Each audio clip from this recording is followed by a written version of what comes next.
Here.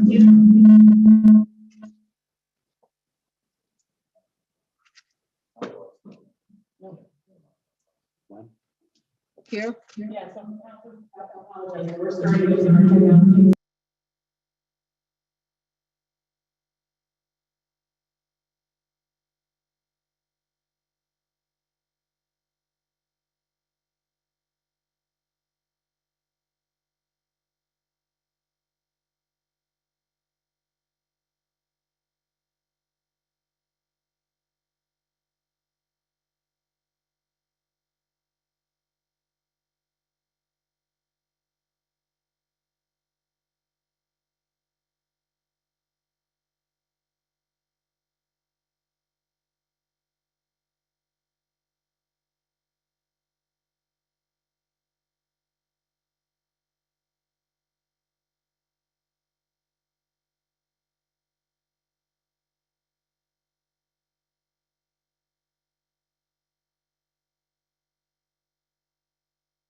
Any discussion on those two changes? A small step all the way over. You guys didn't have any audio. Let's do it over. Okay, are we on now? Yeah, we are now. Okay, so for the public, we're just getting started with our meeting. We apologize for the snafu with our audio. Hopefully it's all fixed. We are just approving the agenda now and then moving into agenda business. All right, so all those in favor say aye. Aye. Any opposed? There you go. Motion passes unanimously. All right, next item is awards and proclamations. And this evening we have two. The first is a retirement for Adrian Cerniglia from Building and Planning. And I don't believe she's here. I'm just going to double check the screen. No, okay. So she's not in attendance, but we're going to go ahead and read this in so we can adequately honor her. And then she'll be provided with the resolution after the meeting. All right. Proclamation. Whereas Adrian Cerniglia has been an administrative secretary for the Newington Building Department the past 23 years. And whereas Adrian earned an office technician certificate from the state of Connecticut's Office of the State Building Inspector and the Codes and Standards Committee on November 8th, 2001. Whereas Adrian also earned two professional certificates from the International Code Council, Legal Aspects of Code Administration on October 3rd, 2006, and Customer Service for Code Administration on April 25th, 2007. And whereas Adrian was instrumental in implementing our online permit tracking system, which has been in place since July 2010. Whereas Adrian is the model for all town employees for the extraordinary customer service that she provides to the taxpayers of this community by doing everything she possibly can to satisfy the issues presented to her. And now therefore be it resolved that the Newington Town Council hereby recognizes and extends its sincere appreciation to Adrian Cerniglia for her professional service and dedication to the town and wishes her the best in her retirement, dated in Newington, Connecticut, this 22nd day of March, 2022, signed Beth Del Buno, Mayor, on behalf of the Town Council. Is there a second? Second. Seconded by Councilor Menke, and I'll open up for discussion. Deputy Mayor Bedrejko. Yes, 23 years of service to the town is quite an accomplishment, and particularly in the building department where there's an awful lot of papers and plans. It's always busy, but at times I'm sure her job was difficult and tedious and overwhelming, but she always carried herself very professionally and served this town well. So I want to thank her for her service and wish her a good retirement. Thank you, Deputy Mayor. And Councilor Donahue. James, can you make me a co-host, please? Thank you. Counselor Donahue. Thank you. I've met Adrian a number of times when I was working through my son's Eagle project, Oh. with the, trying to get the actual plan together, and she was extraordinarily helpful, like most of our town employees are. But, you know, good luck. It's like Gail said, 23 years in one place is pretty impressive. Absolutely. Anyone else? All right, I would just like to extend my sincere appreciation and congratulations to Adrian for her 23 years of service with the town. And as it says in the resolution, she really is a model for others to follow, and we are wishing her all the best in whatever the future holds for her. So thank you, Adrian. I think I'm going to open it up for public participation on this proclamation. We typically do that in case there is anyone that wants to speak specific to this proclamation. If you're in the attendees section on Zoom, you are welcome to raise your hand using the *9 function if you're on your phone, or raising your hand in the participants window in the Zoom application. And anyone who's here live that would like to speak to the proclamation is welcome to come forward to the front table. We ask that everybody state their name and address for the record if they are wanting to speak in order to be recognized.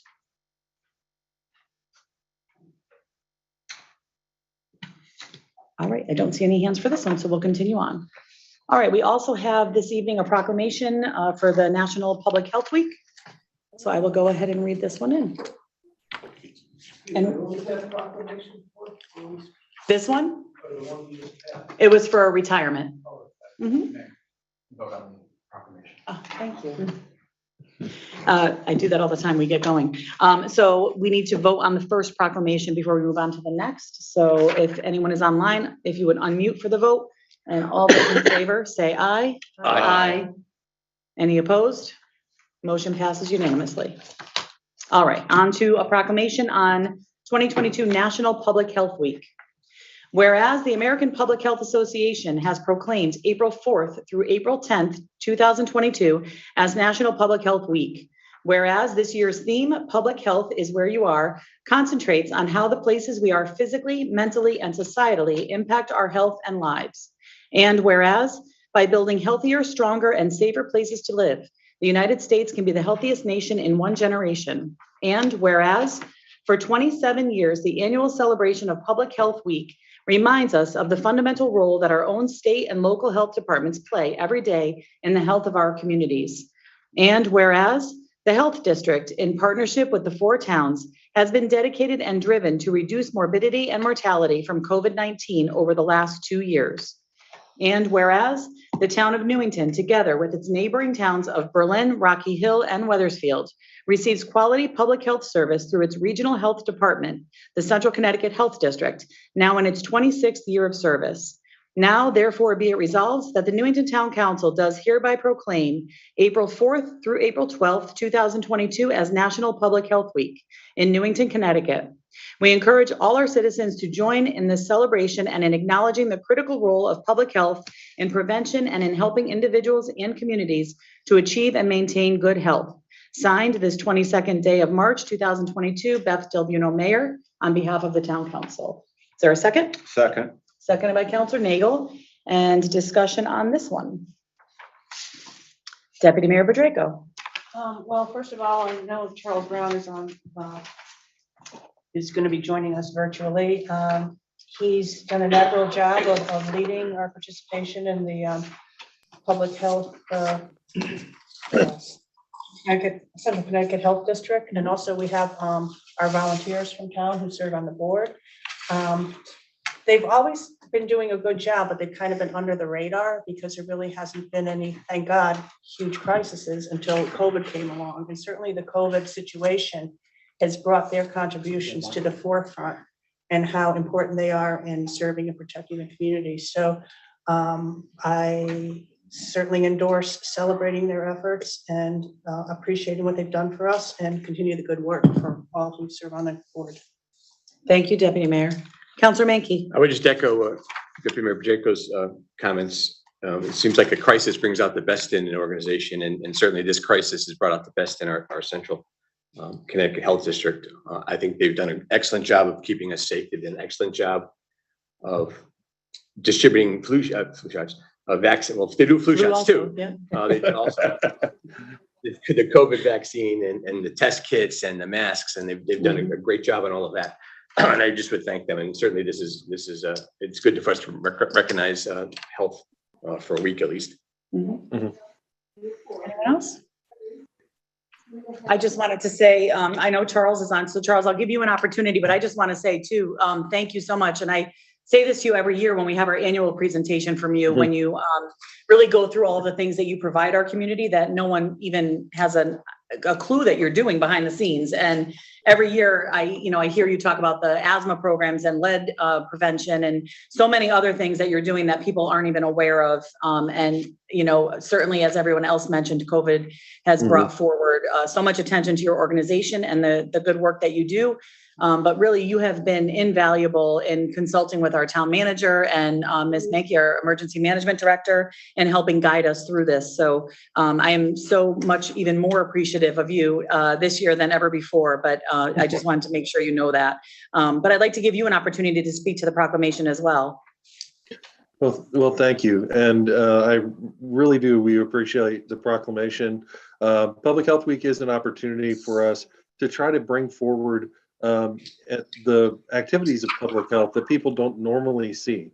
As we've said before, public health is a prevention service. So when we do our job, nothing happens. Nobody gets sick. Nobody has to get a vaccination or anything like that. But it takes a lot of work for nothing to happen. So this is a week for us to kind of celebrate, for us to point out all the wonderful things that we do, the breadth of public health that there is. And I'm very lucky tonight to have our health educator, Betty Murphy, with us so that she can explain some of the activities that we're looking forward to highlighting here in Public Health Week. Betty? For having me here tonight. And just for people who might not know me, I have been working with the asthma program with Central Connecticut and have newly added on health education as COVID has brought us together. And for Public Health Week, we're going to be celebrating a little bit on our Twitter account and on our website as we're coming down from COVID and hopefully not going up. We were doing some behind the scenes, not in person type of events, but we invite you to follow us. We'll be talking about racism as a public health problem and a variety of other things that go along with communities. So thank you. Wonderful. And Thank you. One other thing to point out, we are coming up very soon to starting our walking competition again. And I have to congratulate Newington because you guys won the walking competition last year. We're looking forward to a strong outing. It's actually going to be in May this year. So check our website, definitely coming up here. There's going to be information about Public Health Week and the topics that we're covering. Also information about the walking competition and other activities that we have. So we encourage everybody to check our website, and we thank you again for all the the recognition that you guys have given us. We're very happy and proud to serve each and every one of the towns that we serve. Thank you. Thank you, both Betty and Charles. We appreciate you. Okay, so we have a motion and a second on the floor. We need to go ahead and take a vote on this. If anyone's online, I know we have one counselor online this evening, Mr. Camillo. I'd just like to remind everyone online to unmute because we're always on mute. So all those in favor say aye. Aye. Any opposed? Motion passes unanimously. Thank you. All right, so we are on now to public participation. Any member of the public is welcome to come up to make comment. I am going to be going back and forth. We do have some online folks with their hands up, so I may go back and forth between people in the room and then online and kind of take turns that way. This is all new to us, so we're figuring it out as we go. When I do recognize you, if you could state your name and address for the record, we would appreciate it. If you are online and need to raise your hand in the Zoom application, it's in the participants window. If you are on your phone, it is *9 that will raise your hand to let us know that you want to be recognized. All right, so I'm going to open up public participation. Anyone may come forward. Come right on up to one of these chairs, and the microphone is there for you. Thank you. Dennis Maycall, 195 Camp Avenue. And I'm here on a very, very important agenda for me and for a lot of our neighbors.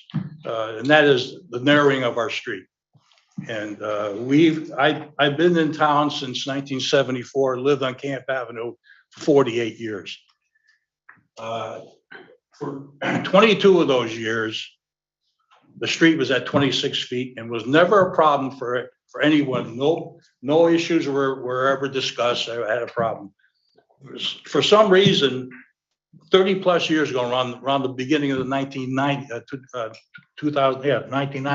the street was decided that it was too wide. Let's narrow it. So they narrowed it by 4 feet. And when that was being done, I asked the engineer in the project, so why is the street being narrow? Well, he says, that's for plowing, he says. So the plow can go down one side and down the other and wouldn't have to make a third pass. It didn't make any sense. We're trying to find out since then, why was it narrow?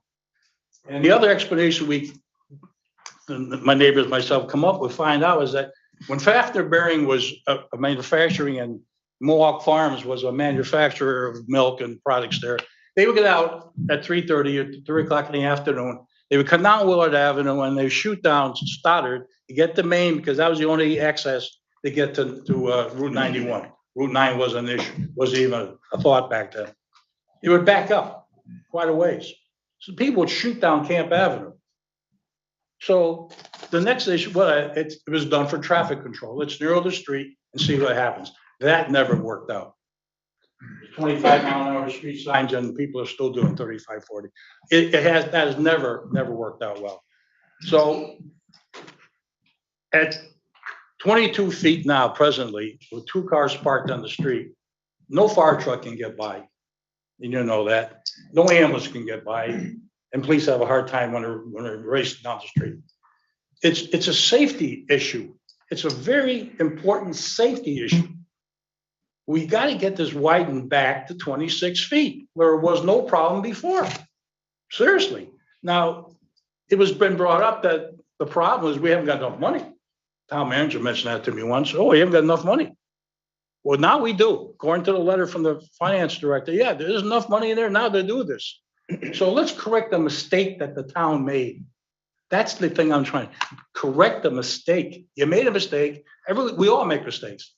Before we just repave it and leave it bad for another 30 years, we shouldn't burden only 1/2 of the residents on Camp Avenue, because they can't. The new thing is now there's no parking on one side. Oh, that solves it. The truck didn't bite, but it doesn't help the neighbors. They're burdened now. They have to park on the other side. I had to park the other side and walk up 4 houses to get back to my house.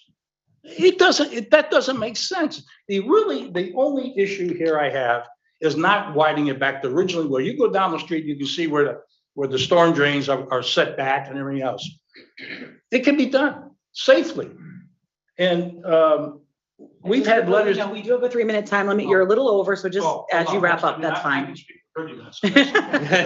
It's that important to me, but I have other people want to speak up, but there's a lot of things. We've been getting a lot of misinformation from the town manager about how much property value we're going to lose.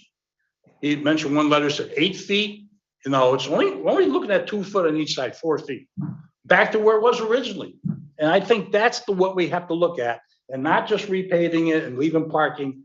I got pictures that I made. I don't know if they received them. If you look at them, that was just taken a little while ago from people parking on the street.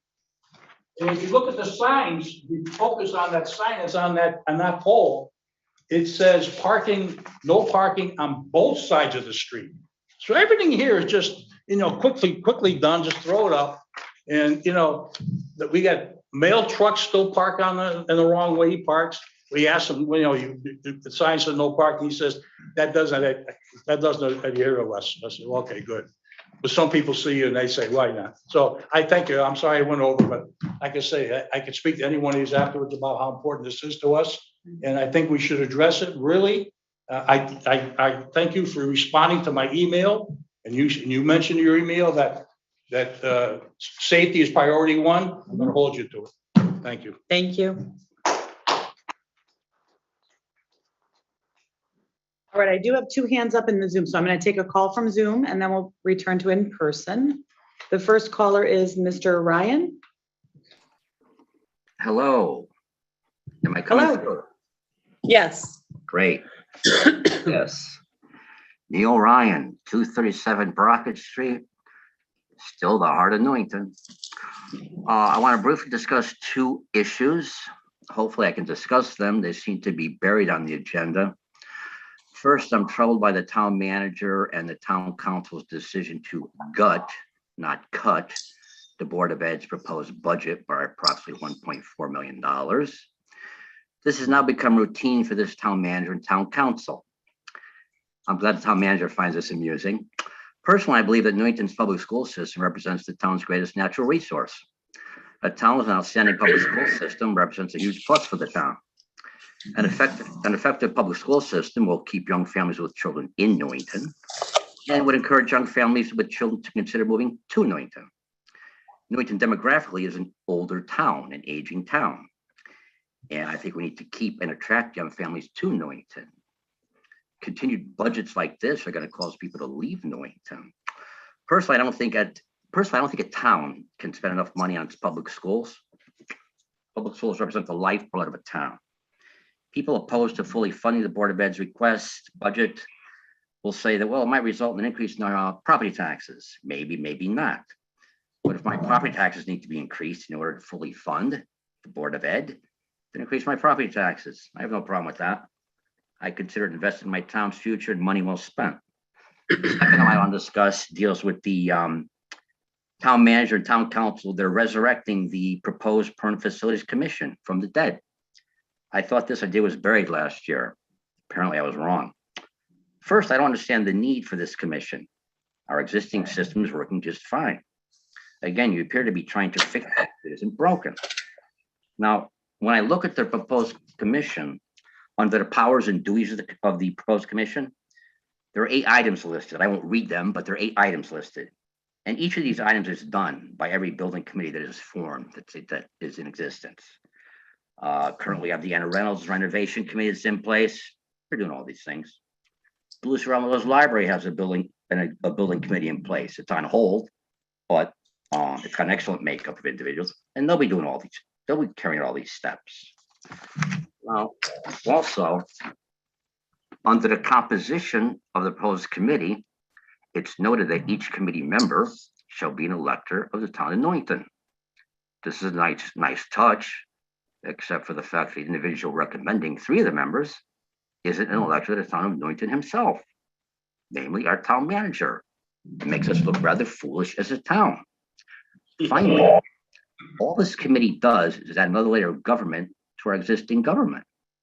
Republicans always talk about too much government, yet here they go, adding another layer of government. Why? I don't know.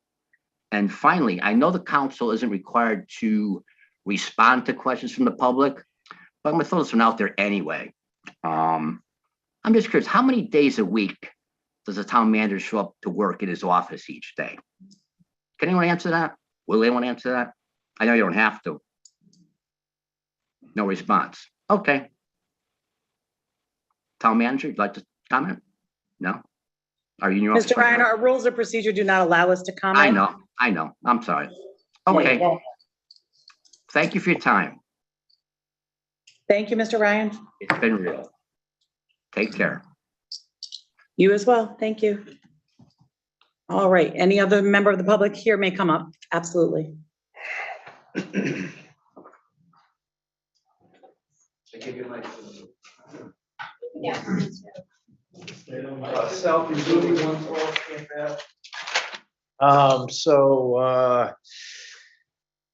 My driveway, I have a compact car spot.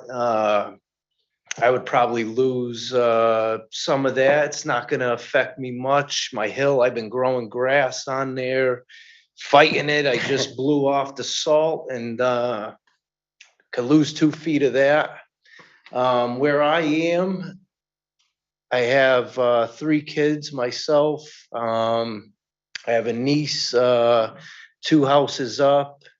I have a 3-year-old across the street that I watch. I have 2 more children to the right of that neighbor, another girl, and that whole area is filled with kids. This is coming from Willard to Lloyd, and the cars come over that hill, and kids are kids.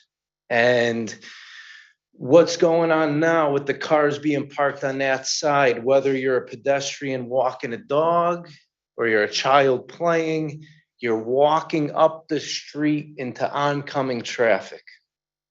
It's scary. I mean, it's, I got to peek my head out every few minutes because I'm a nervous wreck watching this.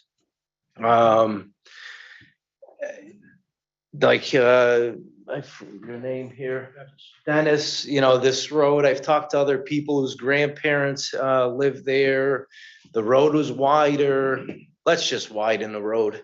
I mean, it can only, the telephone poles look to be pushed back far enough on one side where that's not going to create, we're not going to have to do anything with the poles. The catch basins are already pushed back. There's only one retaining wall, I think, that would cause an issue other than people losing some driveway space. Safety with the amount of online sales and UPS, FedEx, Amazon. It just doesn't make sense any other way not to widen the street with all these delivery vehicles. In the day and age we're in, safety's a major concern, and that's widening the road is the only thing I could see to fix this. You know, going back the way we were, you're not creating egress if 2 cars are parked on the side of the road. You can't get an emergency vehicle down the road. My mother-in-law, she's not the brightest, and she'll pull 1.5 feet off the curb, and I'll come out and I'll be like, oh, geez, what are you doing? Move the car, give me the keys. So I'm not perfect. My family isn't, and I'm sure no one else is. To look at that 1 foot that they're not parking right on the curb, and you know, so I had to come tonight to voice this, to say that I could only see it one way, and why not? It was like that before. You know, I had, you know, speed bumps are not in the towns for liability, whatever the case may be. That would be a great spot for one. One ways, no one wants to deal with that. I mean, we're paying taxes to have egress on either side. I mean, yeah, just widening the road is really, you know, the way it is now is just horrible with the cars on one side. It almost forces people to park on the other side instead of staggering them, which creates a problem driving. You got to stop and go this, but that side now creates the cars. You're walking in the traffic. You know, sidewalks, there's not enough room for sidewalks. A couple feet on each side, I'm all for it. Thank you. Thank you. All right, I do have one more hand up on Zoom, so we're going to take that call. It's Jean Borup. Just come up to the table. Hi, is my audio okay? Yes, it is. Hi, I'm Jean Borup, 16 Broadview Street. I'm here to speak in support of fully funding our Board of Education. Year after year, this town council and this town manager underfund our children. It says a lot about this community's priorities. This is a well-documented moment of crisis for our children right now, across this great nation, throughout our state, and right here in this town. Either you're ignorant and uninterested, or you're willfully ignorant. In both cases, you should not be in a position of leadership to oversee the care of our community's children or anyone else. Social emotional needs and risk behaviors among our community's children have skyrocketed. Anxiety and depression, disruptive behaviors, aggressive behaviors, substance abuse, self-harm, suicide attempts. Even among our younger children, these numbers are all up, not far away, right here. Our children need fully funded schools. They need humanity in leadership. This is not about politics, red and blue, left and right. This is about children. They need far more than what this disgraceful budget provides. This town council and this town manager show that you do not value children. It is shameful. I am ashamed to be part of a community that gives so little to its children. By underfunding our schools year after year, every member of staff must do more and more with less and less. And they do it because they love our kids and they see them. They see every day that our kids need more and our kids deserve more. This is unsustainable. You should fund more than what Dr. Brummett and the Board of Ed have requested, not less, again. I say to the town manager and to this town council, shame on you. Fix it. Do right by our children. That's all. Thank you, Ms. Borup.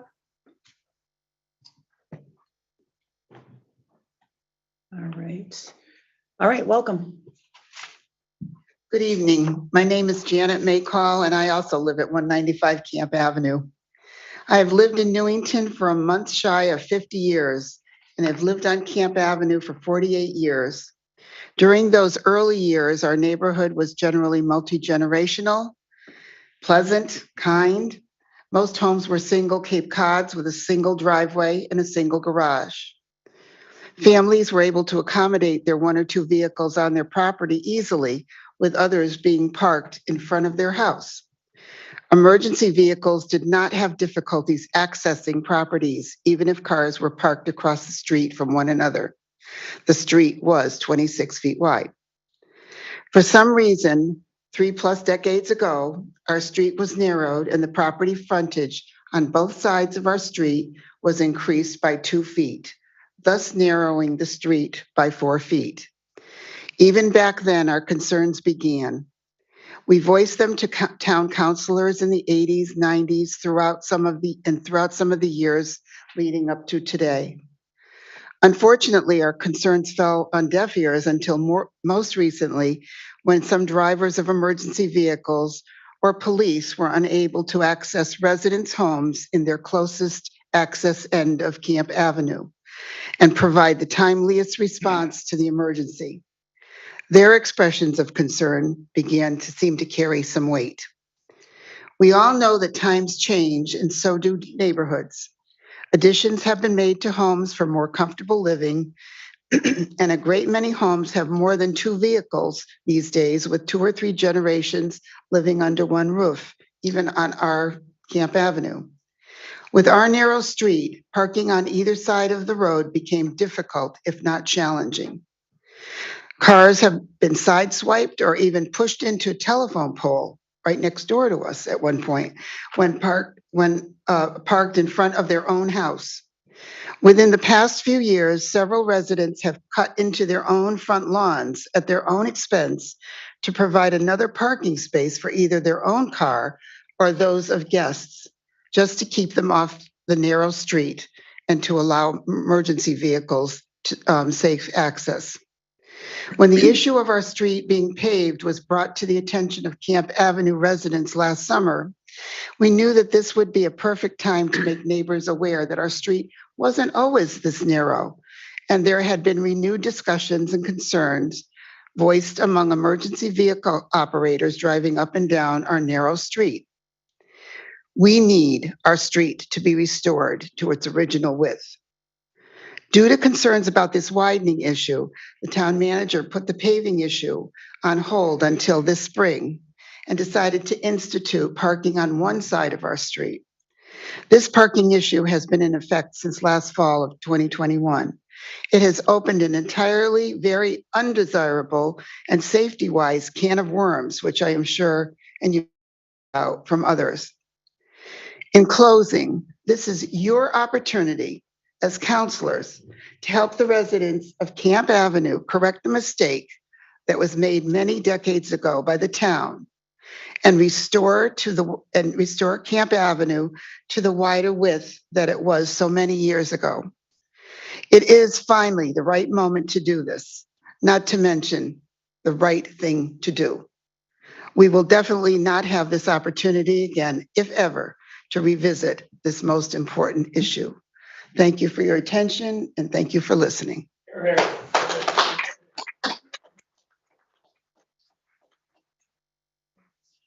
I'm gonna go to online and then whoever's up next, for sure. All right, next caller is Chris Tophy. Hi, I'm Chris Tophy from 207 Camp Avenue. I've lived at this address for 66 years. And briefly, I strongly support what Dennis and Janet Maycall stated, as well as the other speaker from Camp Avenue. I believe the street needs to be restored to its original width. It is a safety issue. A mistake was made 30 years ago. Please don't lock us into another 30-year mistake. Thanks. Thank you, Mr. Tophy.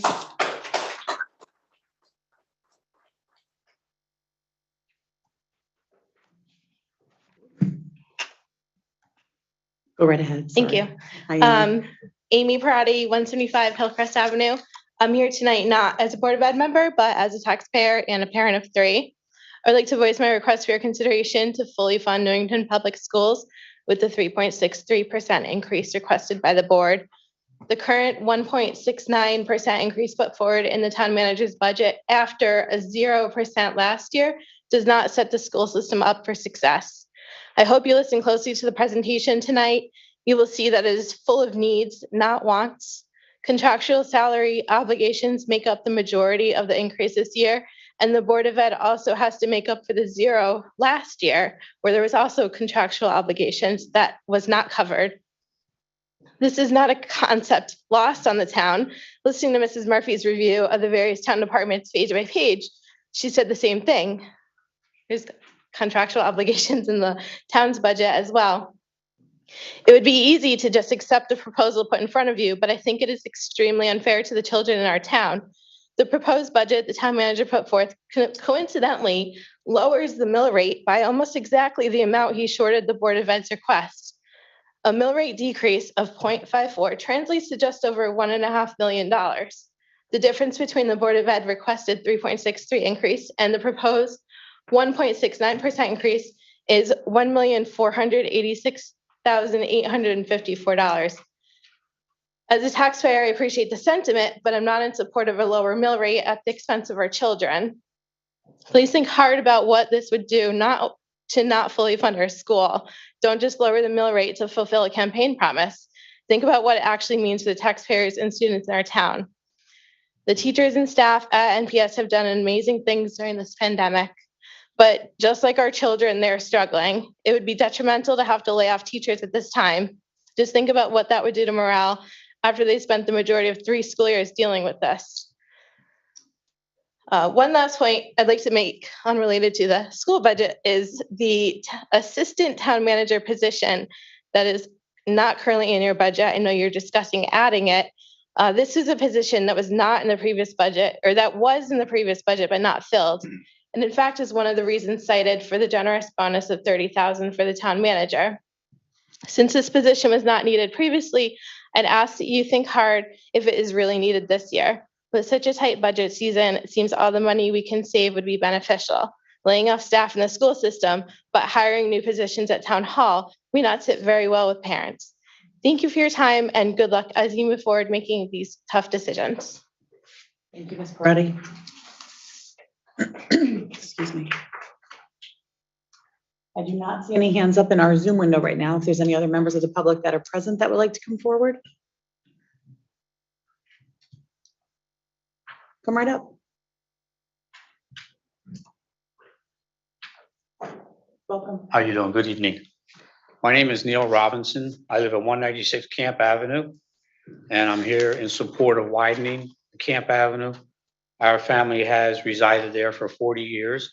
I feel like a baby after listening to some of my former neighbors.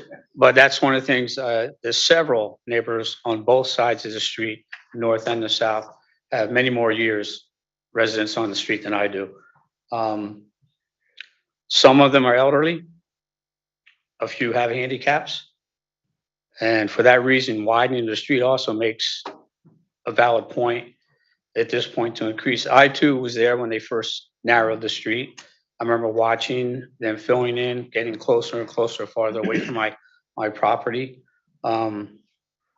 Widen it would be afford those individuals the opportunity, or I should say the equal opportunity and the privilege to park in front of their own homes.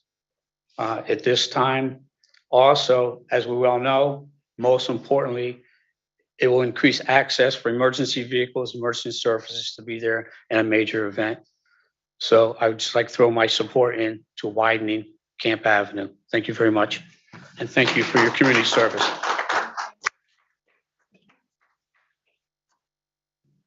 I don't have any hands up in the Zoom window. If there's anyone else here that would like to come forward, you can come on up.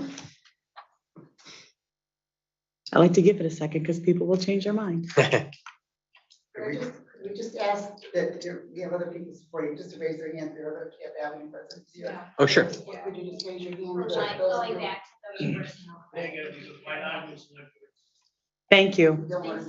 Yep, thank you for that. People make party time, there's no parking nowhere. We can't, yeah, I can't, if you want to come up, well, you're welcome to come up to the microphone. I'm different guy, I cannot speak. They're doing a good job. Don't worry. You can talk, I'm sure.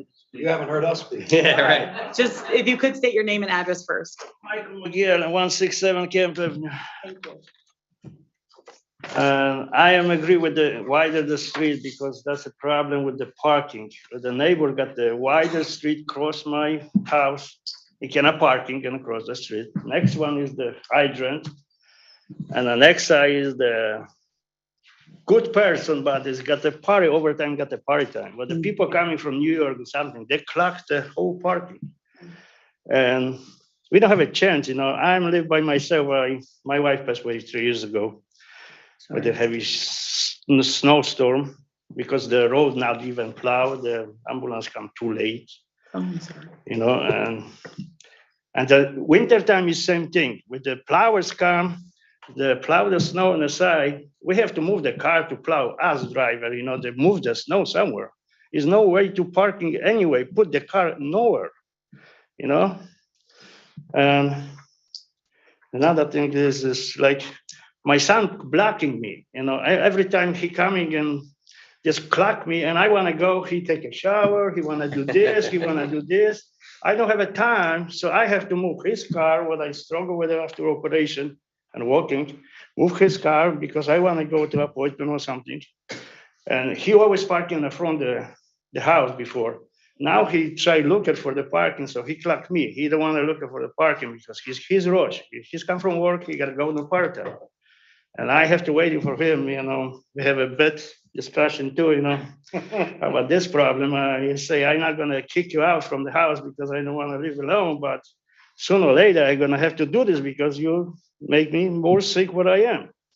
You know, I was not working from Christmas to January to February 28, when my birthday is, 8 months because I got a back problem. Now I have to find a parking, but I want a parking. I have to walk so far.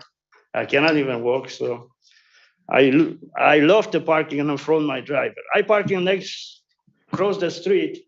They have a play the bow. The bow always hit my car. Or they got a dog. The dog pissing on my tires. You know, I'm not gonna yell. I yell a couple of times. We have a war. You know, about the dog, about this one because we have to park in some place. And I added the even sidewalk. And everybody asked me, my front door is right here. I put the sidewalk. They say, why you not put the sidewalk in front of the door? I say, well, because I want to park in one wheel on the driveway, one wheel on the sidewalk. You know, just make it like emergency parking. But the most thing is my friends don't want to visit me anymore because they say, we cannot find the parking, you know? And this is like dead ends, you know, dead road. The street is so narrow and we call Camp Avenue. This does not look like avenue even. This is like, you know, side the street. The avenue is avenue, but I don't know why they call it Camp Avenue. 25 years ago, when I come in, the Brian, the neighbor who work in the town, he plowing, he do it, everything take care. After he move, everything go down. and nobody help us. You know, we pay the taxes like everybody else. Neighbor across the street pay the taxes, we pay the taxes. They have a better time because here a sunny day, sitting in the front of the porch, the sun coming, we have a north side, we were not parking over there. You know? And like somebody said, that somebody just coming like the Amazon or UPS, just go into my driver and back up and rip it off the driver because he make a turn, he have to make a turn. That's just ridiculous. Sorry about my language and police guy, you know, but. Great. Thank you very much. Thank you. And I support for widen the street because that's what it was before when I read the letters. That's it there. Even the drainage is in my corner and every plow coming and hit the road because he think he's the wider. It hit and drive the curb and my driver, no, my things always, you know, every year, same problem, you know. Thank you. Thank you. Appreciate it. Mhm. I wasn't planning on speaking tonight, but I guess I'm speaking. My name is Ann Felix. I live on 149 Camp Ave. I've been there about 6 years. I'm a single mom, single female, and I bought my house by myself, and I'm very proud of it. I love it. I love my neighbors. I love the street. My concern obviously is safety too, as everyone else has expressed, but also property value. I'm wondering, this one-sided parking is not, very desirable, and people that are selling their houses are, that's just not a good sell factor. And for me, like I said, I'm a single female. I mean, my house is my investment. It's really all I have, and I put everything into it, and I'm very proud of it, but I want to make sure I get my resale value on it. And I think this one-sided parking is just a deterrent. Okay. Thank you. Thank you. All right, last call for public participation. Are we allowed to speak again? Unfortunately, our rules, we do have public participation at the end of the meeting where you could speak again at the end if you'd like to, but it may be a long one tonight. That may be a while from now. All right. I don't see any other members of the public with their hands raised. Absolutely. Shy. I'm Camille Ledoux. I'm at 57 Camp Avenue, and I have all the concerns that my neighbors have voiced. One thing we haven't addressed is that many of us have a very narrow frontage to our yards. So even if we wanted to park across the street and have 2 cars, if you're a family with 2 cars, you can't do it. So as one gentleman said, you're parking down the street somewhere.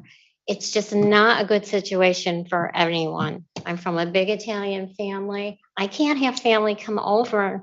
There's like 14 cars. I'm like, you can't carpool at the VA and come down. It's just ridiculous. So I think the bottom line that we're all getting to is you need to right the wrong.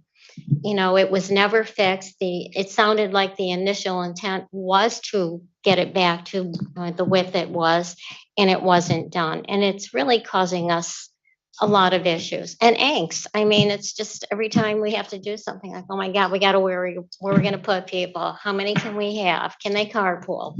It sounds ridiculous. It's minor stuff, but the long-term stuff, widening it is really a safety feature. It just makes the more sense, I think, for the town too. I mean, it's just not a good situation for us. So thank you for your time.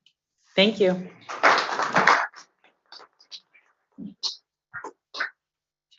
All right, anyone else? Okay, we're going to move on. There's no hands up on the Zoom call, so we will continue on. The next item under public participation is email correspondence. And I believe we had one letter. Did you have it? I do not. It's, oh my gosh, I printed it. It's here somewhere. Sorry, too many papers. The last name is Shako. James, do you have it? Thank you. Hold on one second, guys. Oh, it's right here. Got it. Beverly Shako wrote in regarding Camp Ave as well and asked that her letter be added to the minutes. And so per our rules of procedure, her letter will be added to this evening's minutes. I did forward it to you, James, but okay, perfect. Thank you. So that will be added to our minutes this evening. Okay, next item is Remarks by counselors on public participation. Hold on, guys, I just need to switch my window. Too many windows. All right, Counselor Donahue.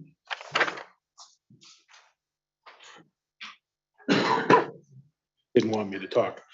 Thank you, Mayor. I just want to say, I feel I've been upgraded from a Nazi and a racist to just plain ignorant tonight. Okay, you know, ignorance is a broad term. I wouldn't have especially used it, but, you know, all you people that are out there saying, I don't care, raise my taxes, there's another 50, 60%, 50% people said, I can't take any more taxes. So understand the dilemma that we're under. And I'm not an ignorant guy, okay? So I just want to say that, but I am thankful that I got upgraded from racist and Nazi. Widening the street, I live on the corner of Cedar and Maple Hill, and they've widened Cedar Street 2 times now. So I feel your pain, but you know, it has increased the speed on Cedar Street. It's, you know, it's a raceway now. So just, you know, that's one of the problems with increasing the size of the street. I don't park on Cedar Street and I don't park on Maple Hill, but just, you know, so we're going to look at safety. We have to look at the other side of safety too. You know, if people are going to be able to go faster, right? Yes. Thank you. That's it. Okay, thank you. Deputy Mayor Bedrejko. Yes, I just want to ask Mr. Dennis, I'm sorry, I don't know you. Can you just explain what this, is this a petition of everybody on the street? No, I had said that, did that last. Come on, you gotta come up to the table, please. Thank you. That was my own survey that I did before I realized I should have had a petition made up, and I didn't have time to do that. That's really what I did, is I went to every neighbor's house that I would respond, and I asked them, would you be for or against widening the street? And the yeses are for widening and the yeses for no. Only 3 people that I talked to were against widening the street. I'm just curious, I know Camp. It's not very clear, I understand. But I know, Camp Avenue is a very long street, so what percentage do you think you have? Well, there's about 70 there, and when I just we went out and put out flyers just to let them know that the letter that was sent to us was the wrong date, and we had to get corrected. There were 87 houses, and I hit about 70 there. So it was almost 17 or 18 houses that didn't respond or weren't home or didn't want to answer. Of the entire street? Of the entire street. So it's pretty much 70 out of 90 maybe. And of all those people, only 3 said, leave it the way it is, I don't care. Most of them, like expressed. Thank you. Very important. Thank you. Thank you. Sorry, Mitch, Counselor Page. Thank you, Mayor. I guess, I'm not expecting an answer tonight from the town manager, if he knows, or from anyone here, but I'd like to learn more about the rationale for the narrowing of the street. It's just curious to me why any street would be narrowed, so I'd like to understand it, that's all. And I'd also like to look at the specific cost analysis of repaving versus widening and repaving, just so we can understand that better, the implications. So that's all I have to say. And I want to thank everyone actually for coming out. This is what our democracy is about. So thank you very much. Thank you, Counselor Page. Counselor Retta? Yes, first of all, I want to thank you all for coming out and speaking. It's not comfortable many times. It's not easy. So thank you all very much. And that also includes folks who spoke on Board of Ed budget, which we'll be talking about in a while. Counselor Page actually spoke to most of what I was going to talk about, which was looking at cost benefit and what the difference will be if we include widening the street to the proposal for milling and paving. If we're going to do one, what would the cost be, the additional cost to do the widening at the same time? I want to thank you for going house to house for the petition. This shows our democracy at work, and it does work. And want to let you know that, excuse me, your voices have been heard. Thank you very much. Thank you, Counselor Retta. Counselor Nagel? Thank you. Some of you I did talk to personally last fall during the campaign season, and you shared a lot of the information that you have tonight, but you've also provided more. At that time, I did share your concerns with the town manager and hope that I am one small voice to state what you've all stated emphatically tonight. He did say that it was more complicated than it appears to be. I won't speak to how well the ramifications of it are, but I see that this is an important point, and if indeed something can be done, we're all frustrated in terms of resolving this issue, widening it in some way or another. That I hope it does. Whatever happens with what's on our under old business tonight, it doesn't preclude, whether it passes or not, it doesn't preclude a continuing process to try to see what can be done to resolve this, and if it can simply be done by widening itself. I agree with some of my colleagues here that for those that are not informed as much as I am, that we need to look at it more, not only from a cost perspective, but from a realistic perspective for all those people who live on Camp Avenue. So your voice to me and to others who may have talked to you that have not gone by just by the board, that they have been transferred, and hopefully we'll have a more pleasant talk in the future concerning all this. But once again, I want to emphasize that whatever happens with what is on our agenda tonight does not preclude just forgetting about widening the street and the issues that you have. Thank you. Thank you, Councilor Nagel. All right. I too want to just say thank you to everyone that spoke tonight. I know sitting behind a mic, I still get nervous after all these years sometimes. So I appreciate that you took the time not only to come forward and put your thoughts out there, but I know how nerve-wracking it can be to be on the other side of the mic. So thank you for voicing your concerns. The agenda item this evening, we will, I'm sure, get into some of the questions that were raised as we discuss further. And I don't know what will happen later this evening. So we'll see how that discussion goes. The town manager's on the call, so we'll get some more information from him as well. But I do want to validate that you've all been heard. I know I received some emails from people that didn't necessarily want to be included in the meeting, but expressed concerns also. So we will take all of that into consideration as we consider the Camp Ave issue. And to two of the callers that spoke earlier, Mr. Ryan in particular, and I believe it was Ms. Borup, mentioned the cuts to the Board of Education. And I just want to make it clear, first of all, that this council has not taken action on a budget yet. The budget before us right now is the town manager's budget that he brought forward. So indicating that we've already cut something or taken action or done something is not accurate. We will be deliberating the budget over the next few weeks, and we'll be making decisions on the budget as to additions or subtractions or whatever we think is appropriate for the entire town. And we'll be doing that over the next several meetings. So I wanted to make that clear. And it's not a cut, it's a cut to an increase if there is a cut. So there is still an increase built into the budget, and it may not be what everyone wants. But I just want to make it clear that it's not a cut to the existing budget. It's an addition, just not as big as was requested yet. But this council can still take action on that and increase it. So I just want to make sure that everybody understands that we're very early in the process and those changes and deliberations have not taken place yet at this table. I think that's it for public participation. Does any other councilor have anything? Okay, then we are set with that and we will continue on with our agenda. I have too many pages tonight, guys. Let's see. All right.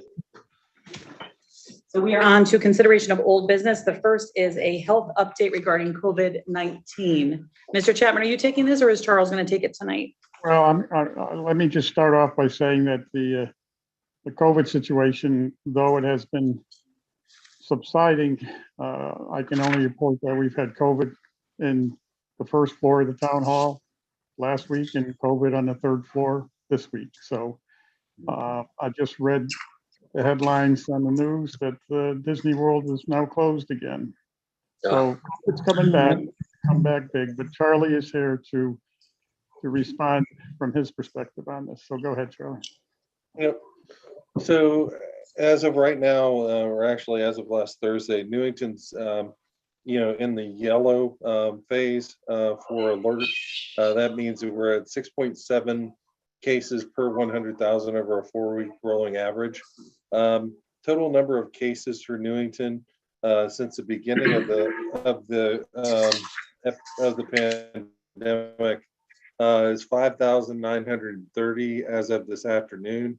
And unfortunately, we have 136 fatalities from COVID.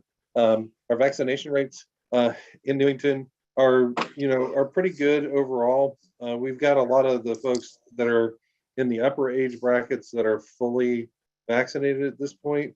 The one age bracket that we really are lacking in at this point is that 5 to 11 bracket. We only stand at about 38%, which is really quite low.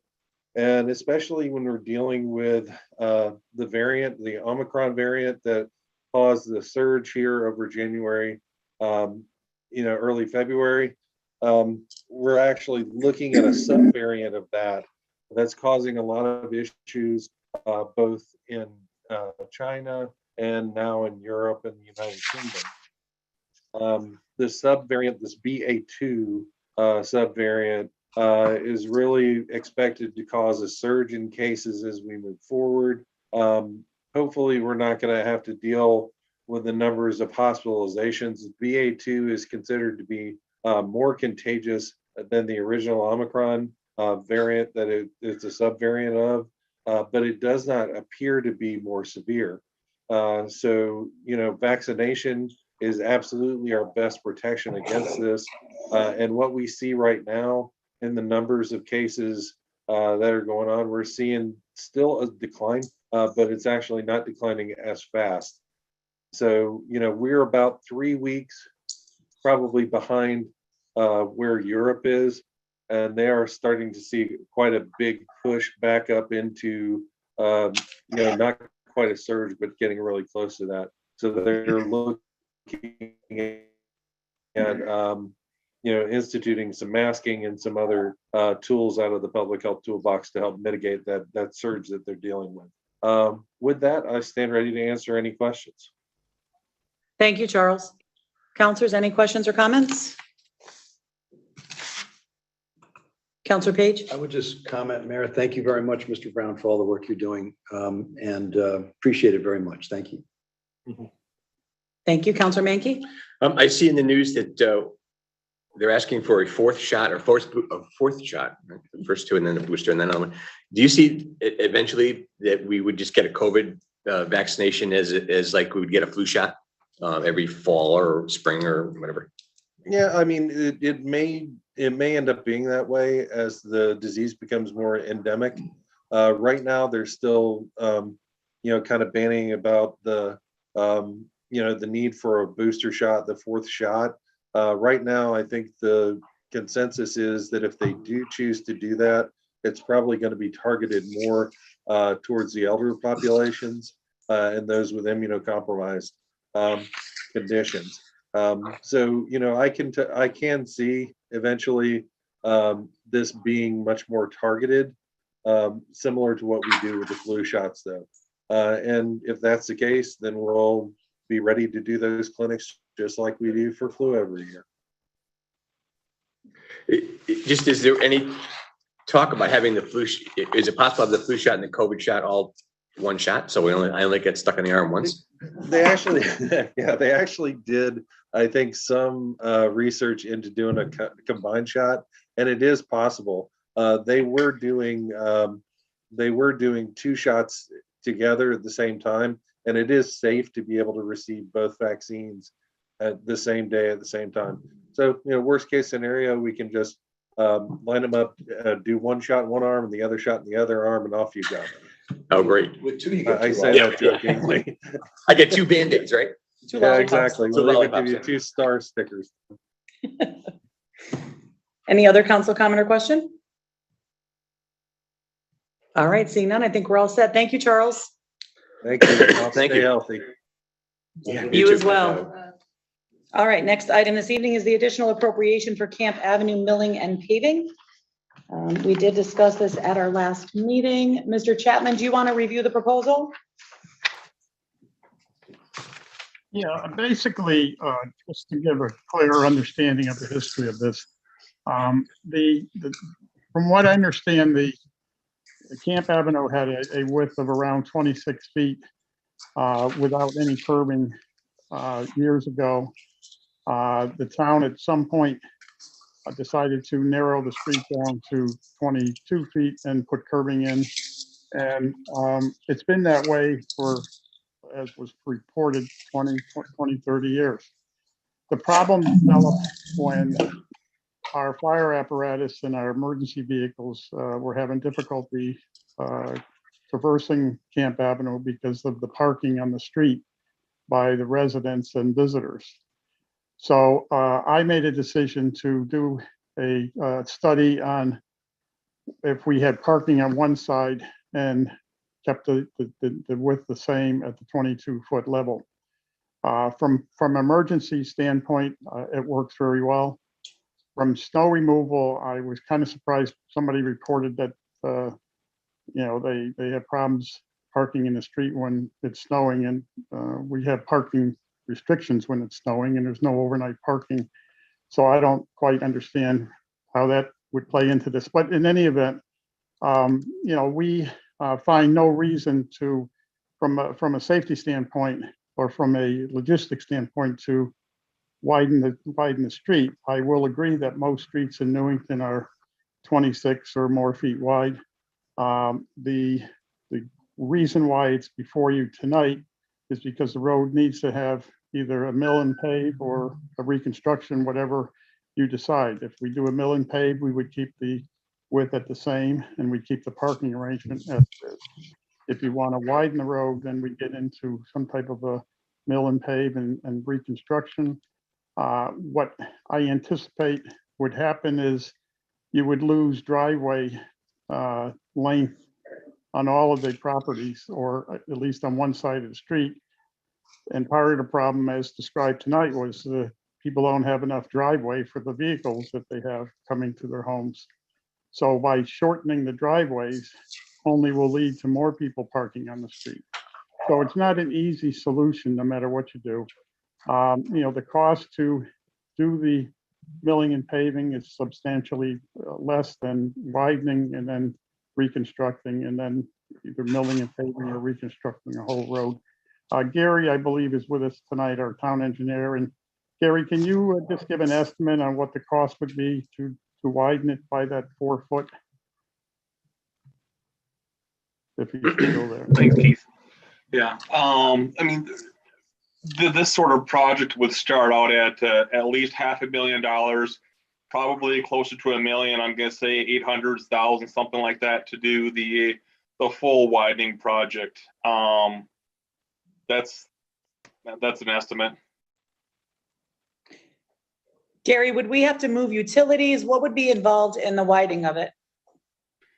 We would attempt to, it's not been engineered, Mayor Beth, but Okay. I mean, we would attempt to, minimize, moving utility sort of thing.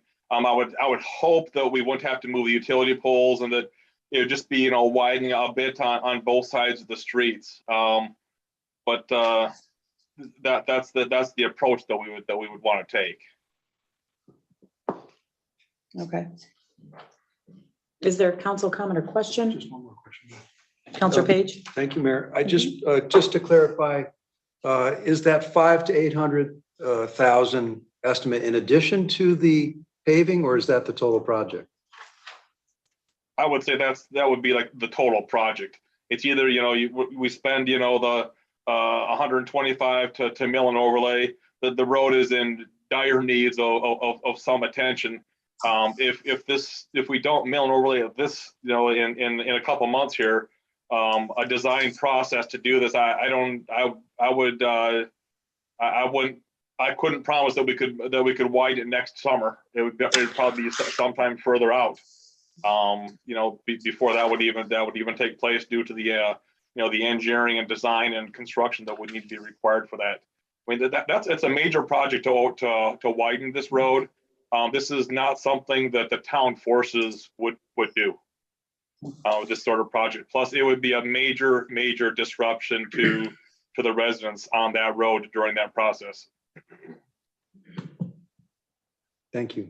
I will say, if I may, that Those that responded to through email or phone to our office, there were a total of, let's see, I think it was 21 responses, and of that 14 wanted to leave the road at the width it is with the parking the way it is. There were a few that called and said they wanted to widen the road, and I think most of those folks are here tonight.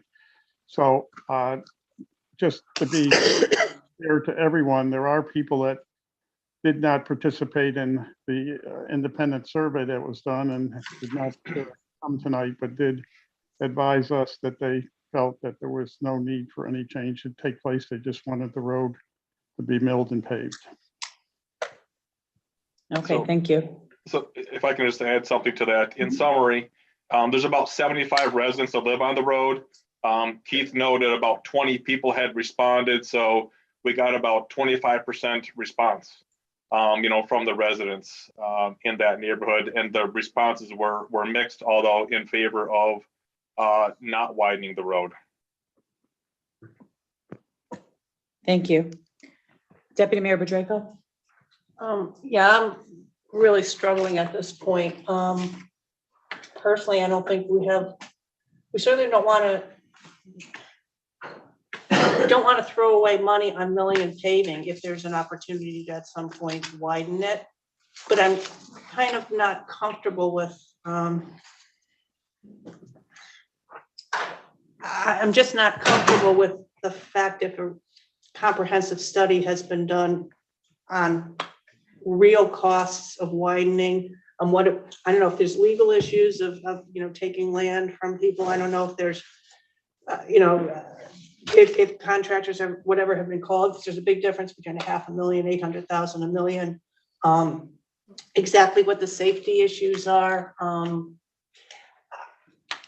And I mean, someone indicated that, the reason it was narrowed years ago was because of speeding. I mean, what consequences now that, it's 30, 40 years ago, or will there be safety issues in terms of speeding versus whatever? I just wish that, and I don't want to put any more work onto Gary or his crew, but I'd feel more comfortable with a little bit more comprehensive and fact-based issues of exactly what it would take to widen the streets in terms of contact with the residents, the costs, have the police and fire department weigh in on this, because this is a substantial amount of money if we do choose to widen it. But yet, I mean, if it needs to be done, it needs to be done, but I'd like to know what the ramifications would be. And I don't want to move forward ahead with milling and paving if there's a possibility where maybe a majority of the residents would prefer to have the street widened, and we could possibly make that happen. So I don't know I just wish that we could get a little bit more solid information onto why it was done and what it would take to undo it with a little bit more solid facts rather than, I think maybe so, maybe not, whatever. And also in terms of, the residents on the street, what would impact, each house, what kind of survey would have to be done. I think there's a lot more to it. I know that when Janet, I think, originally said that there was money left in this budget, and that's why because it was supposed to be milled and paved last summer. But I think most of the residents here would prefer to wait on the milling and paving if there's a possible way to maybe get an accommodation for widening. I think they would be willing to wait if we could get more information. But that, if I may, I don't disagree with what you're saying, Counselor. This was brought to you because, let me just point out that most of the milling and paving that's done in town, we do not have discussions like this because we are comfortable going forward with milling and paving, the 104 miles of road. This particular road has several issues. If it was decided that we wanted to mill and pave it, we need to fund it. And if you decide not to mill and pave it and let it sit that way while further study is done, that can be accommodated. That's not a problem. We just want to do what's right for the town And, we're faced with funding this through a special appropriation or not funding it at all, and then doing a study and later in next year or something, then we'll look at what we decide to do based upon all the facts. Thank you, Mr. Chapman. Counselor Rada? Yes, thank you. A couple of concerns that I have. One is hearing the concerns that you folks and other residents of Camp Ave have regarding safety issues of the residents, not only the residents, but traffic and people who might be coming to visit with the street at the width that it is now, which is 4 feet less than it had been several years ago. I agree with Councilor Budrako. I mean, I'm a researcher, but I don't want to just do research or data collection for data collection's sake, but I think this is important information that we need, including, I'm not disagreeing or what was said, but 500 to 800,000 is a huge amount of money, and I would like to see a little more specifically what that would entail, and I'm sure you would also. 125,000 for milling and paving versus a substantial increase in that if the decision was to expand that roadway. Gathering that information, I think, is critical for me, and I think would possibly not only answer some of your questions, but also provide an opportunity to get a broader spectrum of information from the residents that are living on that street.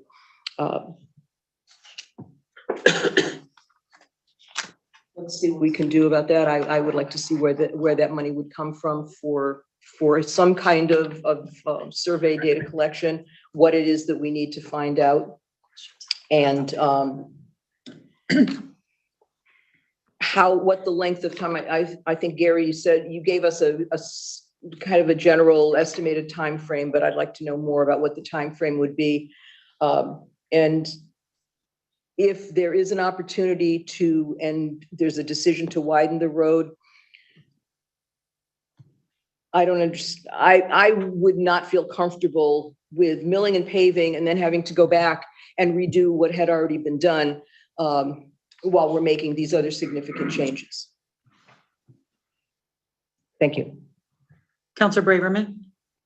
Are there other roads in town that are in the same shape that we could maybe do 2 or 3 at the same time, widen them all or narrow them all, or?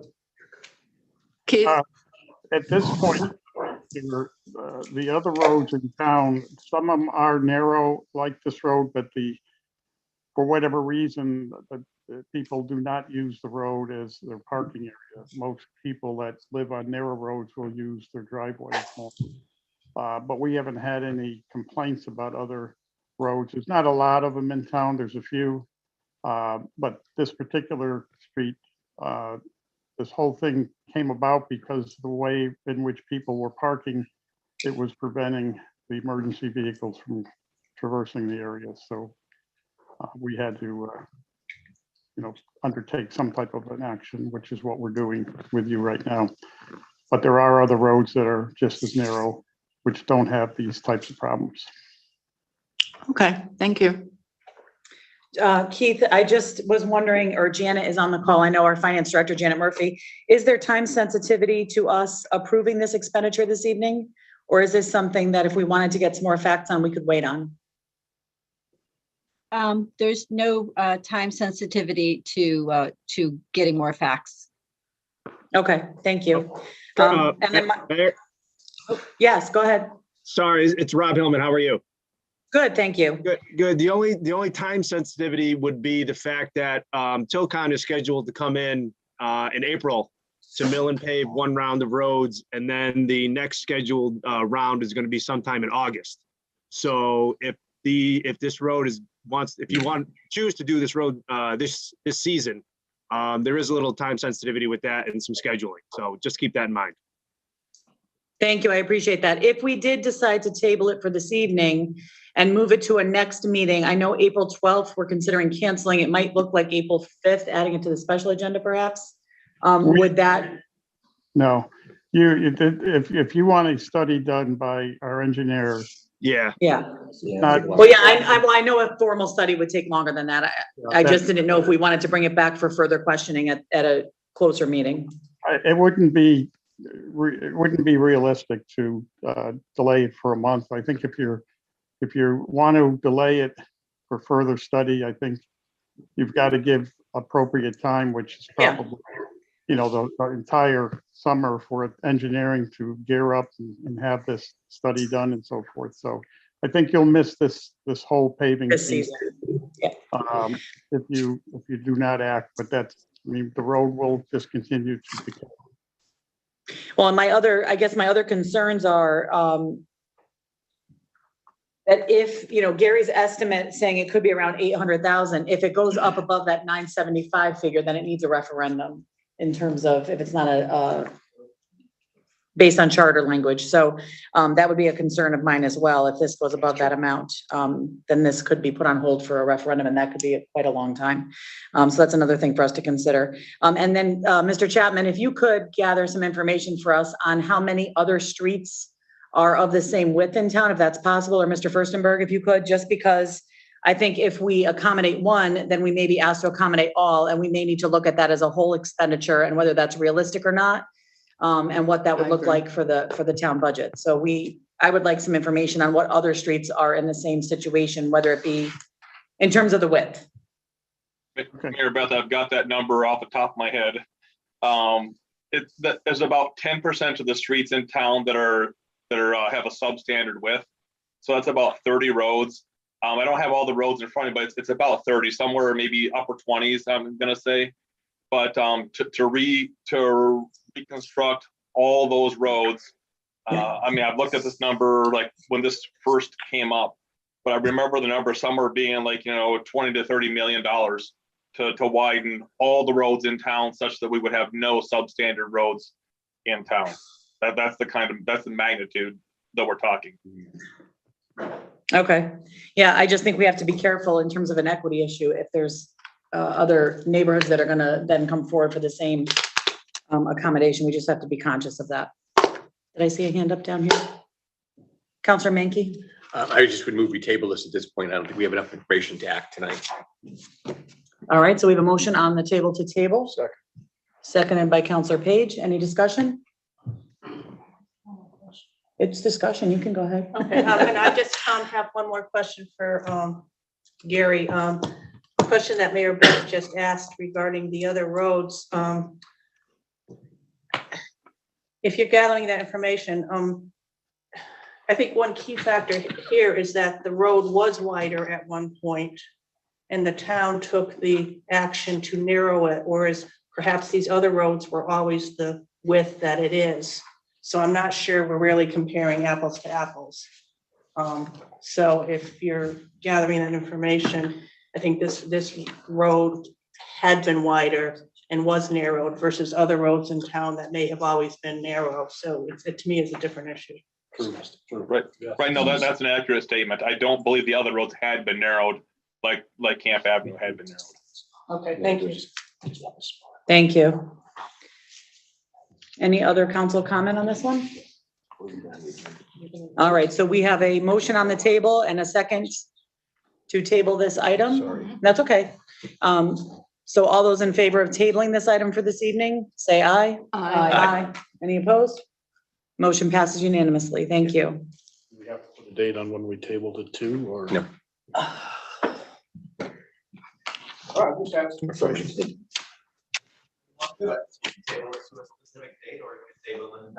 I think we're tabling indefinitely based on the fact that we need so much more information. We don't have a date yet in mind. Want to make sure. Yep, thank you for that. We put it this. Yes, okay. The next item this evening is the 2022 JAG Local VCP Grant Award. You'll remember this is a grant that the Newington Police Department was awarded in order to purchase the Star Chase high-speed pursuit alternative technology. We've discussed this at our last meeting. We have in front of us the information about the grant. And we also have a resolution to accept. So who would like to go ahead and read that in for me? I'll read. Thank you, Counselor Rada. Resolved, the Newington Town Council hereby authorizes the town manager or his designee to accept the 2022 JAG Local VCP grant for the Newington Police Department in the amount for $25,000. A copy of the executed grant shall be attached to this resolution. Thank you. Is there a second? Second. Second by Counselor Braverman. Any further discussion on this one? This is an innovative approach that the Newington Police Department is taking to try and essentially combat the no pursuit policy that's put out by the state. And this is a way that they can use technology to help them pursue cars that are close enough when an issue arises that the technology would allow them to adhere a projectile essentially onto the vehicle so that they could track the vehicle and not have to pursue necessarily. So this is cutting edge technology, and Newington would be taking the lead on this in the state of Connecticut. So we're really looking forward to this getting underway. Seeing no hands raised, we will move to a vote. All those in favor say aye. Aye. Any opposed? Motion passes unanimously. Next item this evening is discussion on the Permanent Municipal Building Commission creation. This is an item that we have been discussing as a council for several months now. And the councilors that were just elected in November are getting their feet wet on this discussion. I know it's a lot, and we talked about this prior to this meeting. So we have before us draft language for the proposed ordinance. I know councilors Page and Rada had provided us with some suggested changes to language. It is a cumbersome document, and I know that it would take quite a while to go through each comment. I'm wondering how we'd like to handle that this evening. I'd like to make a motion that this be tabled so that we can all have a chance to look at some of these comments and possibly a redraft. Wonderful. I would also suggest possibly a member of the majority and minority working offline on this together, just two members of the council, almost as a subcommittee, to try and come to agreement on some of the proposed language changes to bring forward to the council. I would add that to the motion. Thank you. And do I have any volunteers for that? I would work on it. Thank you. Any members of John and Tim, you're willing to? Yep. So you guys can discuss that offline once we pass the motion and bring forward some recommendations to the council, okay? So we have a motion on the table to table this for this evening. A subcommittee will be formed of 1 to 2 members from each side to work on the proposed language changes and any other changes that may need to be recommended. I need a second for that motion. Seconded by Councilor Braverman. Any further discussion on this? I see Councilor Mankey, you have your hand up? Yeah, I'm okay with working on the draft language. We did this before. At one point, then Minority Leader Aniston and I and the town clerk met and did the version you have here that we worked on. A caller said that this had died and had gone away. This hadn't died and gone away. This is on our agenda. This is something I think we're willing to want to move forward with. It's I think it's for the good of the town, and it puts people who have experience in building projects on the building committee, as opposed to how we do it now, which is kind of people just get put on, I guess. So I don't want to. I'm okay with tabling, but I don't want to table it. Just keep tabling and tabling and tabling. We need to come up with either a solution to this and move forward. So I would be willing to work with whoever to work with for language, but I think we need to move forward with this. Thank you, Councilor Nagel. Yes, I just want to emphasize once again something that was overlooked in the last draft that we had before this one. Inadvertently, the elements under composition having to do with the special circumstances with the Lucy Robbins Wells Library and the Board of Trustees. I won't go through the details of how that is different in forming the committee. Just to reassure that language which was agreed to is in the draft that is now before us and under composition on number 4, number 5. I won't read through it unless everyone here wishes me to do so, but just want to reconfirm that with those that may be listening, that may be on the library board and those members in general, to reassure them that that is in the draft that will be looked at and finally, hopefully, will be deliberated at a future council meeting. Thank you. Thank you, Counselor Nagel. Counselor Page. Thank you, Mayor. In response to Counselor Mankey, and to the callers, I think that a permanent building commission, when done well, and it is being done well in other towns in Connecticut, can serve our residents very well. I think it can be, from my brief, very steep learning curve, a very, very complex process that, and with all due respect to the work that's been done up to now, and this is a comprehensive document, so I see, and I know you've worked hard on this. I would suggest, and I think Councilor Rada has suggested, that we do look at some of those complexities just a little bit deeper. And part of this is because we're the new kids on the block. So it's new to us, it's fresh. So we've just got a few ideas we would like to look. Some of it is just language issues, and I'm not an attorney. I just play one on TV. But some of the language issues, I think, could be cleaned up a bit. And also, I would like us to look at the numbers of members to make sure we have the expertise to do the job that this document aspires for us to do, and some other issues. So I look forward to meeting in subcommittee and then reporting back to the council. Great. Thank you, Mayor. Thank you. Counselor Rada? Yeah, just in response to Councilor Mankey, I, like you, do not want to see this go on and on and on for another several months. I know we're right in the middle of budget season, and this is taking much of our time, but to meet and move ahead with this as soon as possible, sooner rather than later for me would be best. Thank you. Counselor Mankey, is your hand up again? It is. Go right ahead. Just to be clear, I'm not opposed to talking about anything. I love to talk. I'm a politician after all. It's my job. But I just, like you said, we need to move this forward. We can't just keep stretching this out for another, month, 2 months, 3 months, and down the road. We have a lot of building projects that could be coming to the table, and we need something in place to receive them and to move forward. And we need to. There are some issues in town we need to address, and we can't do it unless we have this in place. Right, and I think with at least the four of us that have spoken up, we're ready to move. I would just include. We should probably include the town clerk in that, just so he can keep notes, because it's hard for us to discuss and then keep a document as we make the changes. So, absolutely. Not that he needs any more work, but I would just include him in that. Why, is he busy? Yeah, I heard that. But he may have some of the answers. He may have some of the answers too. He's also more versed probably in statute and charter than the four of us are. So right. He doesn't go home anyways. I would just like to make a few points before we move on. Some of the points and questions that have been raised. Sorry. Do other towns, what do their building committees look like? I don't have it in front of me right now, No, but no. yeah, different towns handle it very differently, but there's a wide variety out there of how they handle it. There are a number of towns that have a building committee structured similarly to what we're proposing, which is more staffed with professionals.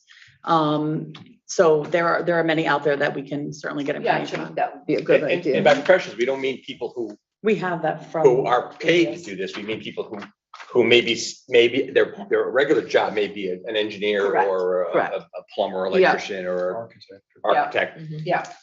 We aren't paying anybody professionally to do this. Got it. The points I wanted to make about this, just to address some of the concerns that have been raised from the public while this discussion has gone on. There was a concern about control being given to a town manager, and I would just say that the control still rests in this draft language with this town council, in that the only expectation of the town manager in terms of control would be that he would review resumes of professionals that would like to step up and serve on this committee and bring forward recommendations of who he thinks have the best qualifications for the roles as listed in the draft document. And then this council would ultimately make the final appointment, which is the same way that we handle other commissions, in that right now it's the political parties that bring forward who they think is best, and the appointments come from this council. So it is handled similarly, just that we would ask that the town manager review the resumes, because none of us are full-time employees of the town. And so that is his job and his expectation. So that's the only piece that related to control. And the purpose, really the premise behind this is that we're trying to make our building committees, one, more professional, and two, less political. So right now, committees are formed, our building committees are formed with representatives being brought forward from each political party. Oftentimes, the people that are on these commissions may have an interest in the particular project. So it may be, for instance, a Parks and Rec project or a Board of Ed project. So people that would apply to be on that commission have an interest in either promoting the project for a Board of Ed or for a Parks and Rec commission. So we want to make sure and take those pieces out and make it a more objective committee that would be staffed by professionals in the construction field and would have non-voting members from the referring agencies so that they can bring forward their expertise and knowledge related to the project, but wouldn't necessarily have a vote so that it becomes more objective and not subjective. So that is the primary goal for this draft language and for the proposed committee. In terms of how old committees would be handled, what is the language in the current document is that if there is a committee formed, a building committee formed that has already gone to referendum, which right now there are two, the town hall building committee is still in existence. It's not been finalized yet, so they would maintain their committee, as well as the Anna Reynolds School Committee. That's already gone to referendum. We would leave that committee as is. Any other building committees that are currently formed would be disbanded and would then reapply and come under this commission moving forward in the future. So I just wanted to make that clear for people out there. Those are the questions I've received over the past few weeks. Mr. Kropinski. I know it's unusual for me to come up here for you. So for the new members, this was brought up last summer. So we do actually have information from about 8 different towns. So I'll be sure to send those out as a link for reference for you to be able to review. If there are other towns you want me to look at, please let me know. That's fine. Yeah, we only have like 6 months. All right, thank you, James. Thank you. All right, so we have a motion to table, which we don't usually talk that much on the tabling item. Yeah. And we are going to have that subcommittee put in place. John, did you have something? I'm sorry. I just want to say, I mean, I'm the chairman of the Mill Pond Pool Committee, and you know, I have a backyard pool, but I have no concept of what it takes to put a major structure in the ground with buildings and everything. So I'm kind of like, listen to the architect. I kind of, I grasp what he's saying, but if we had somebody from who built pools on our committee, they could say, no, guy, that's not right. I look at it and go, yeah, it looks good. Right. So that's what we're trying to get to. Right. And I hope, it's a lot of work. And, I think if we have a core group of people, they would gel and it would make things much easier. Thank you, Councilor Donahue. All right, so the motion is on the table. We have a second. I would look to have a vote. All those in favor say aye. Aye. Aye. Any opposed? Motion passes unanimously. Moving on to discussion of the canceling of the April 12th, 2022 regular meeting. This was brought up, that is school vacation week. This is something we've done in the past, is cancel our regular meeting of that week. Knowing that we do have other meetings scheduled because of, particularly because of budget, we do have a meeting scheduled on the 5th. That is a special meeting, but if there were items that needed to be addressed outside of canceling this meeting, then we could add them to one of the other meetings if need be, or certainly call a special meeting if need be. So this was brought forward for discussion at our last meeting, and I'll open it up. Councilor Page. Just to clarify for me, but also anyone listening, the 5th of April is, what is happening on that? We have a public hearing that evening where I will present the council budget after we not adopt the budget, but take the budget from the town manager. So that will be happening later this evening. Right now, it's the town manager's budget. Later this evening on our agenda, you'll see us accepting the tentative budget, setting the tentative budget, then it becomes ours to work on. So then we will have a special meeting after the public hearing, after I present the budget, and then there will be. Right, so I just wanted to clarify. So after the public hearing, which I understand we don't participate as counselors, there will be a special meeting where we can then interact and get those discussions. Correct. In detail. Okay, because I was getting nervous as we were preparing to vote on canceling April 12th, that we would be missing a work session, even though I look forward to a night off. I was worried for my sake, for our sake, and for the residents that we would be missing important work. No. But if we can get a lot of that work done on the 5th after the public hearing. And then the next meeting would be the 19th. Yes, so we will have at least 2 opportunities. And if we need more than that, we could certainly schedule another meeting. The final vote is the 19th. Thank you. You're welcome. All right, so we do have a motion in our packet to go ahead and cancel this meeting. Would someone read that in, please? Deputy Mayor Bedrejko, would you? Sure. Resolved, the Newington Town Council hereby approves the cancellation of the regular town council meeting scheduled for April 12th, 2022. Second. Seconded by Counselor Nagel. Any further discussion on this one? Hearing none, all those in favor say aye. Aye. Any opposed? Motion passes unanimously. Thank you. Next item this evening is the Municipal Solid Waste Disposal Services RFP. Whew. All right, so we did discuss this at our last meeting. So we had been entering into the RFP process with two other communities, Weathersfield and Rocky Hill.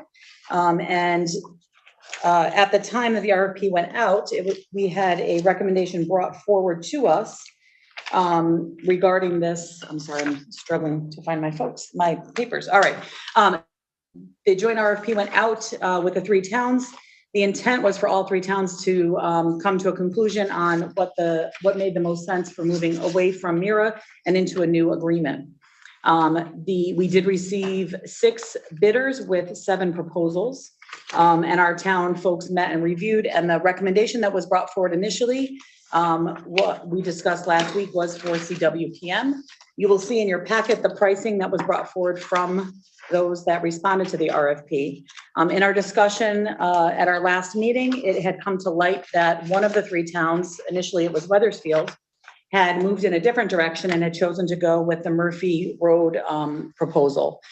So the idea of the 3 towns being together had changed at that point, and that's when we opened up discussion to look at Murphy Road versus CWPM in our discussion.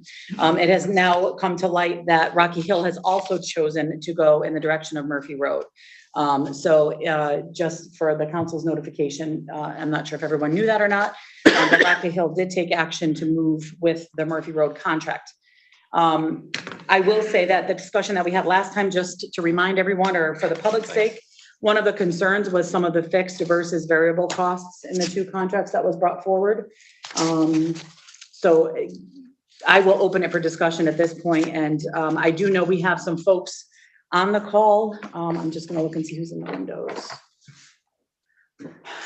I know we have representative, I think, is Jason Manafort with us from CWPM? James, you handed me a list. You did. And I know Ed Spinella from Murphy Road and Frank Antonacci from Murphy Road. Thank you, Gail. Gail's hiding it from me. It wasn't me this time. And then we also have from CWPM, Mike Calandra. Is anyone here in the audience from any of these organizations? Okay, just making sure everybody's online. You may not have all of them. Okay. Those were the invites that were sent out. Okay, thank you. All right, so counselors, I would open it for discussion. If we do have questions, we certainly have Rob Hillman from our staff here to answer questions, as well as some of the representatives from the companies. So I'll open it up for council discussion on this. Deputy Mayor Bedrejko.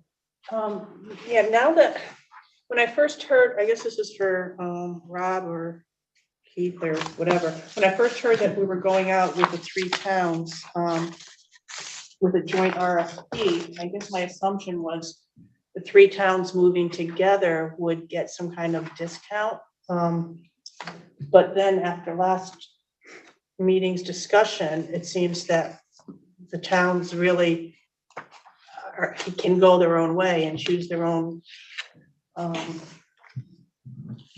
vendor. So I'm just curious, what was the point then of going out with a bid for the 3 together? Normally that means a volume discount or something, but now it looks like everybody's going their own way. So are we going to get, if everybody, let's say, goes to one vendor, will we get some kind of discount, or is it basically just whatever they gave each town is going to be the price? No, I guess what we had hoped that we would possibly get a volume discount by going with the 3 towns going out for an RFP. But as even we were going through the RFP process, there were some concerns about the towns signing their own agreements because certain towns need, certain have different situations than other towns. So even the towns kind of thought that it would be in our best interest to sign separate agreements with whichever vendor you chose. So the volume discount, unfortunately, did not come to fruition. Even if, let's say, if we all in the end end up choosing, I guess Newington's the last man out, or last town out, last person. Would there be any reconsideration of a discount since all three towns would be going to Murphy Road? I think that would be better answered by any of the representatives that might be here, but I can't answer that.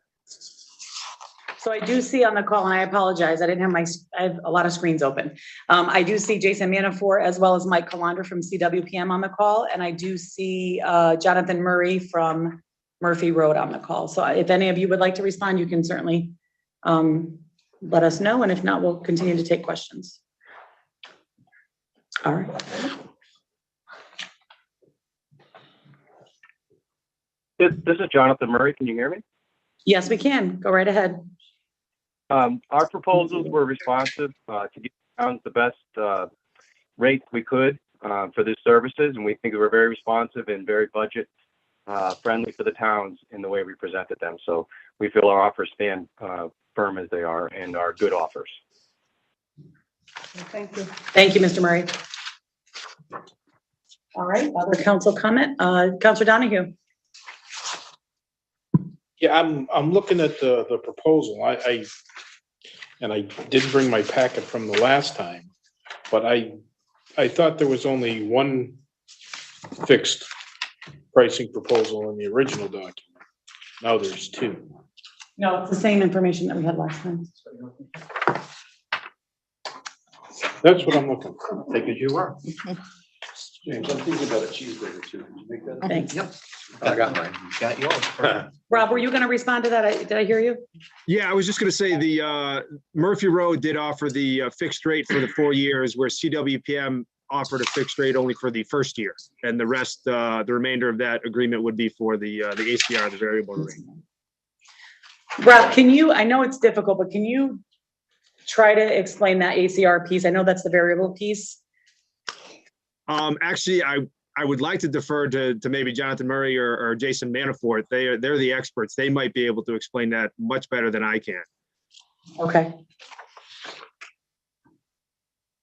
Mr. Manafort, I think, are you there? Because I think the ACR is on your. They're both. Oh, both. Okay. Anyone? That has to do with the variable rate. I know from some conversations I've had over the past few weeks with folks, the ACR is a variable rate that's set for the recyclables, if I'm not wrong. Yes, it's the average commodity rate. Oh, go ahead. Oh, no, I was just gonna say it's the average commodity rate, and it's a number, I guess, that they take an average of the cardboards, the aluminums, and plastics, and some of the other that might be in the single stream, and they come up with a price or value for that commodity, and based on their threshold cost of what it costs for them to process the material, the difference between that would be what the town would have to pay, or if it was advantageous, the town would actually receive a rebate. But that's kind of a synopsis of it. That's a good analysis, Rob. I think you hit it. You take all the components of a single stream mix, the plastics, the bottles, the cans, the paper, the residue that's contained in that, use known markets. I'm just speaking for ourselves. I don't know CWPM's ACR, but that's how we would calculate it.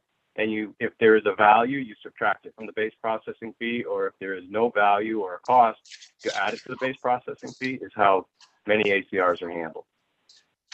There is variability in the markets, though, on a continued basis monthly. Thank you, Mr. Murray. Mr. Manafort, do you want to add anything? Yeah, can you hear me okay, Mayor? We sure can. We did bid a fixed rate for recycling in the first year, and I think Mr. Barron in the last meeting did a really good analysis. In his analysis, he pushed that number up to, I believe, $90 a ton, and we were still low bidder. And as he pointed out, if you budgeted the fixed rate for all the years, you would have to budget that number at the higher rate. you know, and you were stuck with that number. With our proposal, you had to participate in a better recycling rate and save some money over those additional years. Mr. Manafort, is the 90 the absolute highest, or is that just a guesstimate at this point?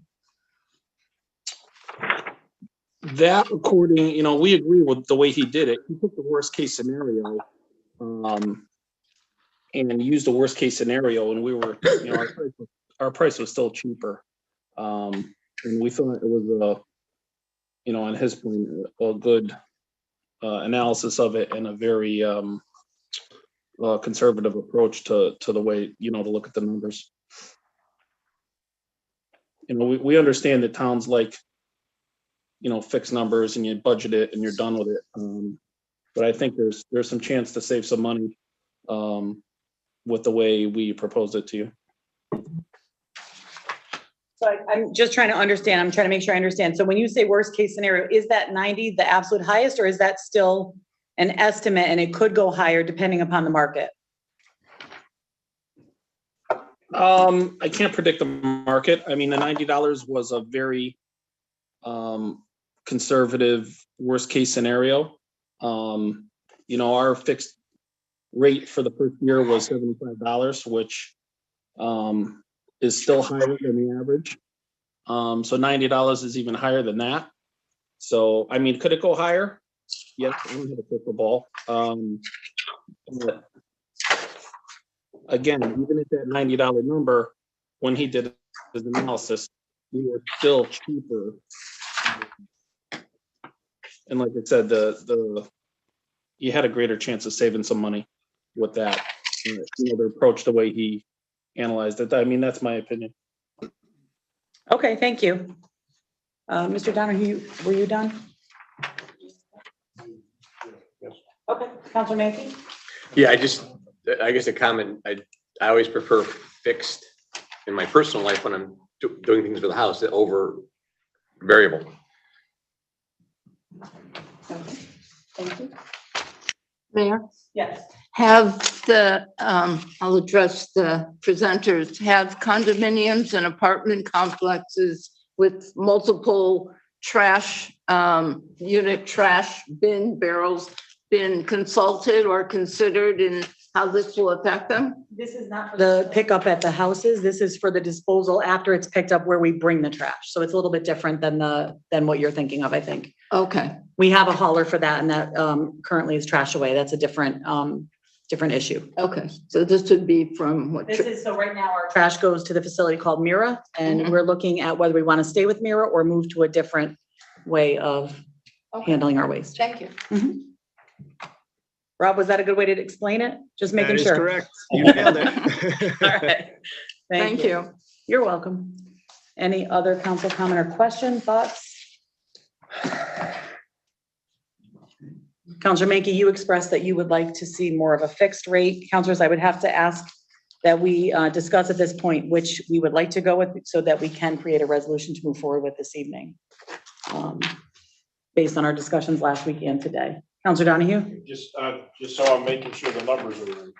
We're looking at, in the 4-year total, we're looking at the 4,718,000 and the 4,733,000. That's correct. Okay. In the grand scheme of things, that's $15,000. Over 4 years, it's $3,700. You know, to avoid but then who knows if somebody's going to say, you know, we're not taking on recycling anymore, and if we do have to take it, it's going to be $200, right? I don't know, you know, but don't get me wrong. I'd love to have 15 grand or an extra $3,700 a year, but I think for peace of mind, I know that the facilities guys will love us. I just think the fixed is better for us. Okay, thank you. Other counselors? All right, so I will say I kind of agree with you. I think fixed makes a little more sense when budgeting. So I like the idea. I kind of think of that $3,750 as an insurance policy almost. So if it, you know, we are paying a little extra, But if that number were to go skyrocketing in the next few years, which quite frankly, with the way our economy is looking right now, based on world affairs, that is a bit of a concern for me when we've seen such increases in other areas. So I like the idea of the fixed myself. So that's 3 so far. I'm looking for the rest of you. We have to get them. I agree. I also agree with fixed.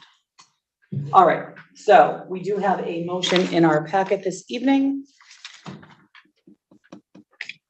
You want to go ahead with it? No, we haven't decided who?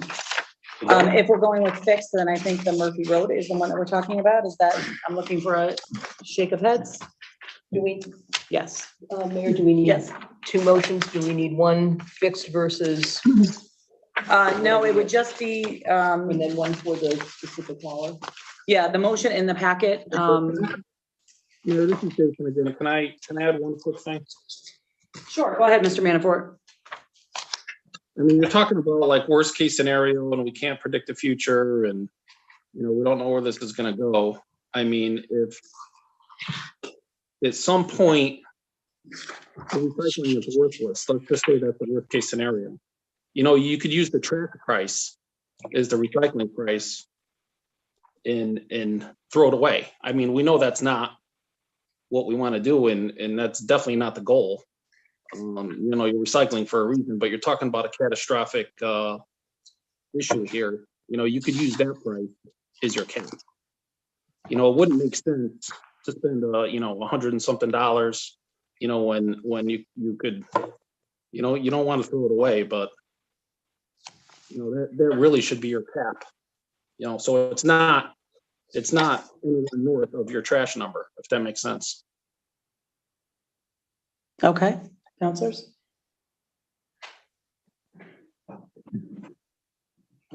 Okay, all right.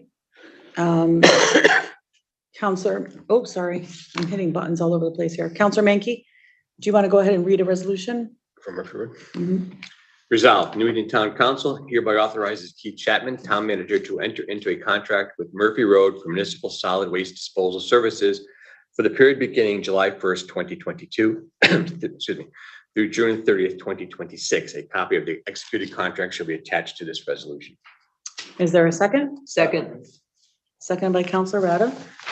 Any further discussion on this item?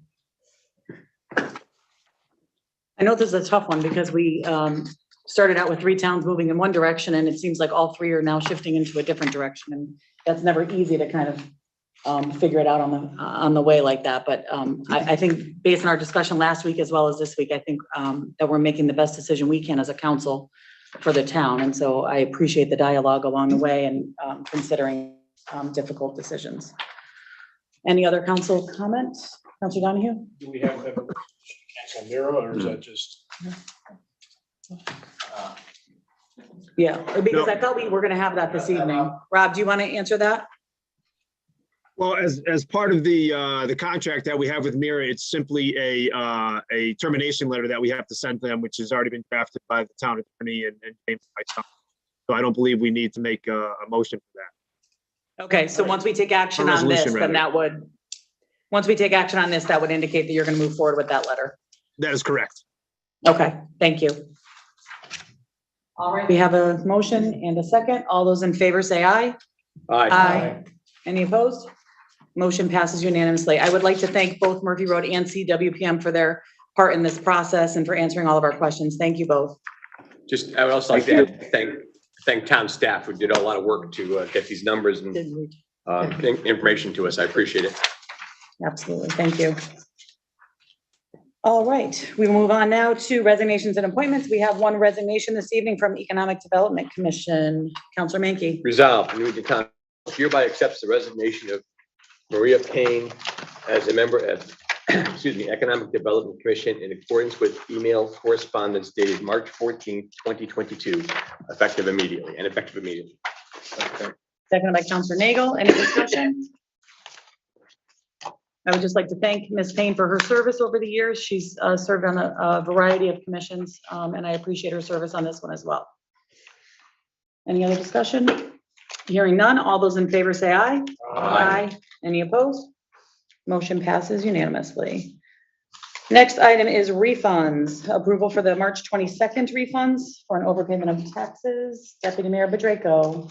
Resolved that property tax refunds in the amount of $2,184.92 are hereby approved in the individual amounts and for those named on the request for refund of an overpayment of taxes certified by the revenue collector, a list of which is attached to this resolution. Is there a second? Second. Seconded by Counselor Braverman? Okay. Any discussion? Hearing none, all those in favor say aye. Aye. Any opposed? Motion passes unanimously. Next is minutes of previous meetings. We have before us, I would entertain a motion to accept the March 7th, 2022 public hearing on voting districts, March 8th, 2022 public hearing on town manager's budget, March 8th, 2022 regular meeting minutes. Second. Is there, well, first I need a motion. So moved. Thank you. Moved by Counselor Mankey, seconded by Counselor Page. Any discussion on these? Counselor Nagel. I have just one minor important maybe correction under the March 8th regular meeting minutes. It's on page 8 at the top. It states in the record that's printed that I talked to something. I talked to someone. Minor but important. Okay, thank you. Thing too. Just one other question. Just before we skip along to everything else, while we're under minutes, I cannot find, and this is really to James, I cannot find for the life of me, January 25th or February 22nd minutes. So you don't have to figure that out right now. It should be there, I but- think. Yeah, I don't believe we approved those. So, but maybe we did. She was on vacation, I'm working. Okay, thank you. That's why. Thank you. All That's right. all, Mayor. No, thank you. It's that problem of 24 hours in the day. We gave you that extra hour, we'll move the clocks back. Yeah. Oh, we lost an hour. We moved an hour, I forget. Counselor Mankey, would you amend your motion to include I would. the change by Counselor Nagel? I would make those amended to make those changes. Thank you. And will you second that, Mr. Page? Yes, I will second that. Thank you. Any other discussion on the minutes? All right, hearing none. All those in favor say aye. Aye. Any opposed? Motion passes unanimously. We are now on to new business. The first item is discussion on the amendment to Chapter 8, Article 6, Environmental Quality Commission. The chairperson of the Environmental Quality Commission, EQC, Patty Foley, has requested an amendment to the membership of EQC. Mr. Chapman, do you want to speak to this?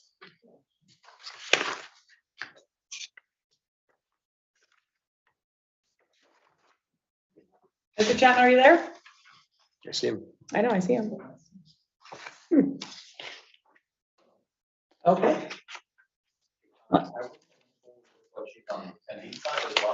Okay, let me just go ahead and read more of the memo just so we have a better understanding. It's in our packet. The EQC was created in 1987, amended in 2016. The original commission consisted of 11 members, 2 from fire department, 1 volunteer ambulance, 2 industry reps, and 6 public reps. Additionally, 2 counselors were included as liaisons. The revised ordinance in 2016 reduced the membership from 11 to 7, consisting of 5 public reps and 2 industry members, in addition to the liaisons from the council. The revised language eliminated the volunteer organization members and defined for clarity what industry meant within the confines of the commission duties. I believe she's asking for the industry members to be removed from the commission as they aren't feeling that that is necessary anymore. Is she able to participate? I believe she's on there. She's the chairperson. She has raised her hand. All right, moving on over. Ms. Foley, are you there?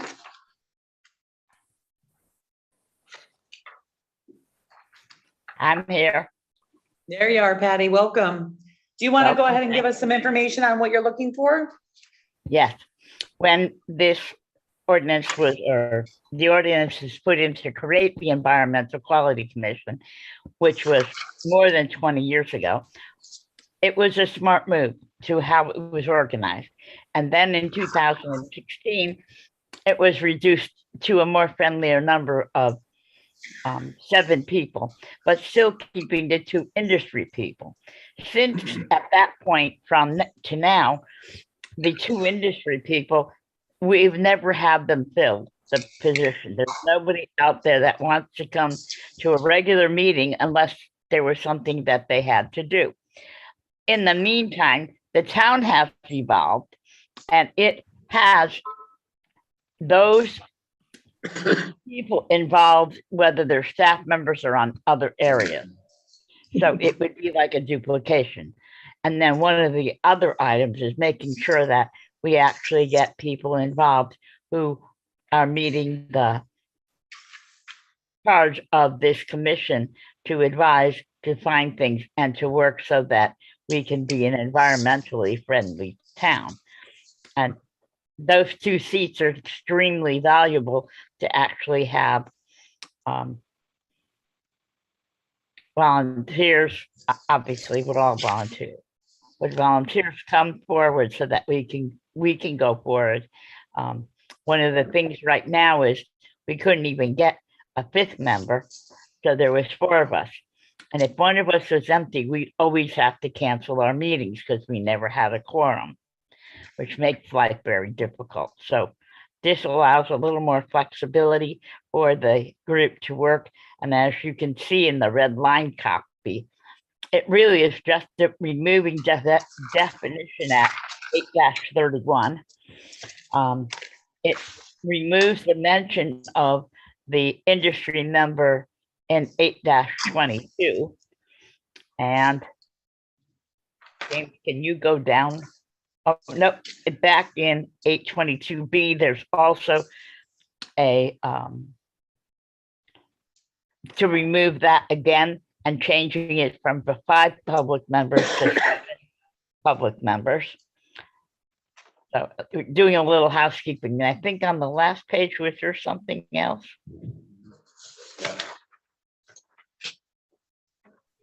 On the next page?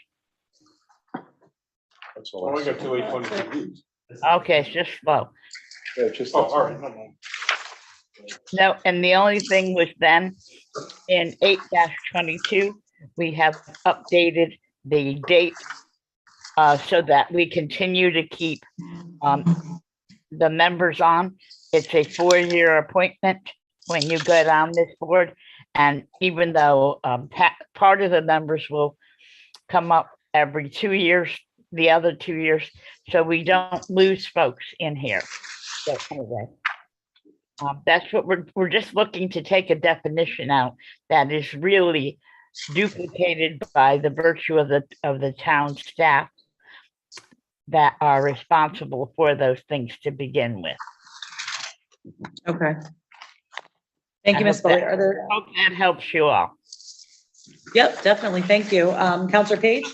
Yeah, just to clarify, so these duties or responsibilities are now carried out, and maybe this is to Ms. Foley, carried out by what, our fire department, by our CERT team, by other folks? That's correct. Okay. So it's redundancy. Okay. Well, Counselor Mankey? that's a waste of time and money.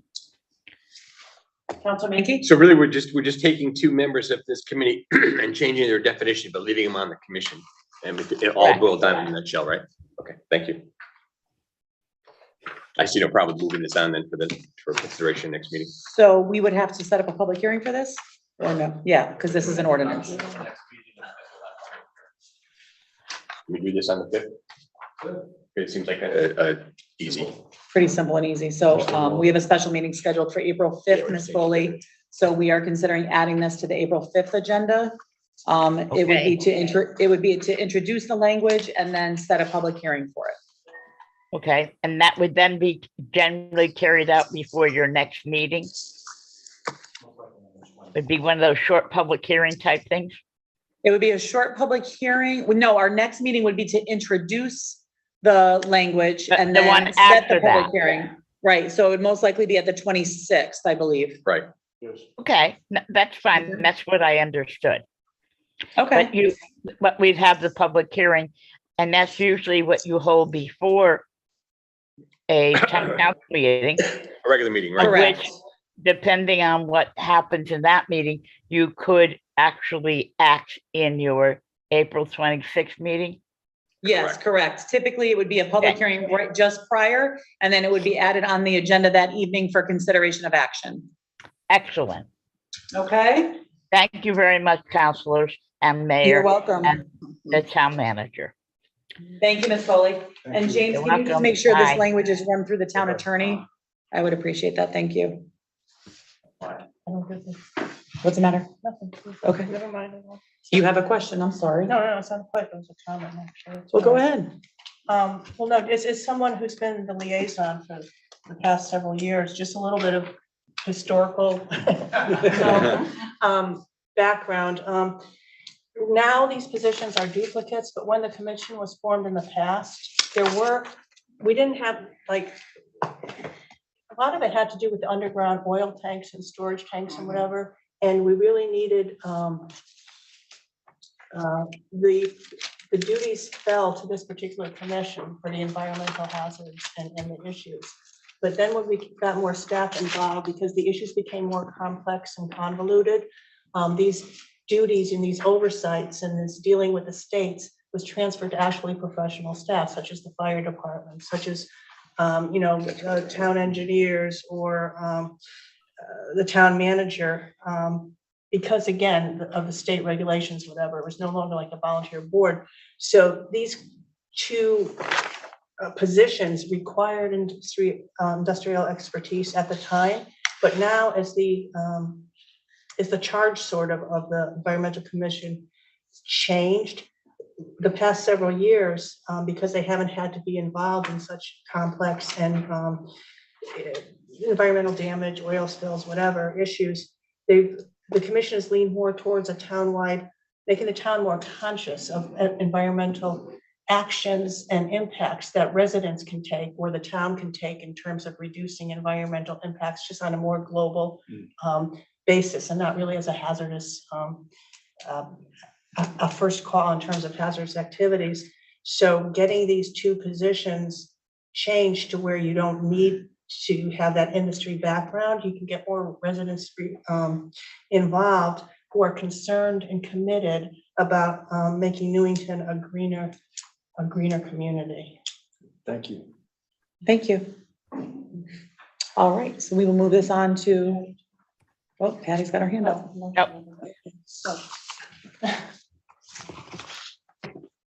Are you all set, Patty? Okay. Yes, I'm all set. It was in the last oil spill, the entire commission was ignored. So, I mean, it's pretty much proved that over the big oil spill we had, what, 4 years ago at least, that the commission wasn't used, and it really belongs where it was and how it was handled through staff and appropriate individuals. So time for it to continue to evolve. Okay. Thank you. Thank you very much. Thank you. Thank you. So we'll move this on to April 5th. All right. Next item this evening is the fiscal year 2023 State Historic Documents Grant Program application. This is something that we do on a regular basis, and I'm going to turn it over to Mr. Kropinski, who's got a show and tell for us. I always start show and tell.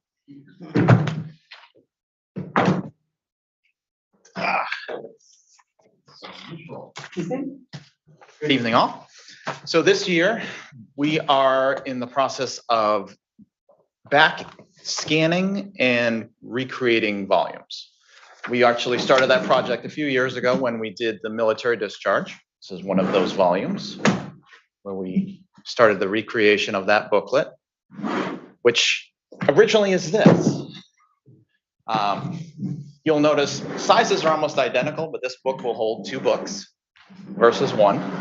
We'll also take about 10 pounds of metal out of it, which is a benefit for the staff as well as for the title searchers and attorneys who do come in for these. No more curls. Exactly. So you'll notice the application is utilizing, sorry, went down here. is using $7,500 worth of the state grant itself. We are proposing to use about $400 of our own preservation funds. That's not to say that we may not do more than the proposed 45 volumes. At this point, the quote is for 45, but if we're able to complete more, or inside of those 45 binders that we choose to utilize, if it's more beneficial to include 2 volumes versus 1, we'll complete more volumes under that and still have the same cost, which is a benefit. We are doing that as an in-house scanning project. So in addition to the benefit of us scanning them in-house is the benefit that we now have physical images, which if you remember about 4 years ago, we were completing a back filing back to our live index back to 1976. So I'll give you one little piece of information on that. From current day back to 1976, we have just under 1 million images for the land records right now. Completing this project will give us roughly another 160,000 images. And then every day we're creating more. So the benefit to having those images available is over the next couple of years, once this project is created, we plan on doing a back filing and indexing, which that will give us a live index back to like 1871. And that is the end goal. The more records we have online for our title searchers and our attorneys and for the public is less traffic that has to come into our vaults, less wear and tear on the booklets themselves. And we have an archive that we can always get into, and say a page is ripped out, we can always recreate and place back into the book for the history. So that is our proposal for this year. We did receive it through Adkins, as we've done in the past. They're one of our local vendors right here in New Britain. Very well worked organization. Most of our supplies come from them. You'll see on my little inventory, the ones with the X's are the books that we're proposing to do the recreation on. But you'll notice that we did an inventory for the full volumes back to volume 1. We're working forward on that index as well, because it is a benefit to us as an office and as a town. Should something happen, God forbid, we would have the ability, 1, to know how much it's going to cost us to recreate every single record. And we would have every single record available to us.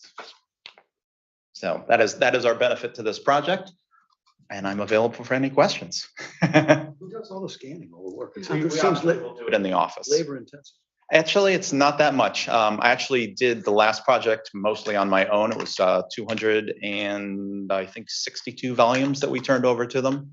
But we were able to do that project under $8,000. So the ability to save the money and still get the additional work done is one of the benefits. We purchased a large format scanner about 3 years ago in order to make those projects happen. Councilor Mankey? Just a quick question. Are we required to keep the actual physical volume here in the vault? And that's the official record, not the electronic record? The official record still has to be in the vault, but in paper under state law. With these volumes that we're creating, we will actually be able to request to have the original paper here destroyed for the recreations. Only, and here's the caveat, only back to 1900. Anything prior to 1900 is considered historical signature. So those volumes, once recreated, and those are the old hand script styles, those will be transferred into our locked cage area for protection, but we'll have public access copies that we'll be able to view. Similar to, if you remember, the grand lists that were completed about 2 years ago, same idea. Okay, thank you. Councilor Rada? You said the volumes that are required historically date from what date to what date? 1900 back to our incorporation in 1871. Is there any interest in the 1900 and moving forward with an organization? We do have the ability to turn them over to the state library for archiving as well, and that is the conversation we would have. My predecessor did actually have 1 or 2 destroyed, but I do have every other volume as well as the original indexes that were recreated in the vault still. They were stored in a storage room, so I transferred those back in. But that is an option for us as well. I only say that we can get the permission, but we usually tend to bring them to another organization first. Thank you. Yes. My heart feels better. I'm the same way. James, is there, will there be detail if I wanted to see what Churchill Drive looked like 40 years ago? How would I find that out? Well, that will depend. Most of that will be contained in the assessor's quad maps more so. We actually have those scanned and available. You won't see too much detail on them. Most of the subdivisions themselves were written onto separate cards. So it would just be simply an outline of that area. But we do have the historical going back to, I believe, don't quote me, I want to say 1932 in those maps. And I can't say that they're all complete sets, unfortunately, because over the years, they make a copy of each one of those. Now that we have GIS, they don't do it as much, but yeah, you'd have the ability to take a look back through that information. Right. Neighborhoods might be interested in going back and looking to see what their block looked like 20 years ago, 40 years ago. And actually, the state has a wonderful archive on the state library that you can actually pull up the aerial maps of the area to be able to look at what it was over time. Cool. Yeah. Thanks. Councilor Donahue? What does the P stand for? He indicates that the books themselves were originally preserved at one point, which means either the cover was falling apart, the pages were acidified and starting to age. So those books are sent out, deacidified, usually rebound and returned back to us. A lot less weight too. Thank you. Thank you. All right. Oh, Councilor Nagel. Yes, just a comment and a question. These records obviously contain important historical significance to the town and to the land itself. So in effect, it's kind of like an ancestry archive, not for, well, for families as well, because who owned what land, but also properties of land and where they were and where they've come to today for whatever reasons. Thanks for doing this. We get a lot of people who do come in and they want to know what happened. You know, they'll look back and they'll say, well, I know this person lived here, but who had it before? Or when did it become, when was the house put on the property? And we can actually take them back through time. And, you know, we'll get to the point, oh, with structures, oh, here's just the land itself. And this is who owned it at that time. And you can bring them back in time. And it's really a wonderful process.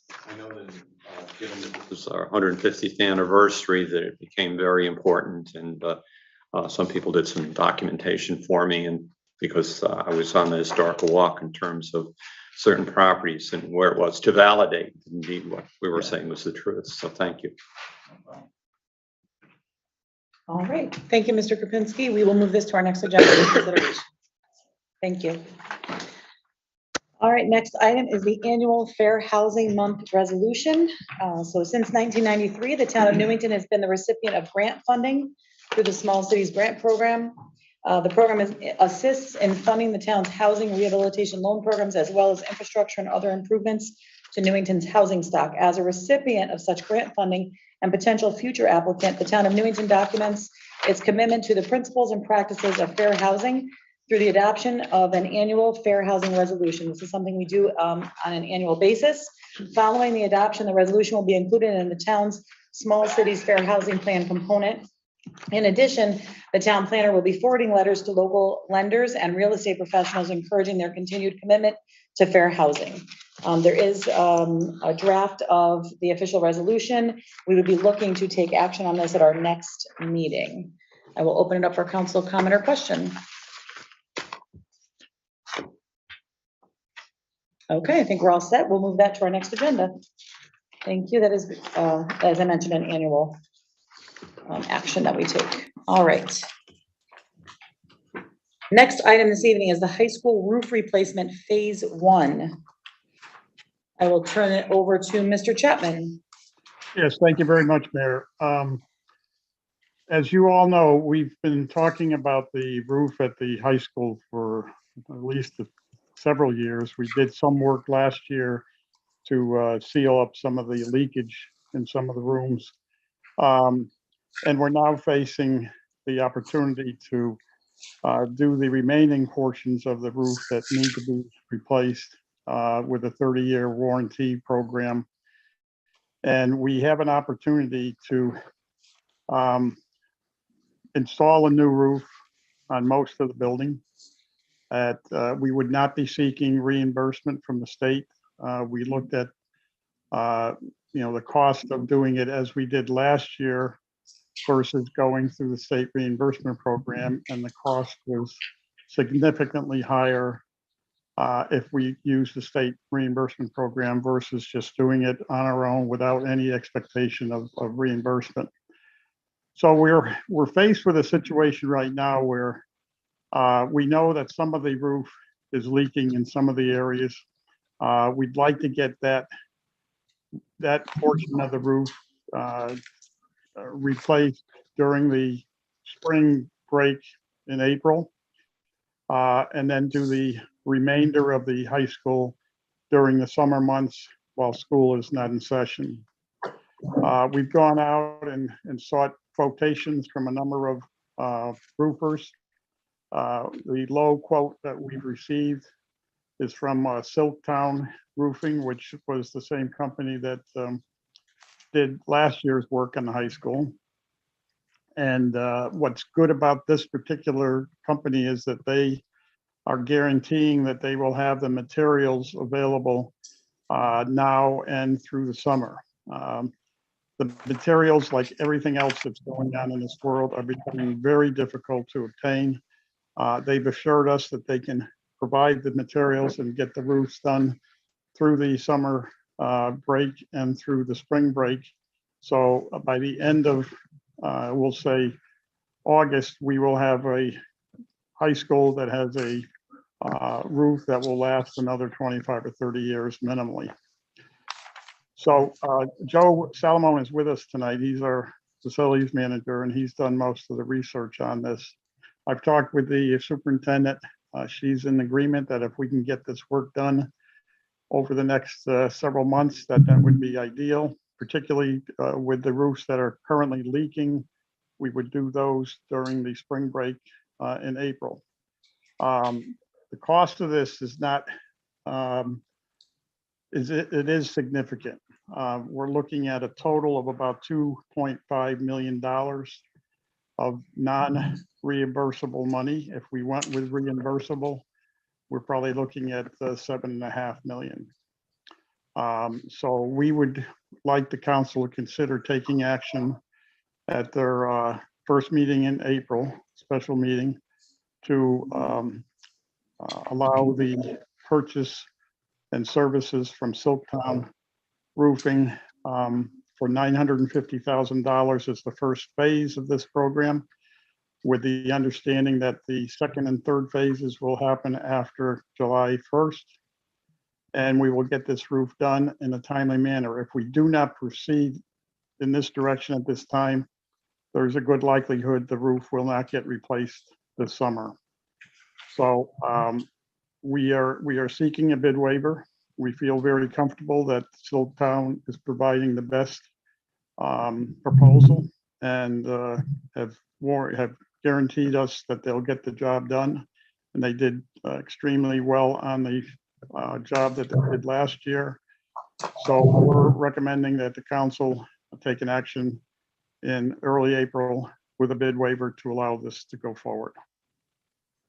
And I'll leave it open to questions, and Joe is here as well to answer anything. Thank you. Dr. Brumman, did you want to add anything? Thank you very much. No, I would concur with Mr. Chapman's comments that this is the best way to go. We have an active leak right now above the Culinary Arts Center. So being able to replace the roof versus repair it will save unnecessary repair funds. So I appreciate the collaboration on this, and I concur with his remarks. Thank you. Councilor Menke. Just question, is this the general age of the roof? Has to be replaced, or is it, there's a problem with the roof, or how long has the roof been on there? The age of the roof is as old as 34 years old in certain areas.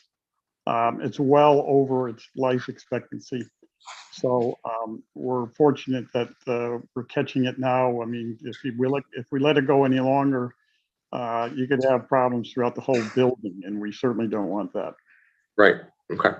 And so this would be 3 phases, the first phase in April, and then the second and third phase would be after July 1st. That's correct. Mr. Chapman, the first phase, then the 950 would be coming out of the current CIP budget?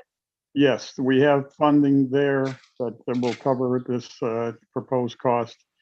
It has been identified for that use when it was adopted last year, and we're ready to go forward. The COVID situation and the state of the world right now has really thrown a wrench into the whole material supply for any of these projects. So we're really getting in at a time that is ideal for the town and for the vendor. Yeah, I think, I hear you asking for a bid waiver, and that is not something we typically would do. But given the fact that this vendor has already done some of the roof repair for us, and that they can guarantee the materials are ready for a summer project to make sure we get this done, by spring and summer. That is one of the reasons I would certainly consider a bid waiver, although that is typically pretty unusual. But I think given the circumstances that you've outlined, it probably makes sense for us to consider. Councilor Nagel? Oh, sorry, go ahead, Mr. Chapman. If you don't do a bid waiver, then you're probably not going to have the roof done this year. By the time we go up to bid and get the bids back, the materials that we're assured that are available will probably be used elsewhere, and we may not get anything done during the summer. Right, and given that there's an active leak as stated by the superintendent, I would urge the council to consider this for sure. Councilor Nagel. Keith, I recognize that it's good to have the same company that did the roof in a section of the high school this past year to continue with it because they have knowledge with it. Also commend everyone in terms of how when it looks at the final analysis that you're actually saving money over going through the other approach, a great deal of money. And also, I believe this phasing system helps us to divide between budgets, monies to be expended on it. And if I'm not mistaken, if it was all asked for at one time, it would have to go to a referendum. Is that true? That's correct. So there are many reasons why this is a wise and a correct thing to do, let alone safety.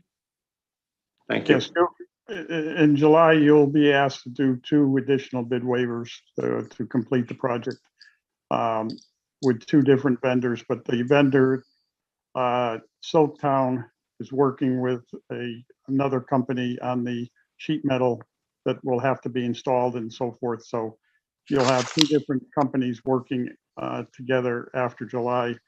But for the next couple of months, it'll be Silktown by themselves.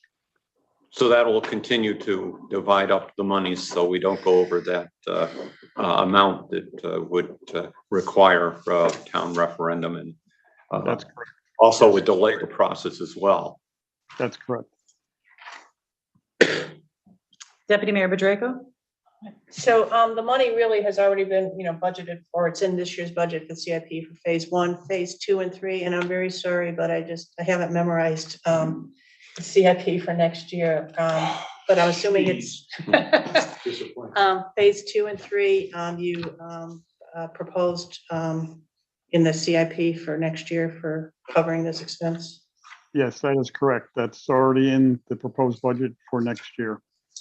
Okay, thank you. All right, any other council comment or question? Joe, I see you on the call. Is there anything you wanted to add? Hello, Council. Thank you, Mayor. Keith really hit it on the head. One of the driving factors for this project is material procurement. We're looking at 15 to 20% increases quarterly for material moving forward.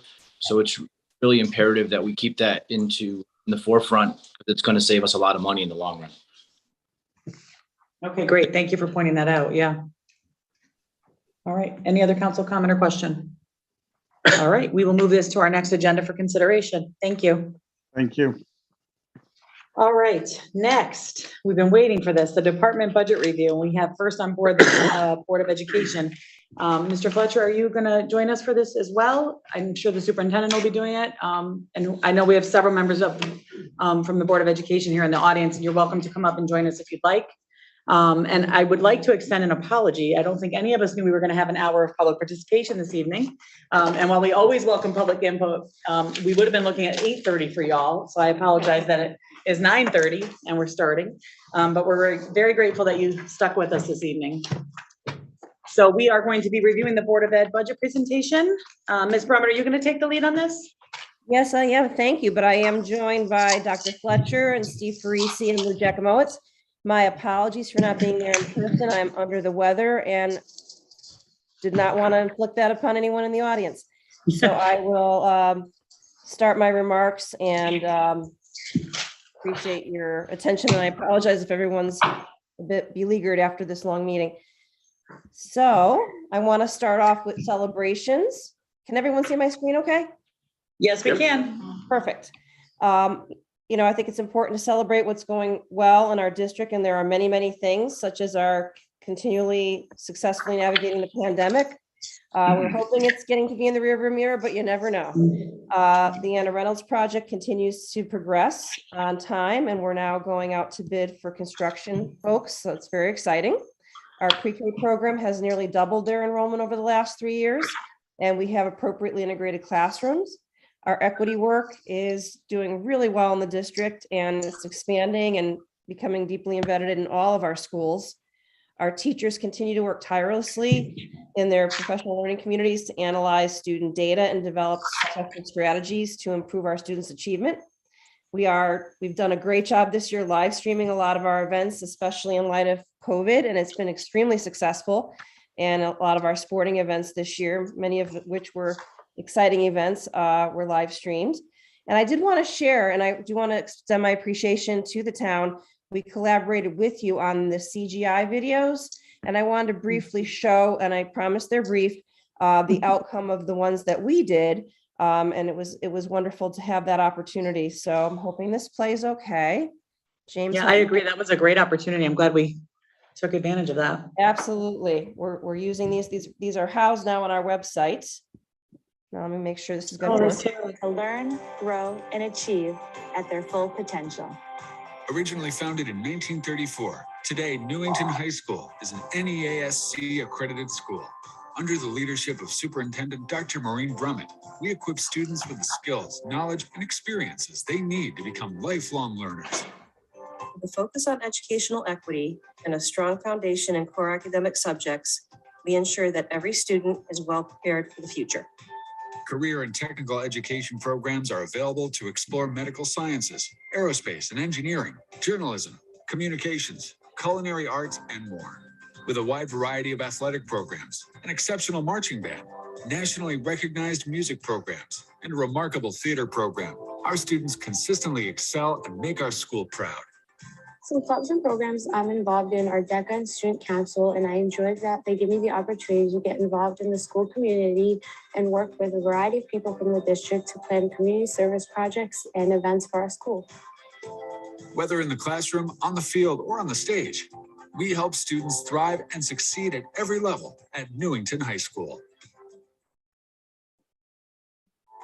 Students at Martin Kellogg Middle School and John Wallace Middle School earn a well-rounded education. Martin Kellogg's Academy of Biomedical Sciences and John Wallace's Academy of Aerospace and Engineering offer unique learning opportunities for those enrolled.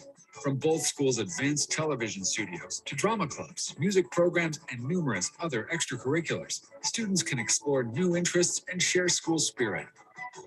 We are dedicated to helping every student achieve and find success.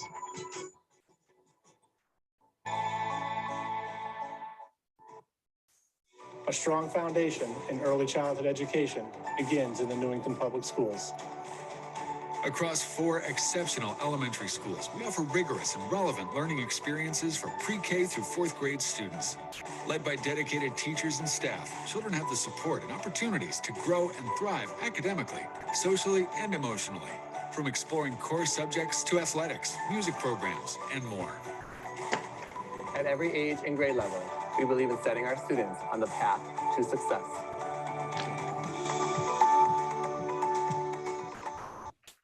a strong foundation. So thank you for your indulgence on that. We're just real proud of how those videos turned out and they spotlight our district. So now I'd like to get into the goals that we've been working on this year in the district and how they relate to our budget request. And we have been working diligently to address unfinished learning through equitable educational practices, ensuring that all of our students have a high quality education, providing structures for mastery-based learning practices, training for administrators on culture responsive teaching practices, strengthening our partnerships with families and our communities to support these goals, and developing high functioning professional learning communities. We continue to look at expanding our preschool, although we're not doing that next year. That won't be in next year's budget. I think it's important to share our demographics because they continue to change even in the short time that I've been in the district. Our special ed numbers continue to go up. They've jumped 2% over the last 4 years, which is pretty typical within the state. 504 students have jumped 2.5% in the past 4 years. Our EL population continues to grow to another 2%. Our free and reduced lunch, and this is pretty significant, has grown 10% over the last 4 years. Our choice students, we are increasing the number of choice students here in the district. We've gone from 100 to 127 over the last 4 years. And this magnet and outplace student, why I list that here for the town to see is while these students are going to other schools, be it a magnet school or a special ed school, this is still a fiscal responsibility for the district. So these are 203 students that are going to other locations, but are still our fiscal responsibility. We also have an increasingly diverse cultural population. Most notably, our Hispanic population is now at 25%. And in some of our schools, the white students are now in the minority. So we are, again, becoming extremely diverse. And while that's a wonderful thing, in my opinion, our learners have very different needs. I don't think we can have a budget discussion without briefly talking about the impact of the pandemic on our staff and students. We've had a marked increase in social and emotional and behavioral issues this school year. Many of our students require additional supports in that regard. Our staff is under extreme stress relative to the pandemic and the related pressures, especially as kids come back from being out for a period of time. It's been a huge adjustment for many of them. We have increased sub costs this year. Many of our students, and this is typical across the state, most likely across the nation, have suffered some learning loss. Some of our departments have had a lot of turnover because of the pandemic, or we have positions that are very hard to fill. And there's been a lot of expenses involved in order to keep our schools fully reopened. This is more true for the fall when we were still in a higher level of cases. We had a lot of tents and outdoor opportunities, spending money on tests before they were federally given to us. But again, all expenses and impacts. What we really, hope to get out of this budget and what our staff and students do need is acknowledgement that they've been heroic in their efforts to continue their work in spite of ongoing challenges and stressors, and they continue to this day. We really just want to continue all our current programs. We're not adding any staff or programs in this budget. We need to maintain our current level of mental health, wellness, and support because that is critically important for our staff and students. We need support and training for our administrators to meet the needs of all of our students. You saw our diversity rates. And the appropriate amount of time and supports to plan effectively for our diverse student population. We do have ESSER funding, which we've leveraged very significantly to provide supports to our staff and students.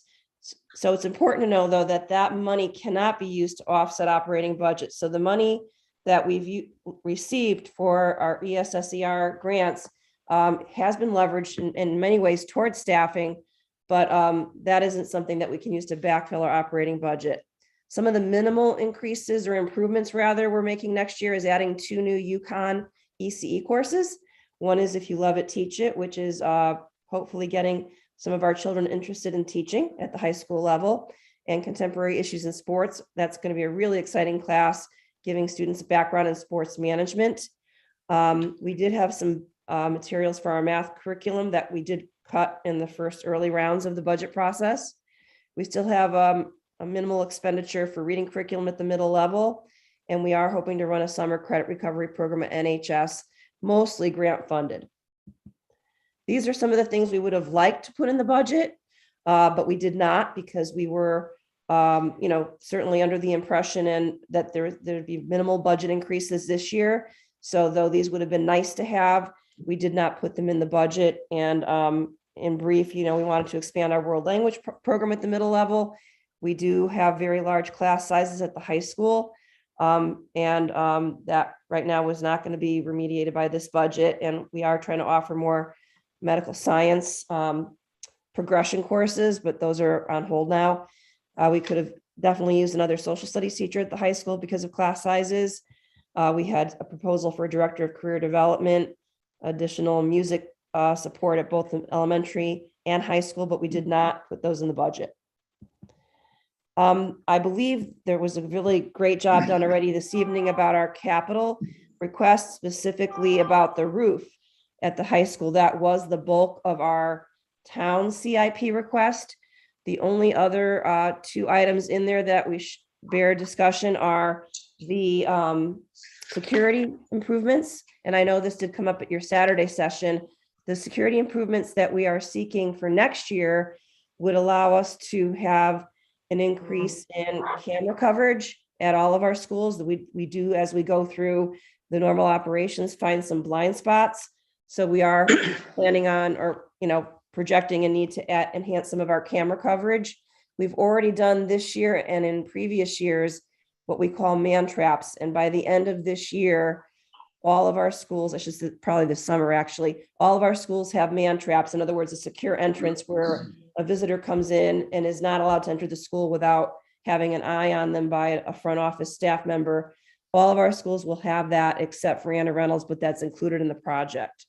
So that is in essence our capital request, the roofing, as well as the security enhancements. The other thing that I think needs some explanation is the bus replacement cycle. I know that comes up as a wonder each year about how do we determine what buses need to be replaced.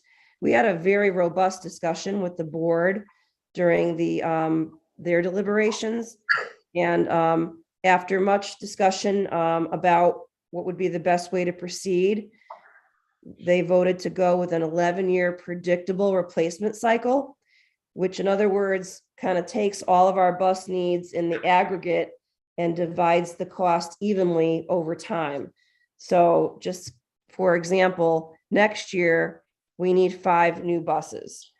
The actual cost for that would be $399, $385. However, if we take that in consideration of future needs, and as you can see down the line here, there are years in which we might need 11 new buses, and that's $1 million. Rather than have those escalating years, we looked at a protocol where we would average these out over time and then have an average amount as our request. So one might ask, well, wait a minute, you only need $399 next year, but you're asking for $488. Well, we're only going to use $399, and then the rest would be applied toward next year's bus purchases. As you can see, we have not received a lot of money historically in our capital for buses. We've had to rely on the health benefit credit as a source for bus funding. But I believe we're going to notice a shrinking of those health benefit credits because of the impact of COVID recently made them go up. We're already seeing, we just got an estimate today and it's gone significantly down and then it has in previous years.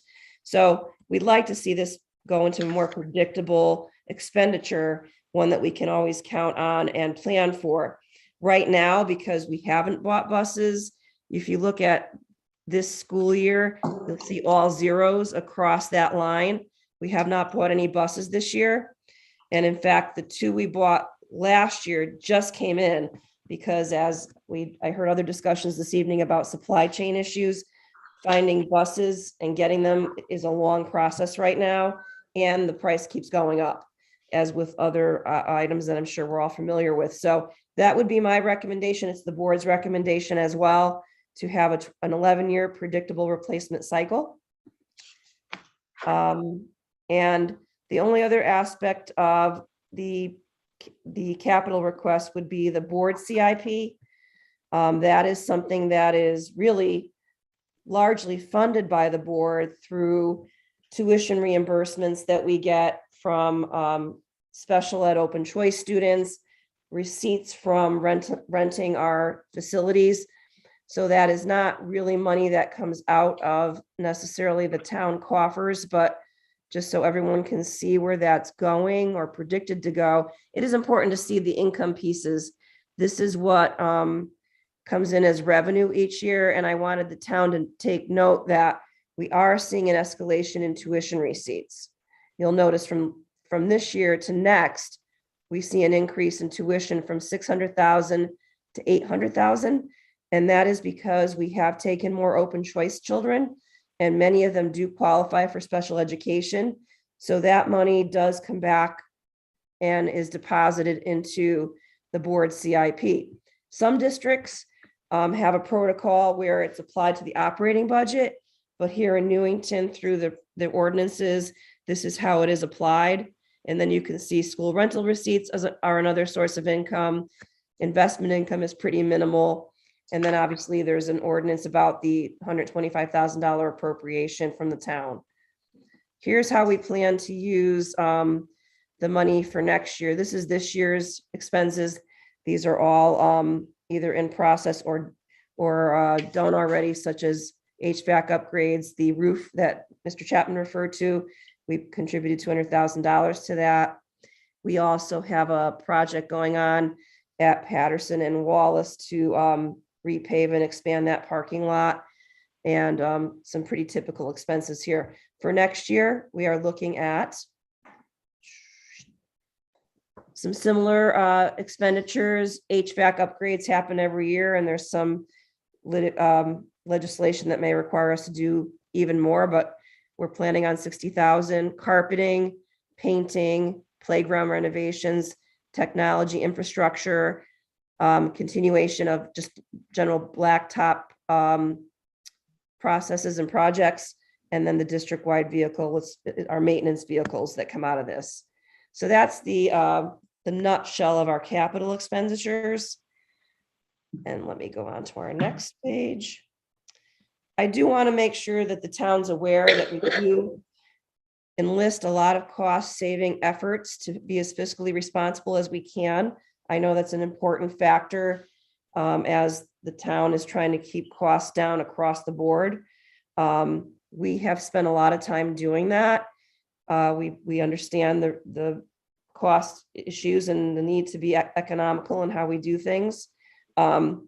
Just as a historical perspective, the board's average increase since 2016 has been about a little under 1.6%.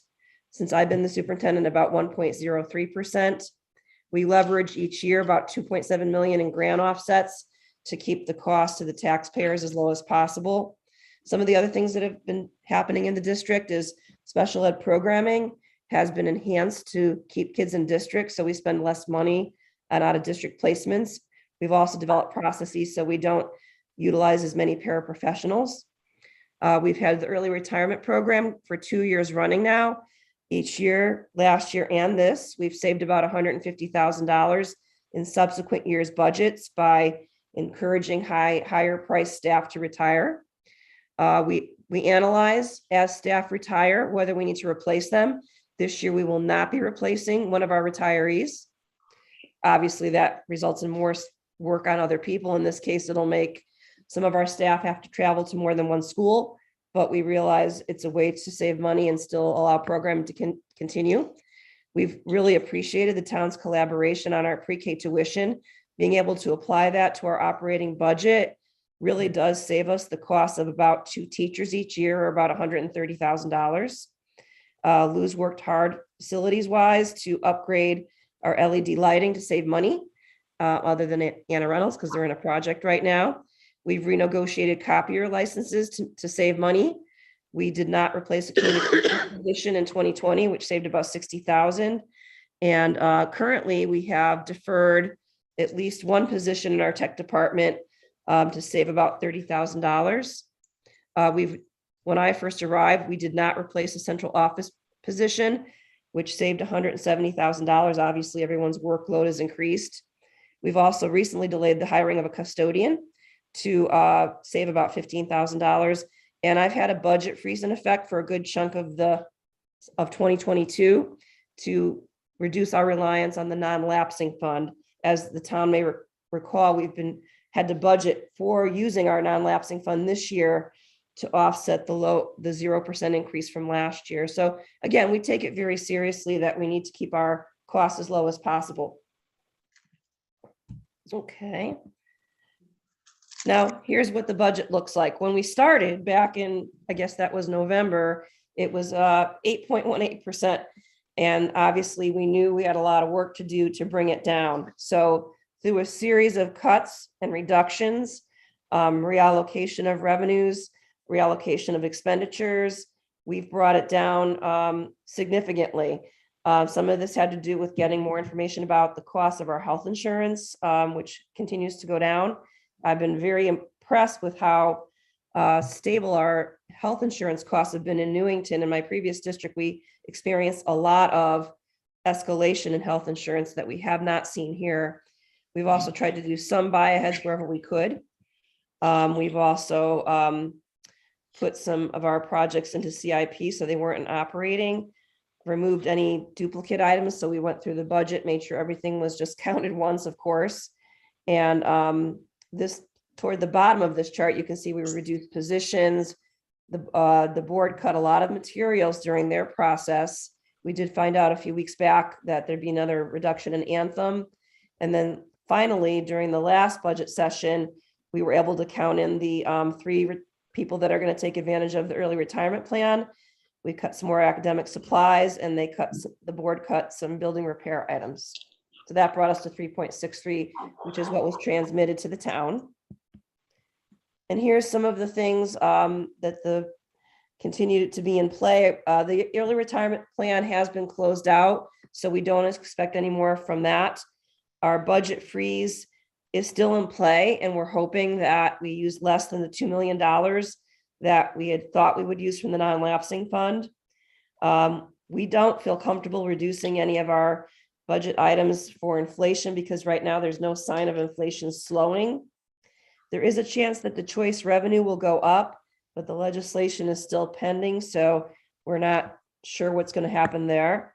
And obviously, we watch for attrition possibilities right now. Those are already included in the budget, but if any more come along, we will take action. So here's where we stand right now. With the town manager's increase of 1.69 in lieu of the 3.63, we are short to be compliant or to fulfill our contractual obligations. So these top 3 lines highlighted in green reflect the basic payroll options or obligations rather that we have. These are our union contracts, top line. In other words, these are the increases that are baked right into the union increases that we cannot deviate from. Here's the basic 2% raises that we anticipate all of our non-union folks will get. And here's the impact of our health benefit increases. So in order to keep from laying anyone off, we really do need a restoration of $592,000 to avoid layoffs, because just to maintain our current staffing, we really need a 2.46% increase. The rest of this chart just shows you our utilization of the non-lapsing fund last year, or in this year's budget, I should say. What it really did for us is, while we needed a 2.61 last year to not lay people off, we had to rely on the non-lapsing. This year, we've already baked in 1.1 million of the non-lapsing. Otherwise, our budget would be 1.47% higher. We'll continue to use the ESSER dollars to offset the budget, as well as other grants. You can see our supply increases have gone down very minimally. The board did cut a substantial amount of those, and our grand total right now would have been 3.63. Here's kind of our historical perspective. I think it's fairly evident that we have not had big increases over the years. Here's what it's looking like now. We do appreciate that the town CIP does include the roofing money, the bus money, and the security upgrades. That's critical. And I made mention of the town's increases here just for comparison. I'm going to speak to this slide and then I'm going to turn it over to Steve. But again, if we do get less than 3.63, here's all the things that are in play. Certainly, I mentioned what we need just to meet our contractual and obligations for our staff. And if those are not met, we will look at these type of implications: cuts to services, higher class sizes, the issues that we're currently dealing with for student mental health needs, legal issues if special ed services are not upheld, student achievement. I mean, all of our students are not all, but many of our students have had some impact because of COVID, and we need to deal with that. School climate, culture, and morale will be negatively impacted if I have to cut staff. And honestly, if we do have to look at filling holes, often that goes right back to parents anyway by increasing Chromebook insurance costs, sports participation fees, building usage fees. All of those impact taxpayers one way or the other. And now I'm going to turn it over to Steve about what the impact would be of having to reduce staff. Thank you, Dr. Brummett, town council members, Mayor Del Buono. Thank you so much for the opportunity to share. Those are significant implications. And so what you see on this slide is a chart of what it would take to reduce staff. And what it identifies in the left-hand column would be the actual average cost for a staff member in those positions. And then what you'll see on the right side is the actual net savings to the town or to the board. So when we look at certain positions and we say, oh, that's a $80,000 position or a $100,000 position, after you consider all the factors of oftentimes when you have to pay for things like unemployment costs and finalizing their insurance because they get it a couple months out, things like that, it reduces significantly. So we just need to realize that oftentimes when we think it might be just a couple of staff members to equate to a certain number, it actually ends up being more. So right now, I think as Dr. Brummett alluded to, if we were to just stick in like the teacher column, it would be about 15 teachers, just to give an example of what that might be like to illuminate that. But as you go down, you can see the varying positions, the actual net cost savings that it would be. If you would advance the slide, Dr. Brummett.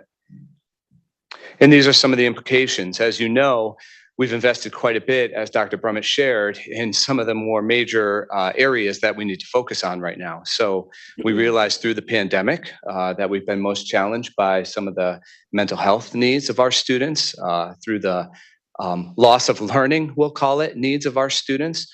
So we're significantly trying to increase and bolster that. At the same time, a reduction in force would counteract that. So we want to make sure we're maintaining, not even just maintaining, able to enhance our students' abilities to be successful in school.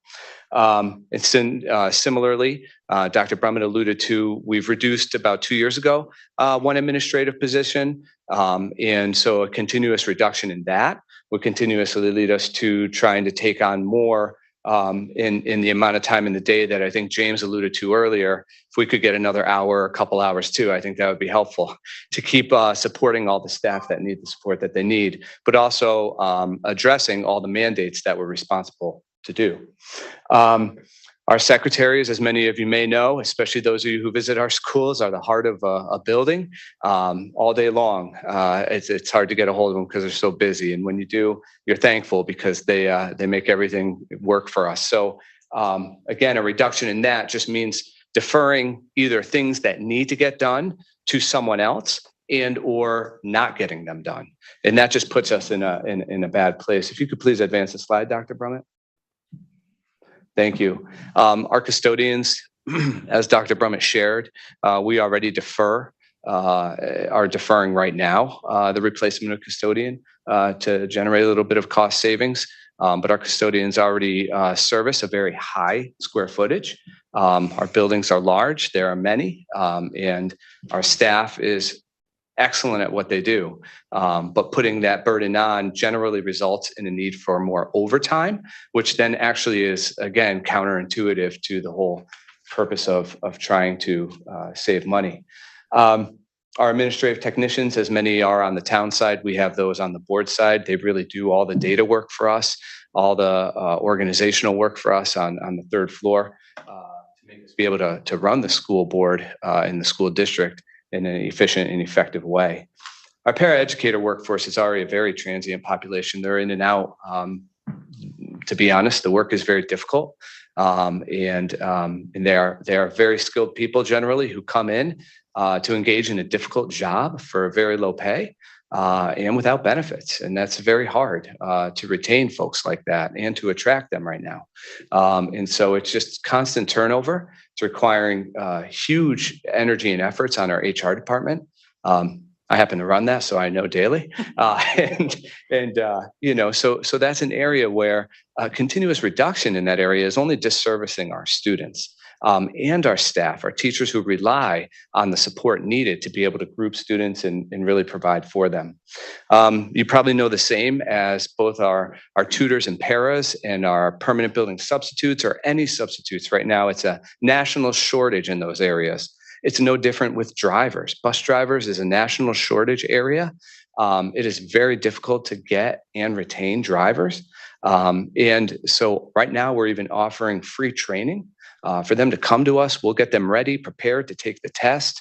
And then upon completion, we pay for it, and it's still hard to attract. So we need to transport our students safely. We need a workforce that's going to be able to do that in a way in which, if someone does need to be absent, that we have enough drivers to be able to manage it.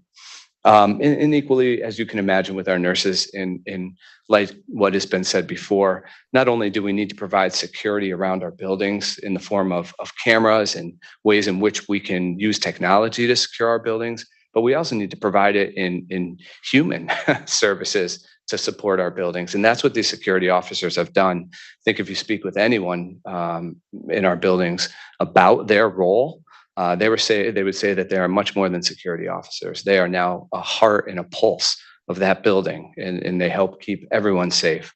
And they're also helping out a lot with our students' socio-emotional wellness, believe it or not. So it's been a win-win in many ways.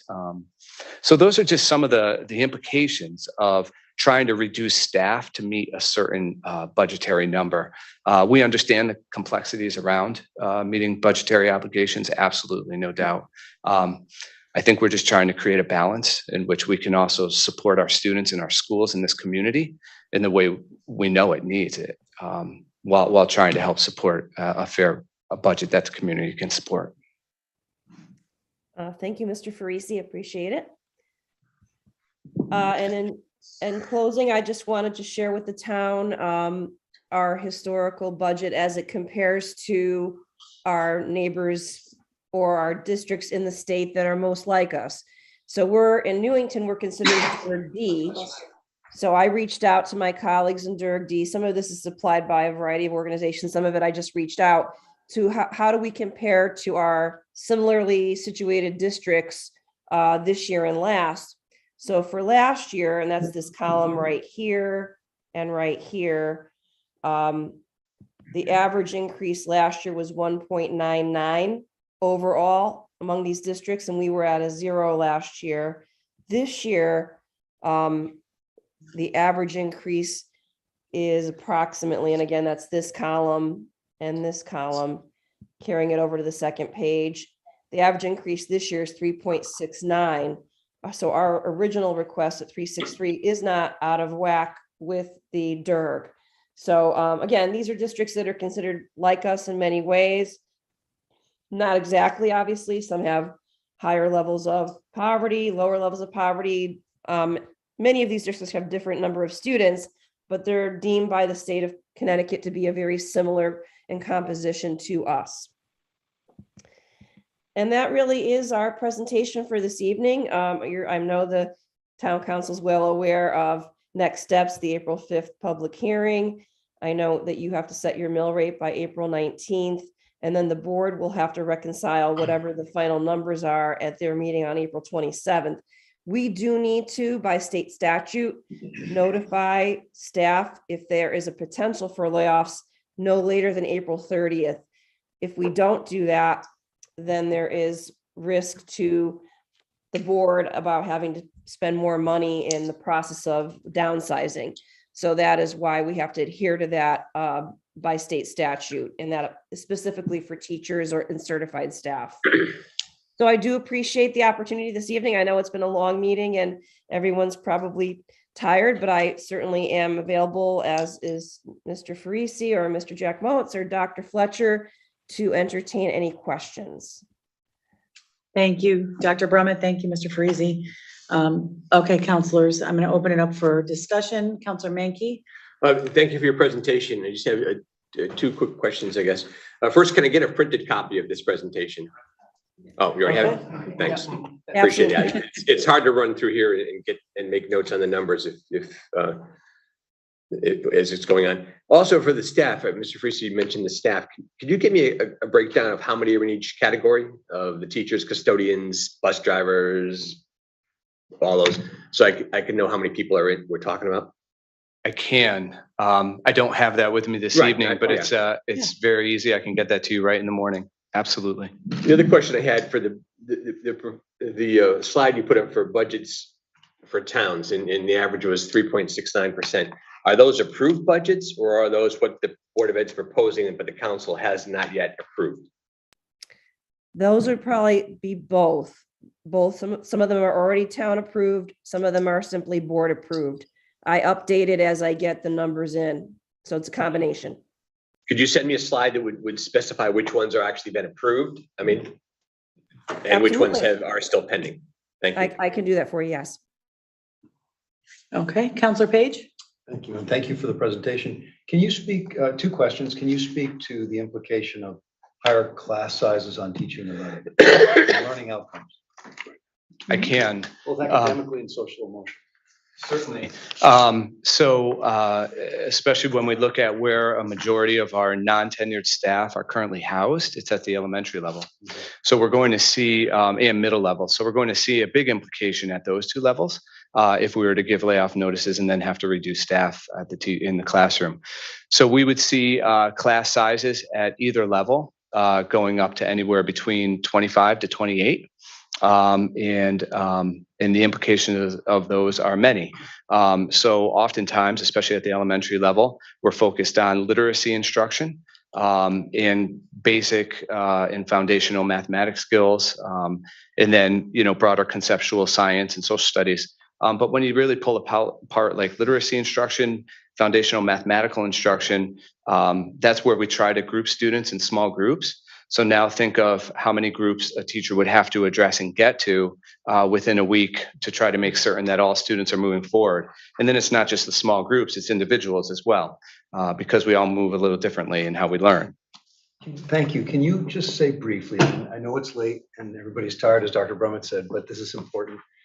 Can you speak to, and this isn't my second question, it's part of my first question, what the mandate is an expectation from the State Department of Education in implementing either RTI or SRBI, scientifically research-based interventions or response intervention, and how that's tiered, the three tiers, and how that relies on staffing and ratios of staff to students? Certainly. So in that tiered process that you're describing, tier one is general instruction for the whole class. Then when students aren't able to be successful, which is generally around, like, you would hope 80% of students can be successful in that range, 80 to 85. Then in tier two are students who aren't able to achieve that level, right, of the standard expectation at a grade level. And so within that, now you have students about 10 to 15% who will fall into that range. And those students require servicing by state statute. So we do have to provide, through the legislation of RTI or SRBI, servicing to those students. So it's either in literacy instruction or math instruction. If students are successful and they, are able to go up back into tier one, that's great. We don't have to provide that servicing any longer. But if we were to reduce class sizes or teachers available to support students in those areas, that would have an implication on that. And then you talk about tier three, which is an even lower level, which is 10 to 5 to 10% of students. They require more significant services. So you're talking about 3 to 4 days a week, opposed to maybe 2 to 3 days a week in tier two, opposed to general instruction. and it is smaller group. It can be 1 to 3 in tier 3. It can be a little larger in tier 2. So I think the implications are large because what we're also finding now, coming through the pandemic, which it sounded like tonight, we're not necessarily because some stuff is coming back. So that was disappointing news. But so, you know, at this point, what we're finding is more students are falling into those tier 2 and tier 3 categories right now, whether it be through the academic, the literacy and math, or the social emotional in the behavioral piece. So we have to address it on both sides of the house. And so, again, a reduction in force would significantly impact that. So absent a sufficient SRBI program, you potentially could drive more kids into special education testing. Oh, no, I'm sorry. I want to answer that. No, go ahead. That's a question. No, As a special education provider, I can answer that. No. Well, we use so this is a tricky question, which I enjoy. The process itself is meant to be a supportive process, not one that's supposed to be a driver into special education, but one that's supposed to be everything we can do to you know, support a student to meet the standards. Yeah. But we do use the data when students aren't successful through the process to then bring to a PPT or a pupil placement meeting. I want to use my acronyms, right? And make sure that we're making decisions that if a child does require testing because they aren't able to be successful in the SRBI process, that they may have to go into special education, and we would provide the appropriate testing to help us and then combine the testing with the data to see if they would meet qualifications for that process. Thank you. And I understand the spirit and the letter of those laws as they're intended based on past practices, which were not good as we treated children who needed more intensive treatment. My point, I guess, is that in the event of higher class sizes, those SRBI processes may be hampered, and we don't want to see that because it requires those small group kidney table instruction at the back of the room or the one-on-one in tier 3. So, and that is the foundation of the core of what we do, you know, the SRBI process. So we do believe that would significantly kind of, you know, reduce our ability to do it at its best. And again, during a time when students are appearing to need it the most through the data that we have. Context of, for some kids, years of falling behind in reading and the social emotional stress that everyone, children especially, it seems, are suffering because of the pandemic. And then my second question is, what are the implications of, because in several slides, Dr. Brummett referenced potential violations of IEP. What are the implications of violating an IEP, both at the state level as well as the Office of Civil Rights, and or violating 504 requirements? Well, it's a lot of litigation, and our legal bills would go up significantly because we would have to try to defend our stance on what we're trying to provide to students. You know, I wouldn't know right now until we see any reductions in force what the potential implications could be, but they could be significant and serious. And not only would it drive our litigation costs up, we wouldn't be providing to the student, which I think is the most important thing, the services that are required and needed. So it might be where their individualized plan is written as such, where we have to provide so many either hours or time in certain areas of instruction or behavior or social emotional learning, and we're not able to meet that time. And when we're out of compliance like that, you know, parents have a right to request that we get in compliance with that. And so we would be spending the money to try to understand how we're going to do that through potential, you know, means that you described either at the state level or at the, you know, local level, and trying to see what we can do to best service those students.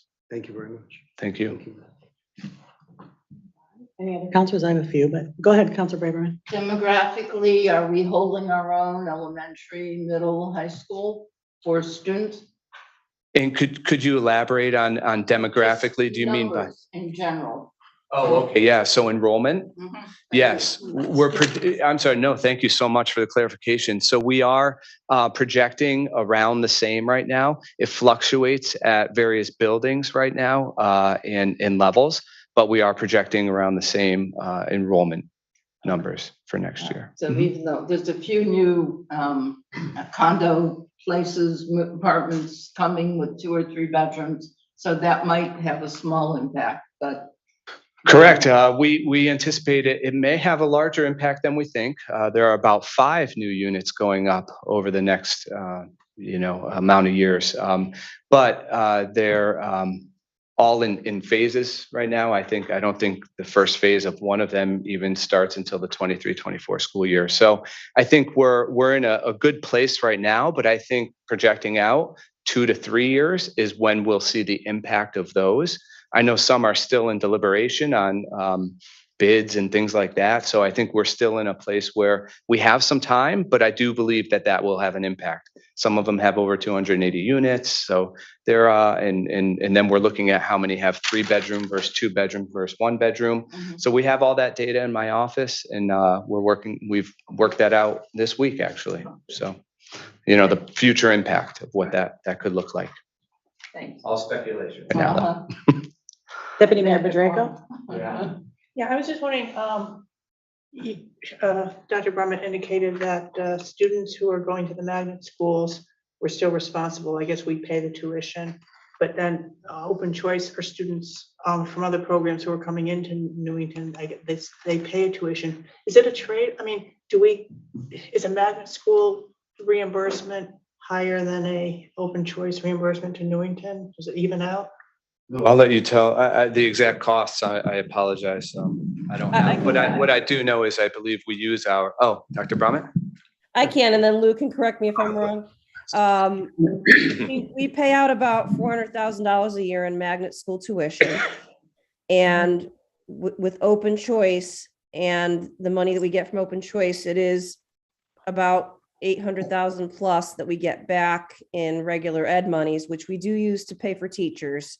And then on the special ed side, as I mentioned earlier, we use it in our capital funding. So I guess the short answer to your question, Deputy Mayor Bedrejko, would be that the open choice program does help us offset some operating costs, but it is somewhat reduced by our obligations for the magnet schools. There is currently legislation that may change that in a positive light, but we have not heard what that will actually be.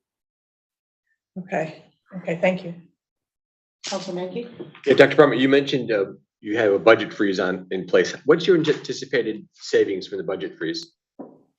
Well, we're operating in a deficit spending model this year because we're relying on the non-lapsing fund, but instead of spending 2 million of the non-lapsing fund, we're hoping to spend substantially less than that. I shouldn't even say spend, dip into it.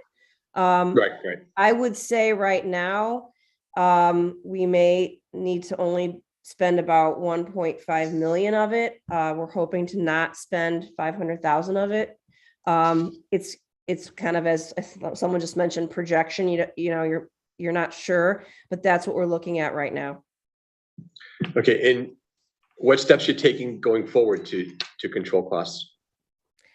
Other than what I've listed on the cost saving measures that were linked into the presentation, we'll continue to look at any positions that become vacant as to whether we need to replace them. And we will, continue to use any of the methods that Lou can come up with relative to some of the cost saving measures of some of the purchasing areas that we look at. But in terms of, our biggest cost is obviously our staffing. So any grant monies that are out there, and looking at, like I said previously, is if a person leaves, do they have to be replaced? Can we delay filling that position, take a wait and see approach to see if we need their services down the road? Those are the big lifts. Thanks. Deputy Mayor Bedrejko? I'm sure this is a question just simply because of my ignorance, but I know on the town side, we're starting to look at closer cooperations with surrounding towns in terms of purchasing equipment, supplies, sharing staff, programs, whatever. Is that allowed on the Board of Ed's side, working cooperatively with other towns to share expenses, or are the state statutes prohibiting it? We can do that. We've done that with special ed.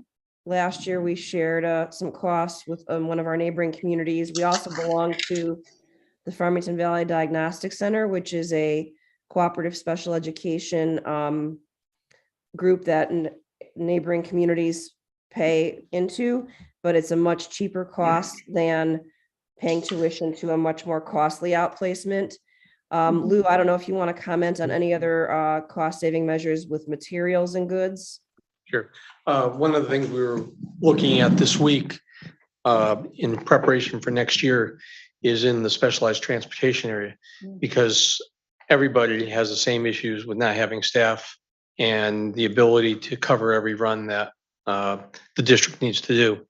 And I asked our transportation director to look at the possibility of, number one, starting a collaborative rapport with our neighbors, specifically in Weathersfield right now, where we have some common threads of where we're sending kids. For example, our students that are going to the VOAG program go to the Glastonbury Center for that.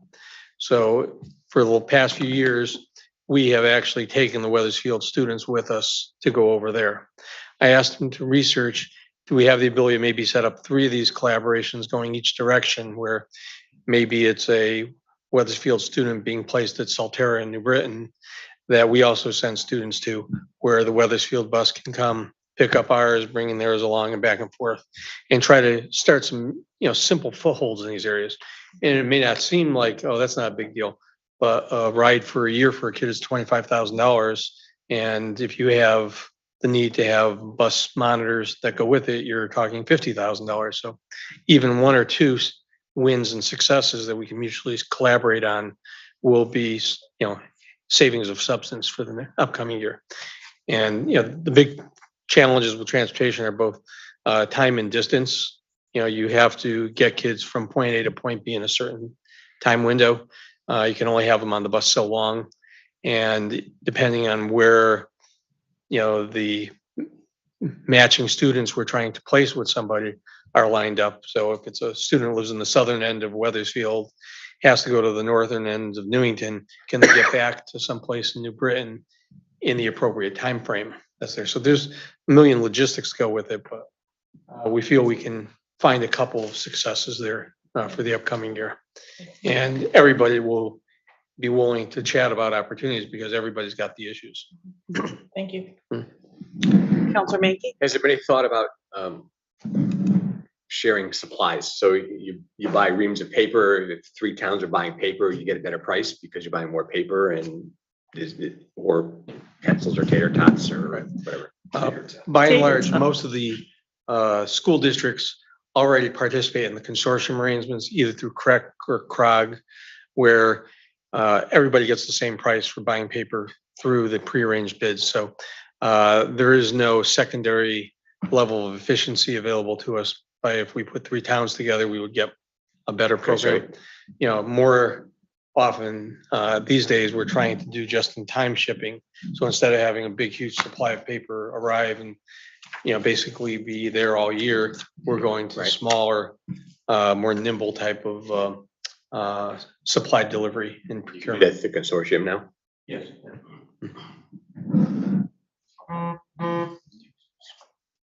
Goes my phone.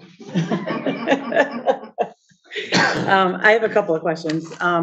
So in listening to the presentation, Dr. Brummett, you mentioned how we're now going to be moving those buses into the CIP budget. And in the past, the health benefits money had been used for that. So we received a memo today on the health benefits savings coming to both the town and the Board of Education. And I know on the town side, it was, oh my gosh, 300 something, yeah. Yeah.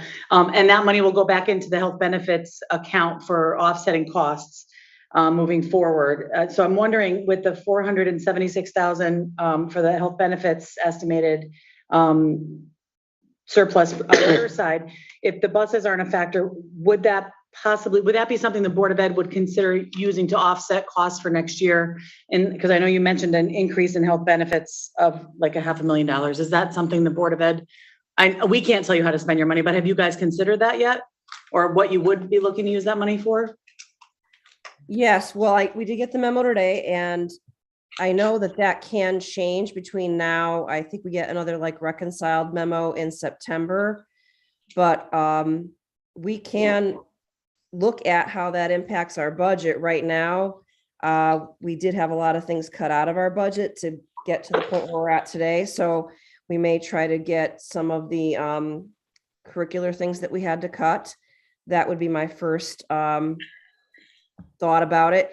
The problem is, as I understand from that account, is it can go down, like from this time last year to what we got in the fall, it was reduced by like $1 million. Can you verify that, Lou? We looked at that today. Sure. Last year at the March 20th assessment, the trending number was just under $1.6 million as a credit coming back to the Board of Ed. You know, as I was looking at and just seeing the expenditure patterns that occur in the health insurance area, because we're on the high deductible plan, in the first few months of every fiscal year, all of the participants are paying a much higher proportion of their medical bills, you know, to meet the deductible. Once they meet the deductible, then the plan shoulders a larger burden of the ongoing costs. And as I've looked at the first 3 or 4 years of our participation in the high deductible arena, basically has been about 45% of the expenses happen in the first 7 months of the year, 55% in the last 5 months of the year. So right now, I'm always shading on the, you know, the wisdom of being prudent and cautious about what would happen over the last, 4 months of the year. Last year, with the pandemic receding a bit last spring, we started at $1.6 million. I reforecasted the analysis a couple weeks before the end of the fiscal year in June. It was down to 868,000, and it ended up at 701,000. So it went down almost $900,000 from the projection at this time last year to what the ultimate settlement was in September. So it's very volatile numbers at that point, where where we have assurances all the trends are going in the right direction. That's great. A lot of times it's much easier to see it in the rearview mirror as far as what the results are, because if we were in a position to reallocate funds in the current year, we're still obligated on the hook to make good to the plan for any shortfalls that happen. So if we took out 200,000 and the 200,000 was no longer there at settlement, we have to make good to the health benefit fund. So it's always been the uncertainty surrounding the forecasting and how high is the actual utilization in those last few months have always been, something we've had to make sure we're very prudent about how we view that. Just a question. I want to make sure I understand. So the 200,000, like if there was as you mentioned, an excess cost, does that come out of the Board of Ed budget or the town budget? Right. The typical practice that we had done over all the years, and I'll take a very simple illustration. Let's say the plan is running $100,000 ahead as of today. Mm-hmm. The board has the prerogative to say, I would like to take out that 100,000 right now and spend it sometime April, May, and June to do whatever initiative they want. If the claims go south between now and the end of the year, and that $100,000 turns to zero, we have to pay back that one. The board operating budget has to pay that If they back. took it. If If you took it out, right. right. We have to pay that back. Right. But if So- there was an excess cost beyond that, then it's the town, there's no risk to the Board of Ed for that, right? Right. Okay. I wanted to make sure. Okay. I understand what you're saying now. Okay. Counselor Mankey? Just trying to get a handle of this health benefit. Is in your recollection, is there ever been a year where you didn't get money back? There's been three over the years. Which years? There were 2 in the 90s, and we had taken money one of those years that we had to pay back. The third year was a terrible year for both the board and the town. It's probably 13 or 14 years ago now. It's been a while since. Oh, yeah. So it's okay. So wouldn't it be better if there was some surplus at some point, whatever their surplus is, wouldn't it be better to use that money to pay staff than to put programs back in that the board has already cut? Well, since it's not a given in the budget authorization from the appropriation for the town, it's a matter of what the degree of it is. If the ask is to say, if there is $300,000 today in the fund, let's use that 300 to pay for salaries next year. None of us are in a position to guarantee that those dollars are gonna be there. So what's the, plan B if the 300,000 is not there because claims activity over the last 4 months accelerates and the credit is gone at that point. So there's other, I wouldn't call it deficit spending issues, but other cuts that have to be made to support the staffing commitments you made for the year. And as budgets get tighter and tighter, the decisions get harder and harder about. And I like to be able to say that, this inflation will be controlled by next year, but I don't see it necessarily going that way. Understood. And I see all towns and all government agencies in some serious trouble. And not only are we affected, but whatever taxes get raised or not raised, that go back to the person who's on the street, who now has their oil bill. I filled up the other day and the car in front of me paid $93 to fill up their tank. That's going to be a problem sooner or later. So those things are going to affect. Then if you raise their taxes on top of it to pay for increases. So I guess I'm more pessimistic there. I see us walking off a cliff at some point where we're going to just not be able to afford anything because things are just out of control. Hopefully I'm wrong, but I'm concerned. Right. If I could interject one comment, I didn't put the slide up. It is part of my slideshow and I'll send it to the town. The 2 years that I've been here for budget seasons, that is, we've turned money back to the town. So if there is this, if there is a situation where we get this money back from the health benefit credit, and I do realize the past couple of years has been kind of high. Last year we turned back 500,000 to the town, and the year prior 1.5 million. So we understand the importance of, if the money is not utilized, that it should go back to the town for their own, general fund purposes. And I will send that along to the town with my presentation that James already has it.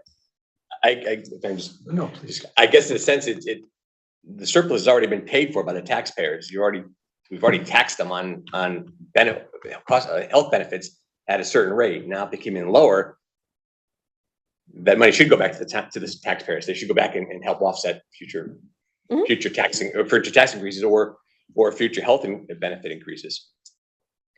I'm assuming that when the money goes back to the town, that is what happens to it. I think it goes into your general fund. I'm not sure exactly the process, but I would agree that money not needed or not utilized should go back to the town for their discretion. She's right here. Yeah, and we do. I'm looking up like this. I know we're looking at the big Like screen it's looking God for you, but talking. we can only see you, Maureen, on our little screen. So we're just I'm getting used to sorry. technology. No, that's okay. No, it's not your problem. Somehow I look up when the voice comes from the ceiling. I look up. I don't know. I'm floating above everybody. I just like wanted to mention, I want to validate all of the concerns raised about issues in terms of the pandemic and impacts on students as well as staff. Being someone that works in education, I can tell you, I feel it tremendously in my school. I see the impact on our students and staff and climate. So I just want to make sure that you know that I understand exactly what you're talking about. I hear what you're saying. And we're at the very beginning of our process. So hearing your presentation tonight, now we can start to really dive in and look at budgets and numbers. But there's a lot of assumptions right now that we want staff decrease. That is absolutely not what we are looking to do. So I want to make sure that I say that, because I feel like that is an assumption that's being made that that's not anyone's intention. And we are very early in our stages, so I certainly can't make promises, but I will tell you that that's not what I want to see staff cut. That being said, I'm still looking for ways that we can work together. If we can lower any numbers or adjust anything, we're always looking for that until the very last minute. So, I want to make sure and be clear on that. I had another question, but this old age thing, the train's going. I did have a question about the bus lifespan, just because I know on the slide that you showed, there was a column that mentioned 11-year, there was a column that mentioned 12-year. Yes. But I thought a few years ago when I was on CIP committee that we had talked about a 14-year. So I'm just curious how we're coming up with the 11 versus 12 versus 13, 14, that kind of thing. I can't speak to anything more than 3 years ago, but since I've been here, Dean Barnes says that we're kind of pushing anything above 10. 10 is what like DATCO uses or for student. So we're using 12 because we know that we're monitoring our own buses and we're making sure they're well cared for. I don't know, Lou, can you comment on previous bus cycles? As far as the 14, no, that, I believe that was just some passing conversation a few years back. Okay. What if we went to a 14-year?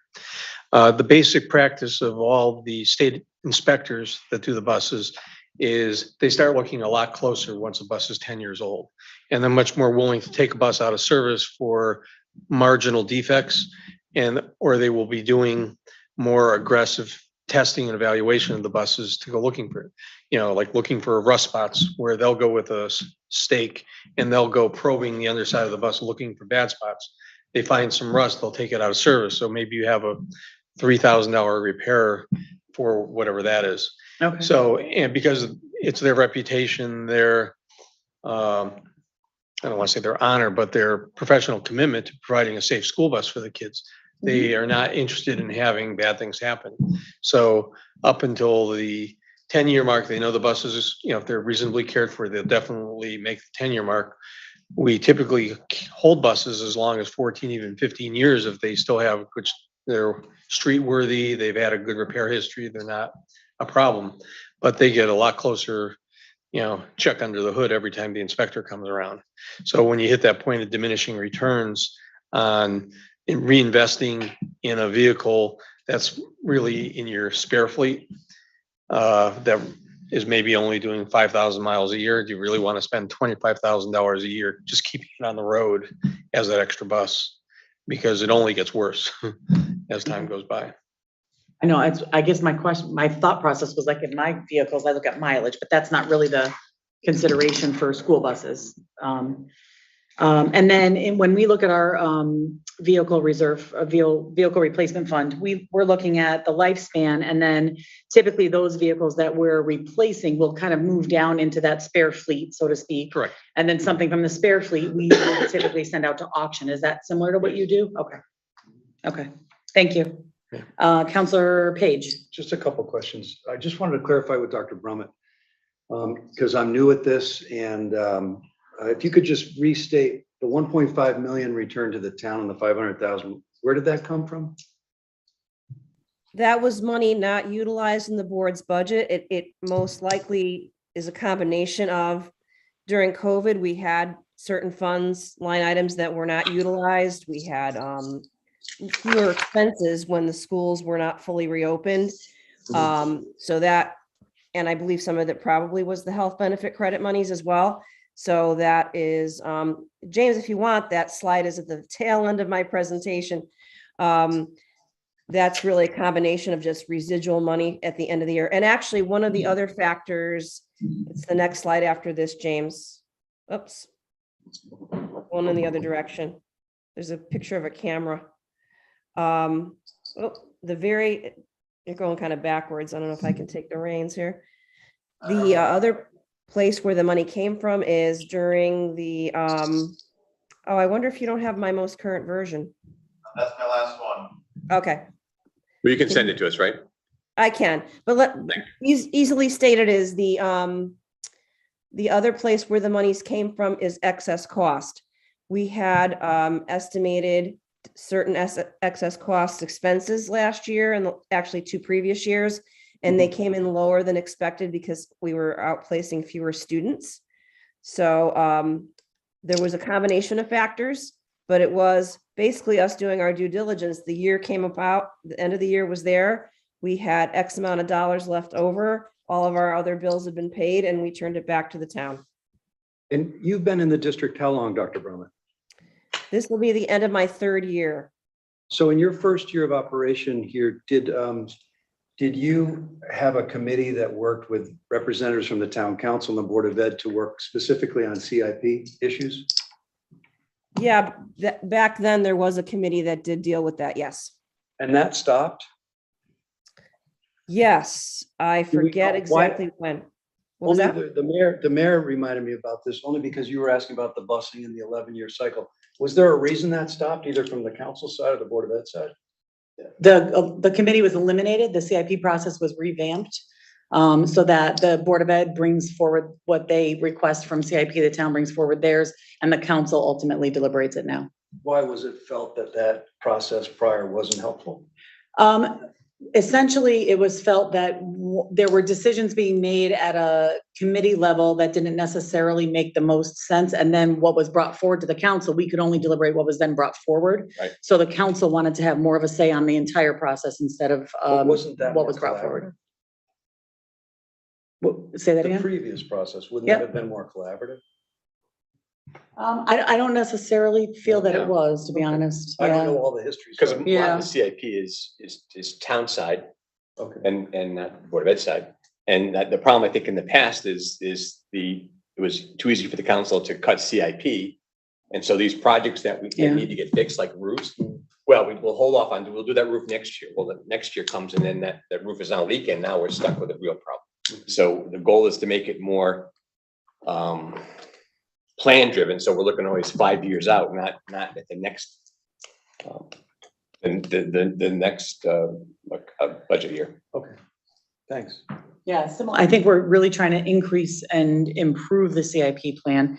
And by, for example, putting buses in there, that makes a lot of Makes a sense. lot When of we have a sense. vehicle replacement plan, we wanted to do the same with the buses. It makes more sense to have a plan and kind of be able to budget that amount and know what it is, instead of every year we're battling over buses and numbers and how many to replace and where to get the money from. So having that as almost a replacement plan makes more sense, similar to the town side. So And if in the past, it was easy we got to cut the budget. So you need 3 buses, we're gonna cut you to 2. Or you need 2 buses, we're gonna cut you to 1, or we're gonna cut you to no bus at all. This way, it's a plan you can depend on going forward. in fairness, we cut police cars in the past too. Yeah, we 2 years in a row, we put police cruisers. Not our proudest move, but I'm just saying, it did go on both sides. Yeah. Okay. Yeah. Thank you. You're welcome. One more question. Oh, go ahead, Maureen, sorry. I was just gonna say, is the slide finally showing with the girl with the Yeah. camera? Yes. Anyway, you'll see this, but you can see over the past 2 years, we did set some money aside to non-lapsing, which has really helped us during these, this last year especially.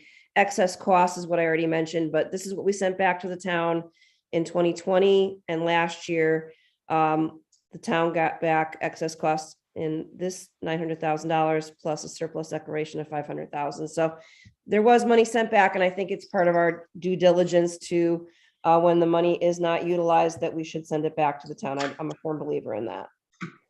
Thank you very much, Dr. Brown.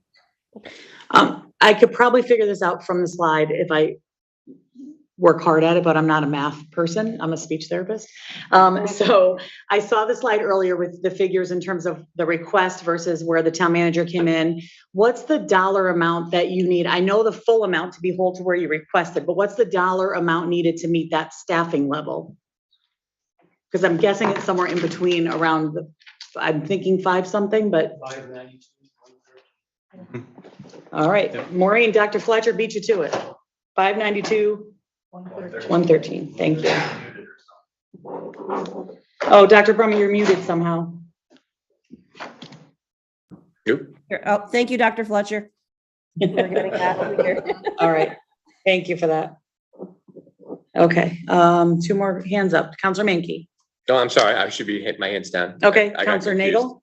Yeah, I've been trying to make a statement for a while, and not in answer to questions that came up about why the CIP was no longer in operation in its former form, and some of those things have been explained to you, Councilor Page. Also, there were things that were presented Board of Ed side, but more so in other departments that indeed didn't fall under the criteria of what the CIP was supposed to be for. And also many requests were made by many departments that went over the $975,000 that could fall under CIP and would have to go to other places. And they just came willy-nilly, some appropriate, many of them not. And I don't mean to bring it up, but I know the one that ultimately made me wonder what was going on had to do with the Chromebooks and whether the Chromebooks should come under CIP or not because of not because they aren't worthwhile, but because of the nature of how that money is supposed to be spent. So it became more of a quagmire kind of thing. And not necessarily on the Board of Ed, but just generally, sometimes it got to be a political decision as to what to fund or not, as opposed to what was really, really needed. So the idea of changing it, streamlined it somewhat, it ultimately comes directly to us. And there aren't many meeting after meeting after meeting that where we're hearing things or things are being brought forth that either don't belong in the old CIP or were wonderful ideas, but there's no way the committee could approve funding it because it went way over the amount that we could possibly consider funding, and then spreading the monies over many different areas. If you took one that reached almost 975,000 and you didn't have more money, then you had to choose this and not all of these. So it became a confrontational within different departments in town where it really shouldn't. So it may not be what was envisioned originally, but that's more and more what it came to be. And people on the committee over several years became more and more confused as to what the committee is supposed to do and the things that I've mentioned before. So at least now the funding Board of Ed as well as others know that there is a process to go through. And if you want Chromebooks, it comes through or whatever budget it comes through now. And if you want buses, it comes from this fund as opposed to coming to CIP, which sometimes got to be a catch-all, which isn't what it was formed for in its old form. So maybe that tells you too much. No, thank you. All right, thank you. Any other council comment or question? All right, I would like to thank the Board of Ed, Dr. Brummett, and everyone involved in creating the budget and bringing it forward to us. I know it's very evident that you put a lot of thought into bringing forward a conservative budget, and we do appreciate that. And Dr. Fletcher and I talk on a regular basis, so we will continue that dialogue. And I would encourage other counselors to reach out to your own Board of Ed members to, as we move forward and have questions. And I know, Dr. Brummett, you're always available for us too. So I appreciate you all for coming tonight and for all the work you put into the budget, and we'll be talking. Thank you very much. Thank you. Much appreciated. You're welcome to stay and hang out. Yeah, we're not done yet. All right, next item is miscellaneous programs not previously discussed. Ms. Murphy? Yeah, I'm still here. No, there's nothing you guys haven't already gone through. Always gone through all the departments. I like that. I can check that one off. Thank you. Yep. Next is to set tentative town council budget for 2022-2023 fiscal year. And James, do you want to give an overview of this, or Janet? I'm just looking like what James has on the screen. So for the legal notice, unless you guys plan on making any changes to the town manager's proposed this time, what will go into the legal notice is what you were presented with from the town manager. We have to place that ad in preparation for the public hearing on the 5th. Okay, so you'd be looking for us to, if there's any changes to be made this evening or on the 5th? If you want to make some now, you can. In the past, you have not. And Right. we've just kind of gone through with just setting this as the tentative, and that's what goes in the paper.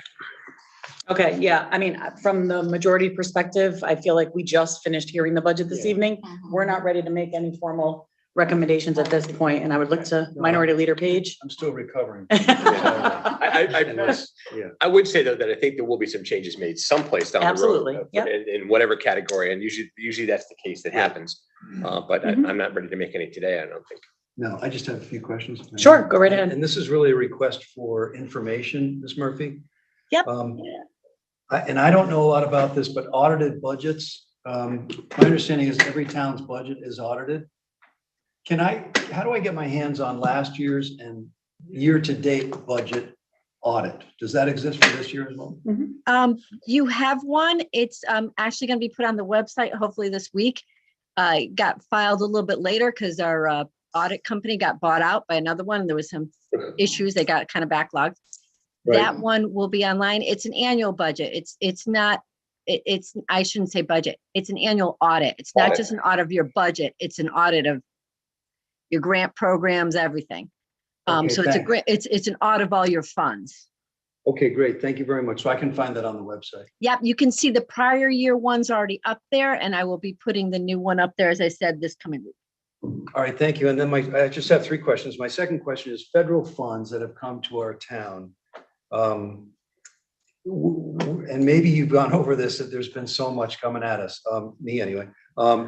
Where can I find all federal funds, grant monies and so forth for this fiscal year and next fiscal year? Okay, so for the federal funds, that's actually part of the audit. They do a federal and state audit. We don't Okay. get much federal funds, to be honest with you, except the COVID money that we currently just received and the FEMA money. The majority of the grants and the money we get is from the state. And our auditors do a state and federal audit to make sure we're in compliance with all their guidelines. Those are also online from last year. And I can scan and send you the ones from this year as I try to get those online also. Okay, and then thank you. And my third question is, do you have data on how much we've realized for the last 2 years and projected this year for any of the, or all of the economic development that's happened in town? That's That actually would been, be realized. more what you're seeing in your grand list. Your growth of your grand list is usually dependent on economic development. I don't personally in my office track that. My office is more, I'll say the side that makes sure you don't go over your expenditure budgets and that we get grants from the state and everything like that. I can check in and see you were looking for 2 years of realized economic development. well, I think a lot of work, I know a lot of work has been done for economic development in town. And I wasn't sure if someone was keeping track of what we've actually realized taken into the coffers for the last 2 years. I will check back with the town manager and our town assessor, because I know they have done some metrics on that. And then get something back to you. All right, and that's it. Thank you very much. Okay, so we don't need to take action tonight, just to tell you that we're not making adjustments? Is that correct? I'm gonna defer to James on this. I don't know what we did in past. I'm only asking because there's no resolution in the packet, so I want to make sure that we're good with that. I didn't have a resolution in the previous years, so. Yep. Yeah. Okay. My gut is telling me as long as we don't make changes, then the Right, budget well, we should be all set, yeah. stands and you'll put in the notification. Right. Correct. We discussed it. Okay. And I did Perfect. also send both of the parties the spreadsheet for when you guys start to deliberate and do changes that I send you every year. Yeah, I saw Counselor that this Page- afternoon. Yeah, Counselor Page, if you have any questions about that, feel free to give me a call. That's kind of when you go in to deliberate with your parties, the spreadsheet you use to play with the numbers, I call it. Okay, great. Thank you. It You're allows welcome. us to basically plug in any adjustments we're considering and it'll show you how it affects the grand total and the percent and all that. Okay. She's amazing. Okay, great. And I shared that with my Board of Ed members and they were really bummed that they didn't have something like that. So they might be looking for something like that too. Oh, it's a but fun, I fun, was- fun tool. I was really proud to say that you do that play for all us. kinds We of games. appreciate You it. can, yeah, just Yep. All right. So we are Something moving on else. to written oral communications from the town manager. Mr. Chapman, do you have anything for us? We did. I don't know if Gary's still with us, but there was a question that was raised concerning the DOT projects that are going on in town. Gary, are you still here? Yes, I'm here, Keith. Can you give the council an update? Sure. James, do you have the table that I sent out this morning? Thank you, James. So this is a table, a summary of Connecticut Department of Transportation projects that are happening in town this year. Quick summary is the first one is a road resurfacing project for State Route 173. That's Willard Street, south of Cedar Street to the Berlin Turnpike. That includes the section of Richard Street that is part of that corridor. It's repaving or milling and paving about 2.5 miles. The second one is resurfacing part of New Britain Avenue between Willard and Main Street. It's about 0.5 mile. So the DOT is resurfacing about 3 miles of road in town. That also includes, they replaced the catch basin tops when they do that also. When you drive those roads, you'll see the white paint marks, and some of them have already been replaced. Others will be replaced in the near future. I don't have a real firm schedule on when this will take place, but the paving, the asphalt plants just opened last week, so this will be wrapping up sometime in the next few months, I would think. This will occur during the paving season. State project 07250 and 093-218. Those are sort of I guess I call them sister projects. They're coordinating traffic signal systems on Route 5, Berlin Turnpike, and State Route 175, Cedar Street. Those projects run the entire length of town, starting at the town lines in Berlin to Weathersfield, and Weathersfield to New Britain.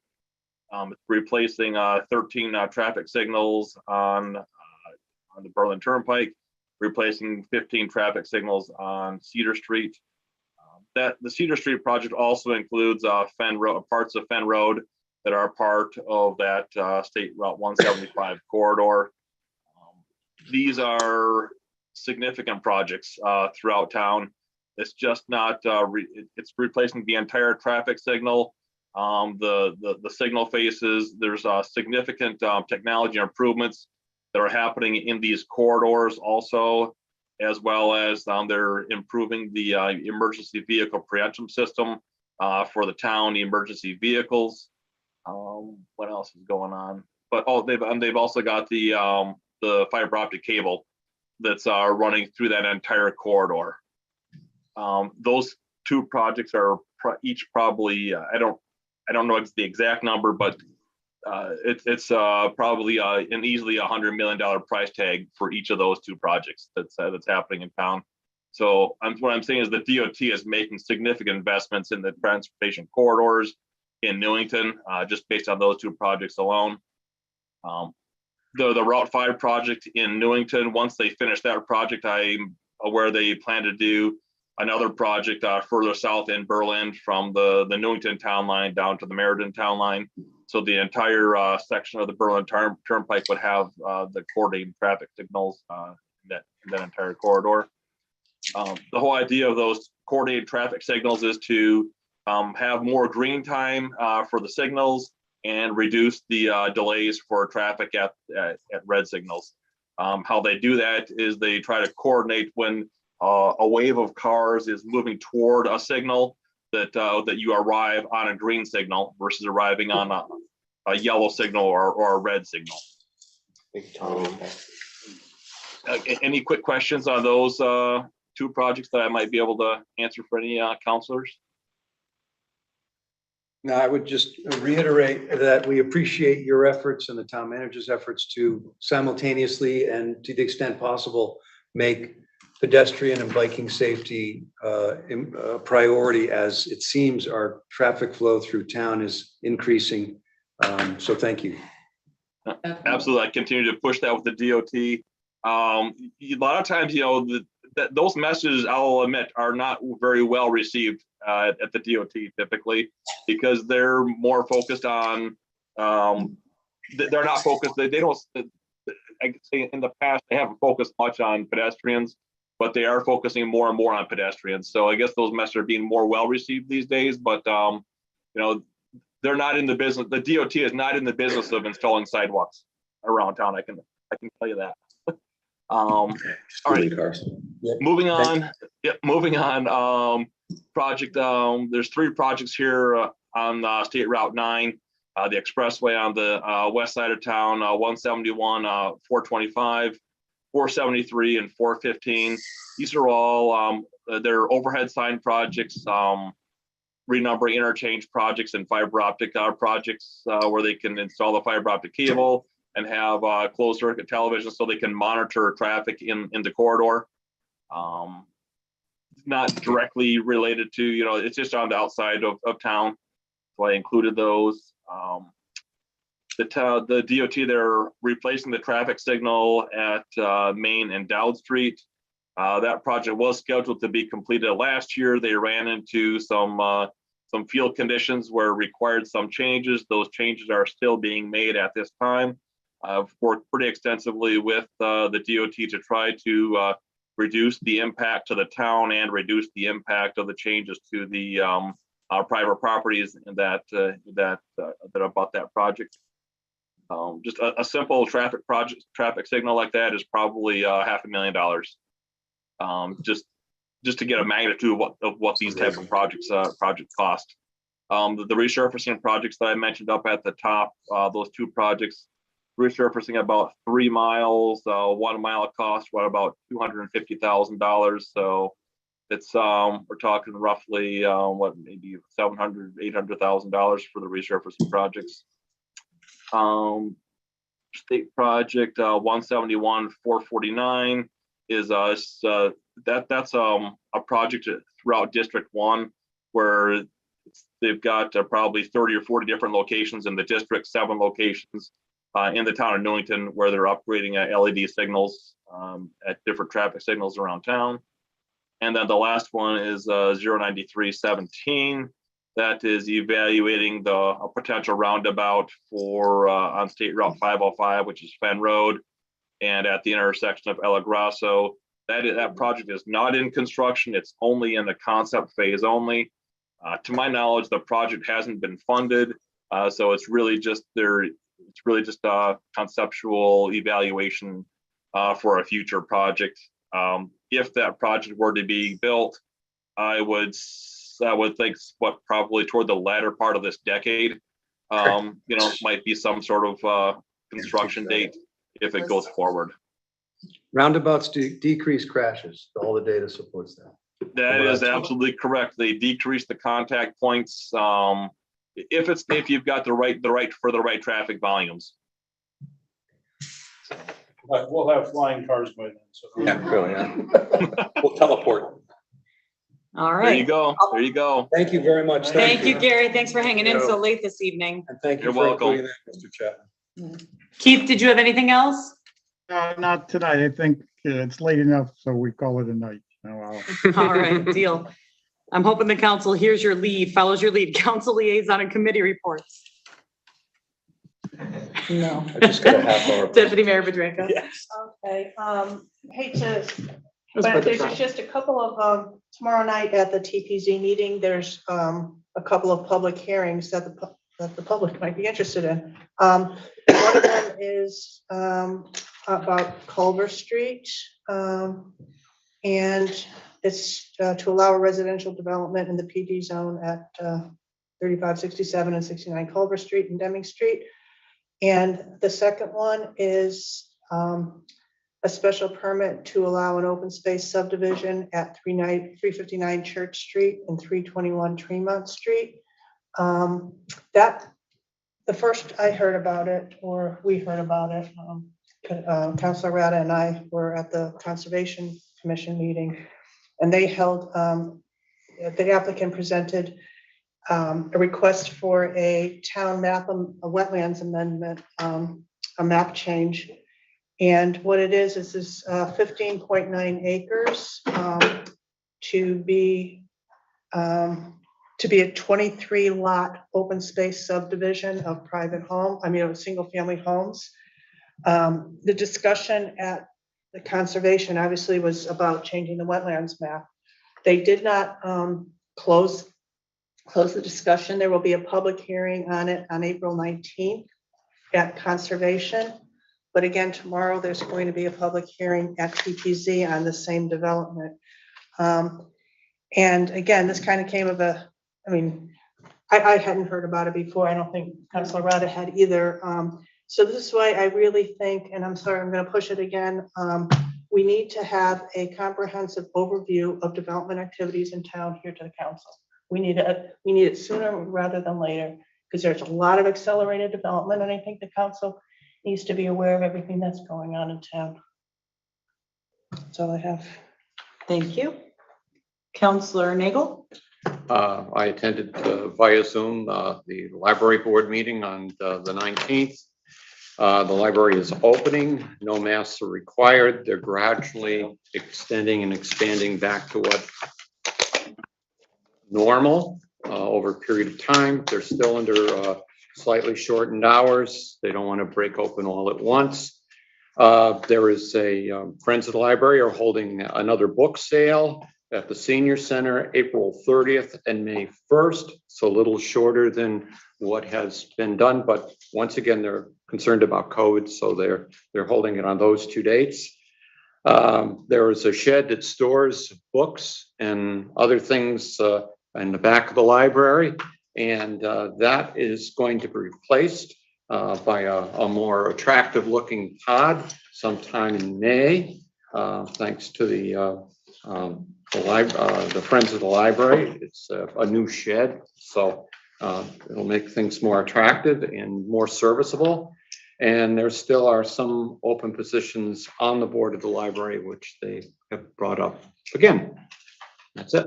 Oh, one other thing. People are always concerned about CROG meetings. They always happen after the council meeting. There is a CROG meeting tomorrow. I'll be attending via Zoom at noon. Okay. Thank you. And yes, Mayor, Councilor just to piggyback on what Councilor Nagel has said as president of the Friends, I just wanted to expand a little bit more on the container, that big shipping container that we've been looking at for years will be gone. And what we are doing in collaboration with the library, thanks to them, is purchasing a shed which will be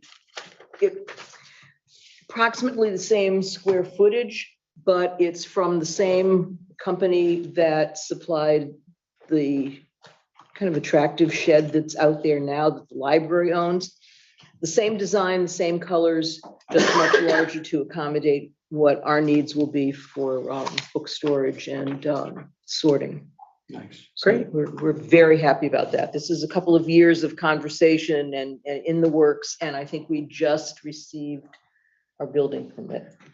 Wonderful. Nice. So, thank you. yes. All right, next item is public participation. Any member of the public may participate in person. Come on. That's fine. That's fine. I've been wondering why you've been hanging out with us so long, Pat. Let's hear it. All right. Yes, ma'am. So If you could get your name and address for the record before you begin. I am. I've written it right. My name is Pat Mahoney. I live at 119 Goodale Drive, Newington. I'm a member of the General Federation of Women's Clubs. We are an international volunteer nonprofit service organization. One of our many programs is helping families with school-age children to eliminate food insecurity in our town. This program began in 2017 and has since evolved through many changes in how we go about helping families with this challenge. We collaborate with Human Services and Food Share, where we get most of our non-perishable food. We also provide fresh fruit once a month through the generosity of Stu Leonard's. Our program is funded by grants. Eligibility is determined through Human Services, households with school-age children K through 12. Collaboration is a vital component of this program. Fast forward to January 2020, when the initial demolition began in the new town hall, and we were faced with a logistical nightmare challenge as to where we would store the supplemental food that families would pick up weekly. As the months passed, more obstacles gave us some real challenges. And then one day I met our superintendent, if she's not still on the call, on her way into the building. And I believe it was her first day on the job. I don't think she knew what hit her. So I shared our program with her and asked if she could help us with some of the issues that were preventing families from coming to the building because of construction. And then came COVID. Our lives and our program changed completely. Dr. Berman asked some of our club members, plus the Director of Human Services as well as the Transition Academy Director, to meet with her in her office. As you might remember, the students from the Transition Academy were then holding classes in a double-wide portable building in the parking lot behind the Senior Center. Didn't take long before our food share deliveries were brought to the Transition Academy. Students and their job coaches or para-educators and some of our club helped unpack the trucks. And from that point on, because we couldn't go in the building, the students and staff staged and packed using the menus that we prepared with the superintendent's direction. The food was delivered to the families once a month using a small school bus, which we couldn't get in. So thank God for the Transition Academy. During that first year, the students were not able to intern at businesses, so this program became a win-win-win situation for all parties. We continue to collaborate with the staff at Human Services, Food Share, and our club, and we're so grateful that the Transition Academy in the new town hall now has enough space for us to use to continue to store our food as the students can stage, pack, and deliver. Most of you probably are not aware that approximately 31.4%, as you saw the slide today, of our families with students K through 12 qualify for free and reduced meals here in Newington. Our program gives families a little extra to get them through the month. We're presently serving 43 families at this time with 172 members in the household, and 87 of those are children. The interaction with the students and job coaches and families has some real life benefits. So please consider our program and how well the students and staff have helped us. It's been a teaching tool for the students as well. I hope you will restore staffing money to the Board of Ed budget so programs like this may continue. I'll be happy to answer any questions, or everybody is tired. Thank you very much. You're welcome. Thank you very much. Pat, could you send me that in an email and I can disseminate it so everybody can just review all the stats and whatnot that you gave us? You want this? Yeah, if you have it. Yeah. Yeah. Perfect. Thank you. I have to make a correction right there. It is a typo right there. We'll give it to Kim, she'll take care of it. Yeah, Kim's our auditor, our speller, Perfect. our Thank spell you. checker. Yeah, we can scan It's it. an honorary title. Thank you for Thank you. staying so late. Yeah, thank you. We need a raise. 10% of zero. he, I don't think you're paying him enough. Yeah, I don't think so either. We agree. He doesn't does. think so either.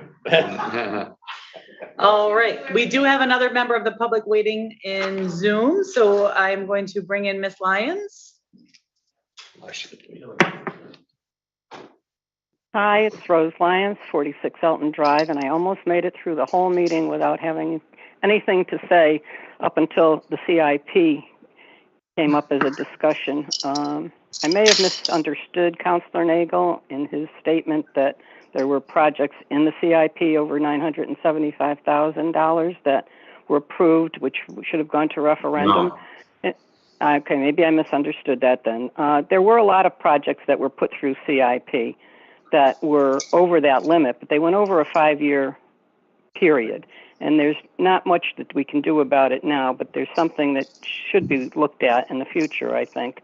There's projects that are out there that if you spread them out over 5 years, they don't reach the $975,000 limit per year, but as a total, they could be considered to be gone to referendum. So I'm glad that I misunderstood you, Councilor Nagel, because you know that CIP is near and dear to my heart. And I hope that as you look at the CIP budget this year, that you look to see exactly line by line what is being approved.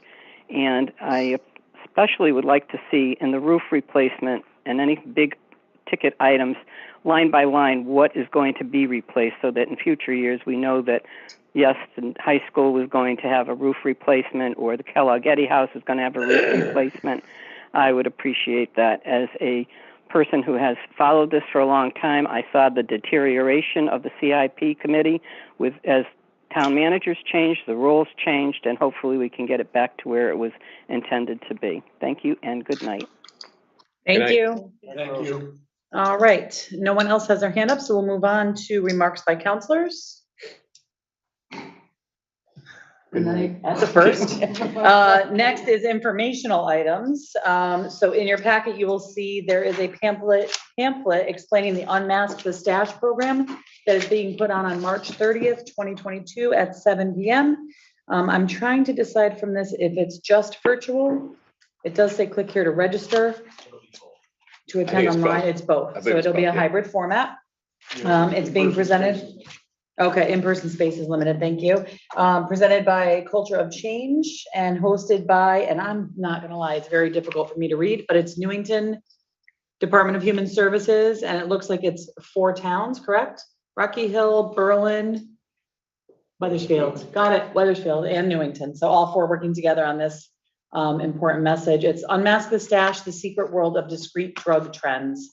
It's an interactive presentation designed to educate adults about the dangers of youth substance trends. So look for that coming up. And then also in our packet this evening, you'll see one of the things that I am able to do as mayor is make appointments to the Youth Adult Council. And so I worked in collaboration with Carol Lebrecht from Human Services. She made some recommendations, and those that she brought forward, I then went ahead and appointed to Youth Adult Council with terms expiring on November 30th, 2023. You'll see the names: Jeff Wagner for the Newington Police Department representative, Laura Blanchard, Newington School representative, Rick Huggard, Human Services representative, Steve Parker, Consumer Representative Media, Melanie Tinkham Enfield, Consumer Representative Faith, Claudia Wilson, Youth Representative, Brenda DeBlois, Youth Representative, Andrew Hastings, Youth Representative, and Sophia Rathbun, Youth Representative. So those letters I signed, I'm assuming they went out already. Wonderful. So those are our new Youth Adult Council appointees. All right. Next is, we canceled the executive session, so moving on to, I'm sorry, That's all right. I apologize, guys. I'm looking at too many different places. Counselor Bedrejko. Since this is a new, I guess, section of our agenda on informational items, just a reminder, on March 30th is the State of the Town. It's going to be at 8 o'clock at Indian Hill Country Club. $25 will get you breakfast and some fascinating updates by our town manager, our mayor, and some of our state representatives. All right, Mr. Chapman? I'm sorry? I'm sorry, tickets can be purchased at the Chamber of Commerce. Your hand was up, Mr. Chapman. Did you have something? Oh, you're all set. No, I'm sorry. That was a mistake. Okay, thank you. Thank you. All right, I will entertain a motion to adjourn. So moved. Moved by Councilor Vanke, seconded by Councilor Braverman. All those in favor say aye. Aye. We stand adjourned at 11:24. Woo. All right, mics are going on mute. Yeah. Thank you. They're still green, so just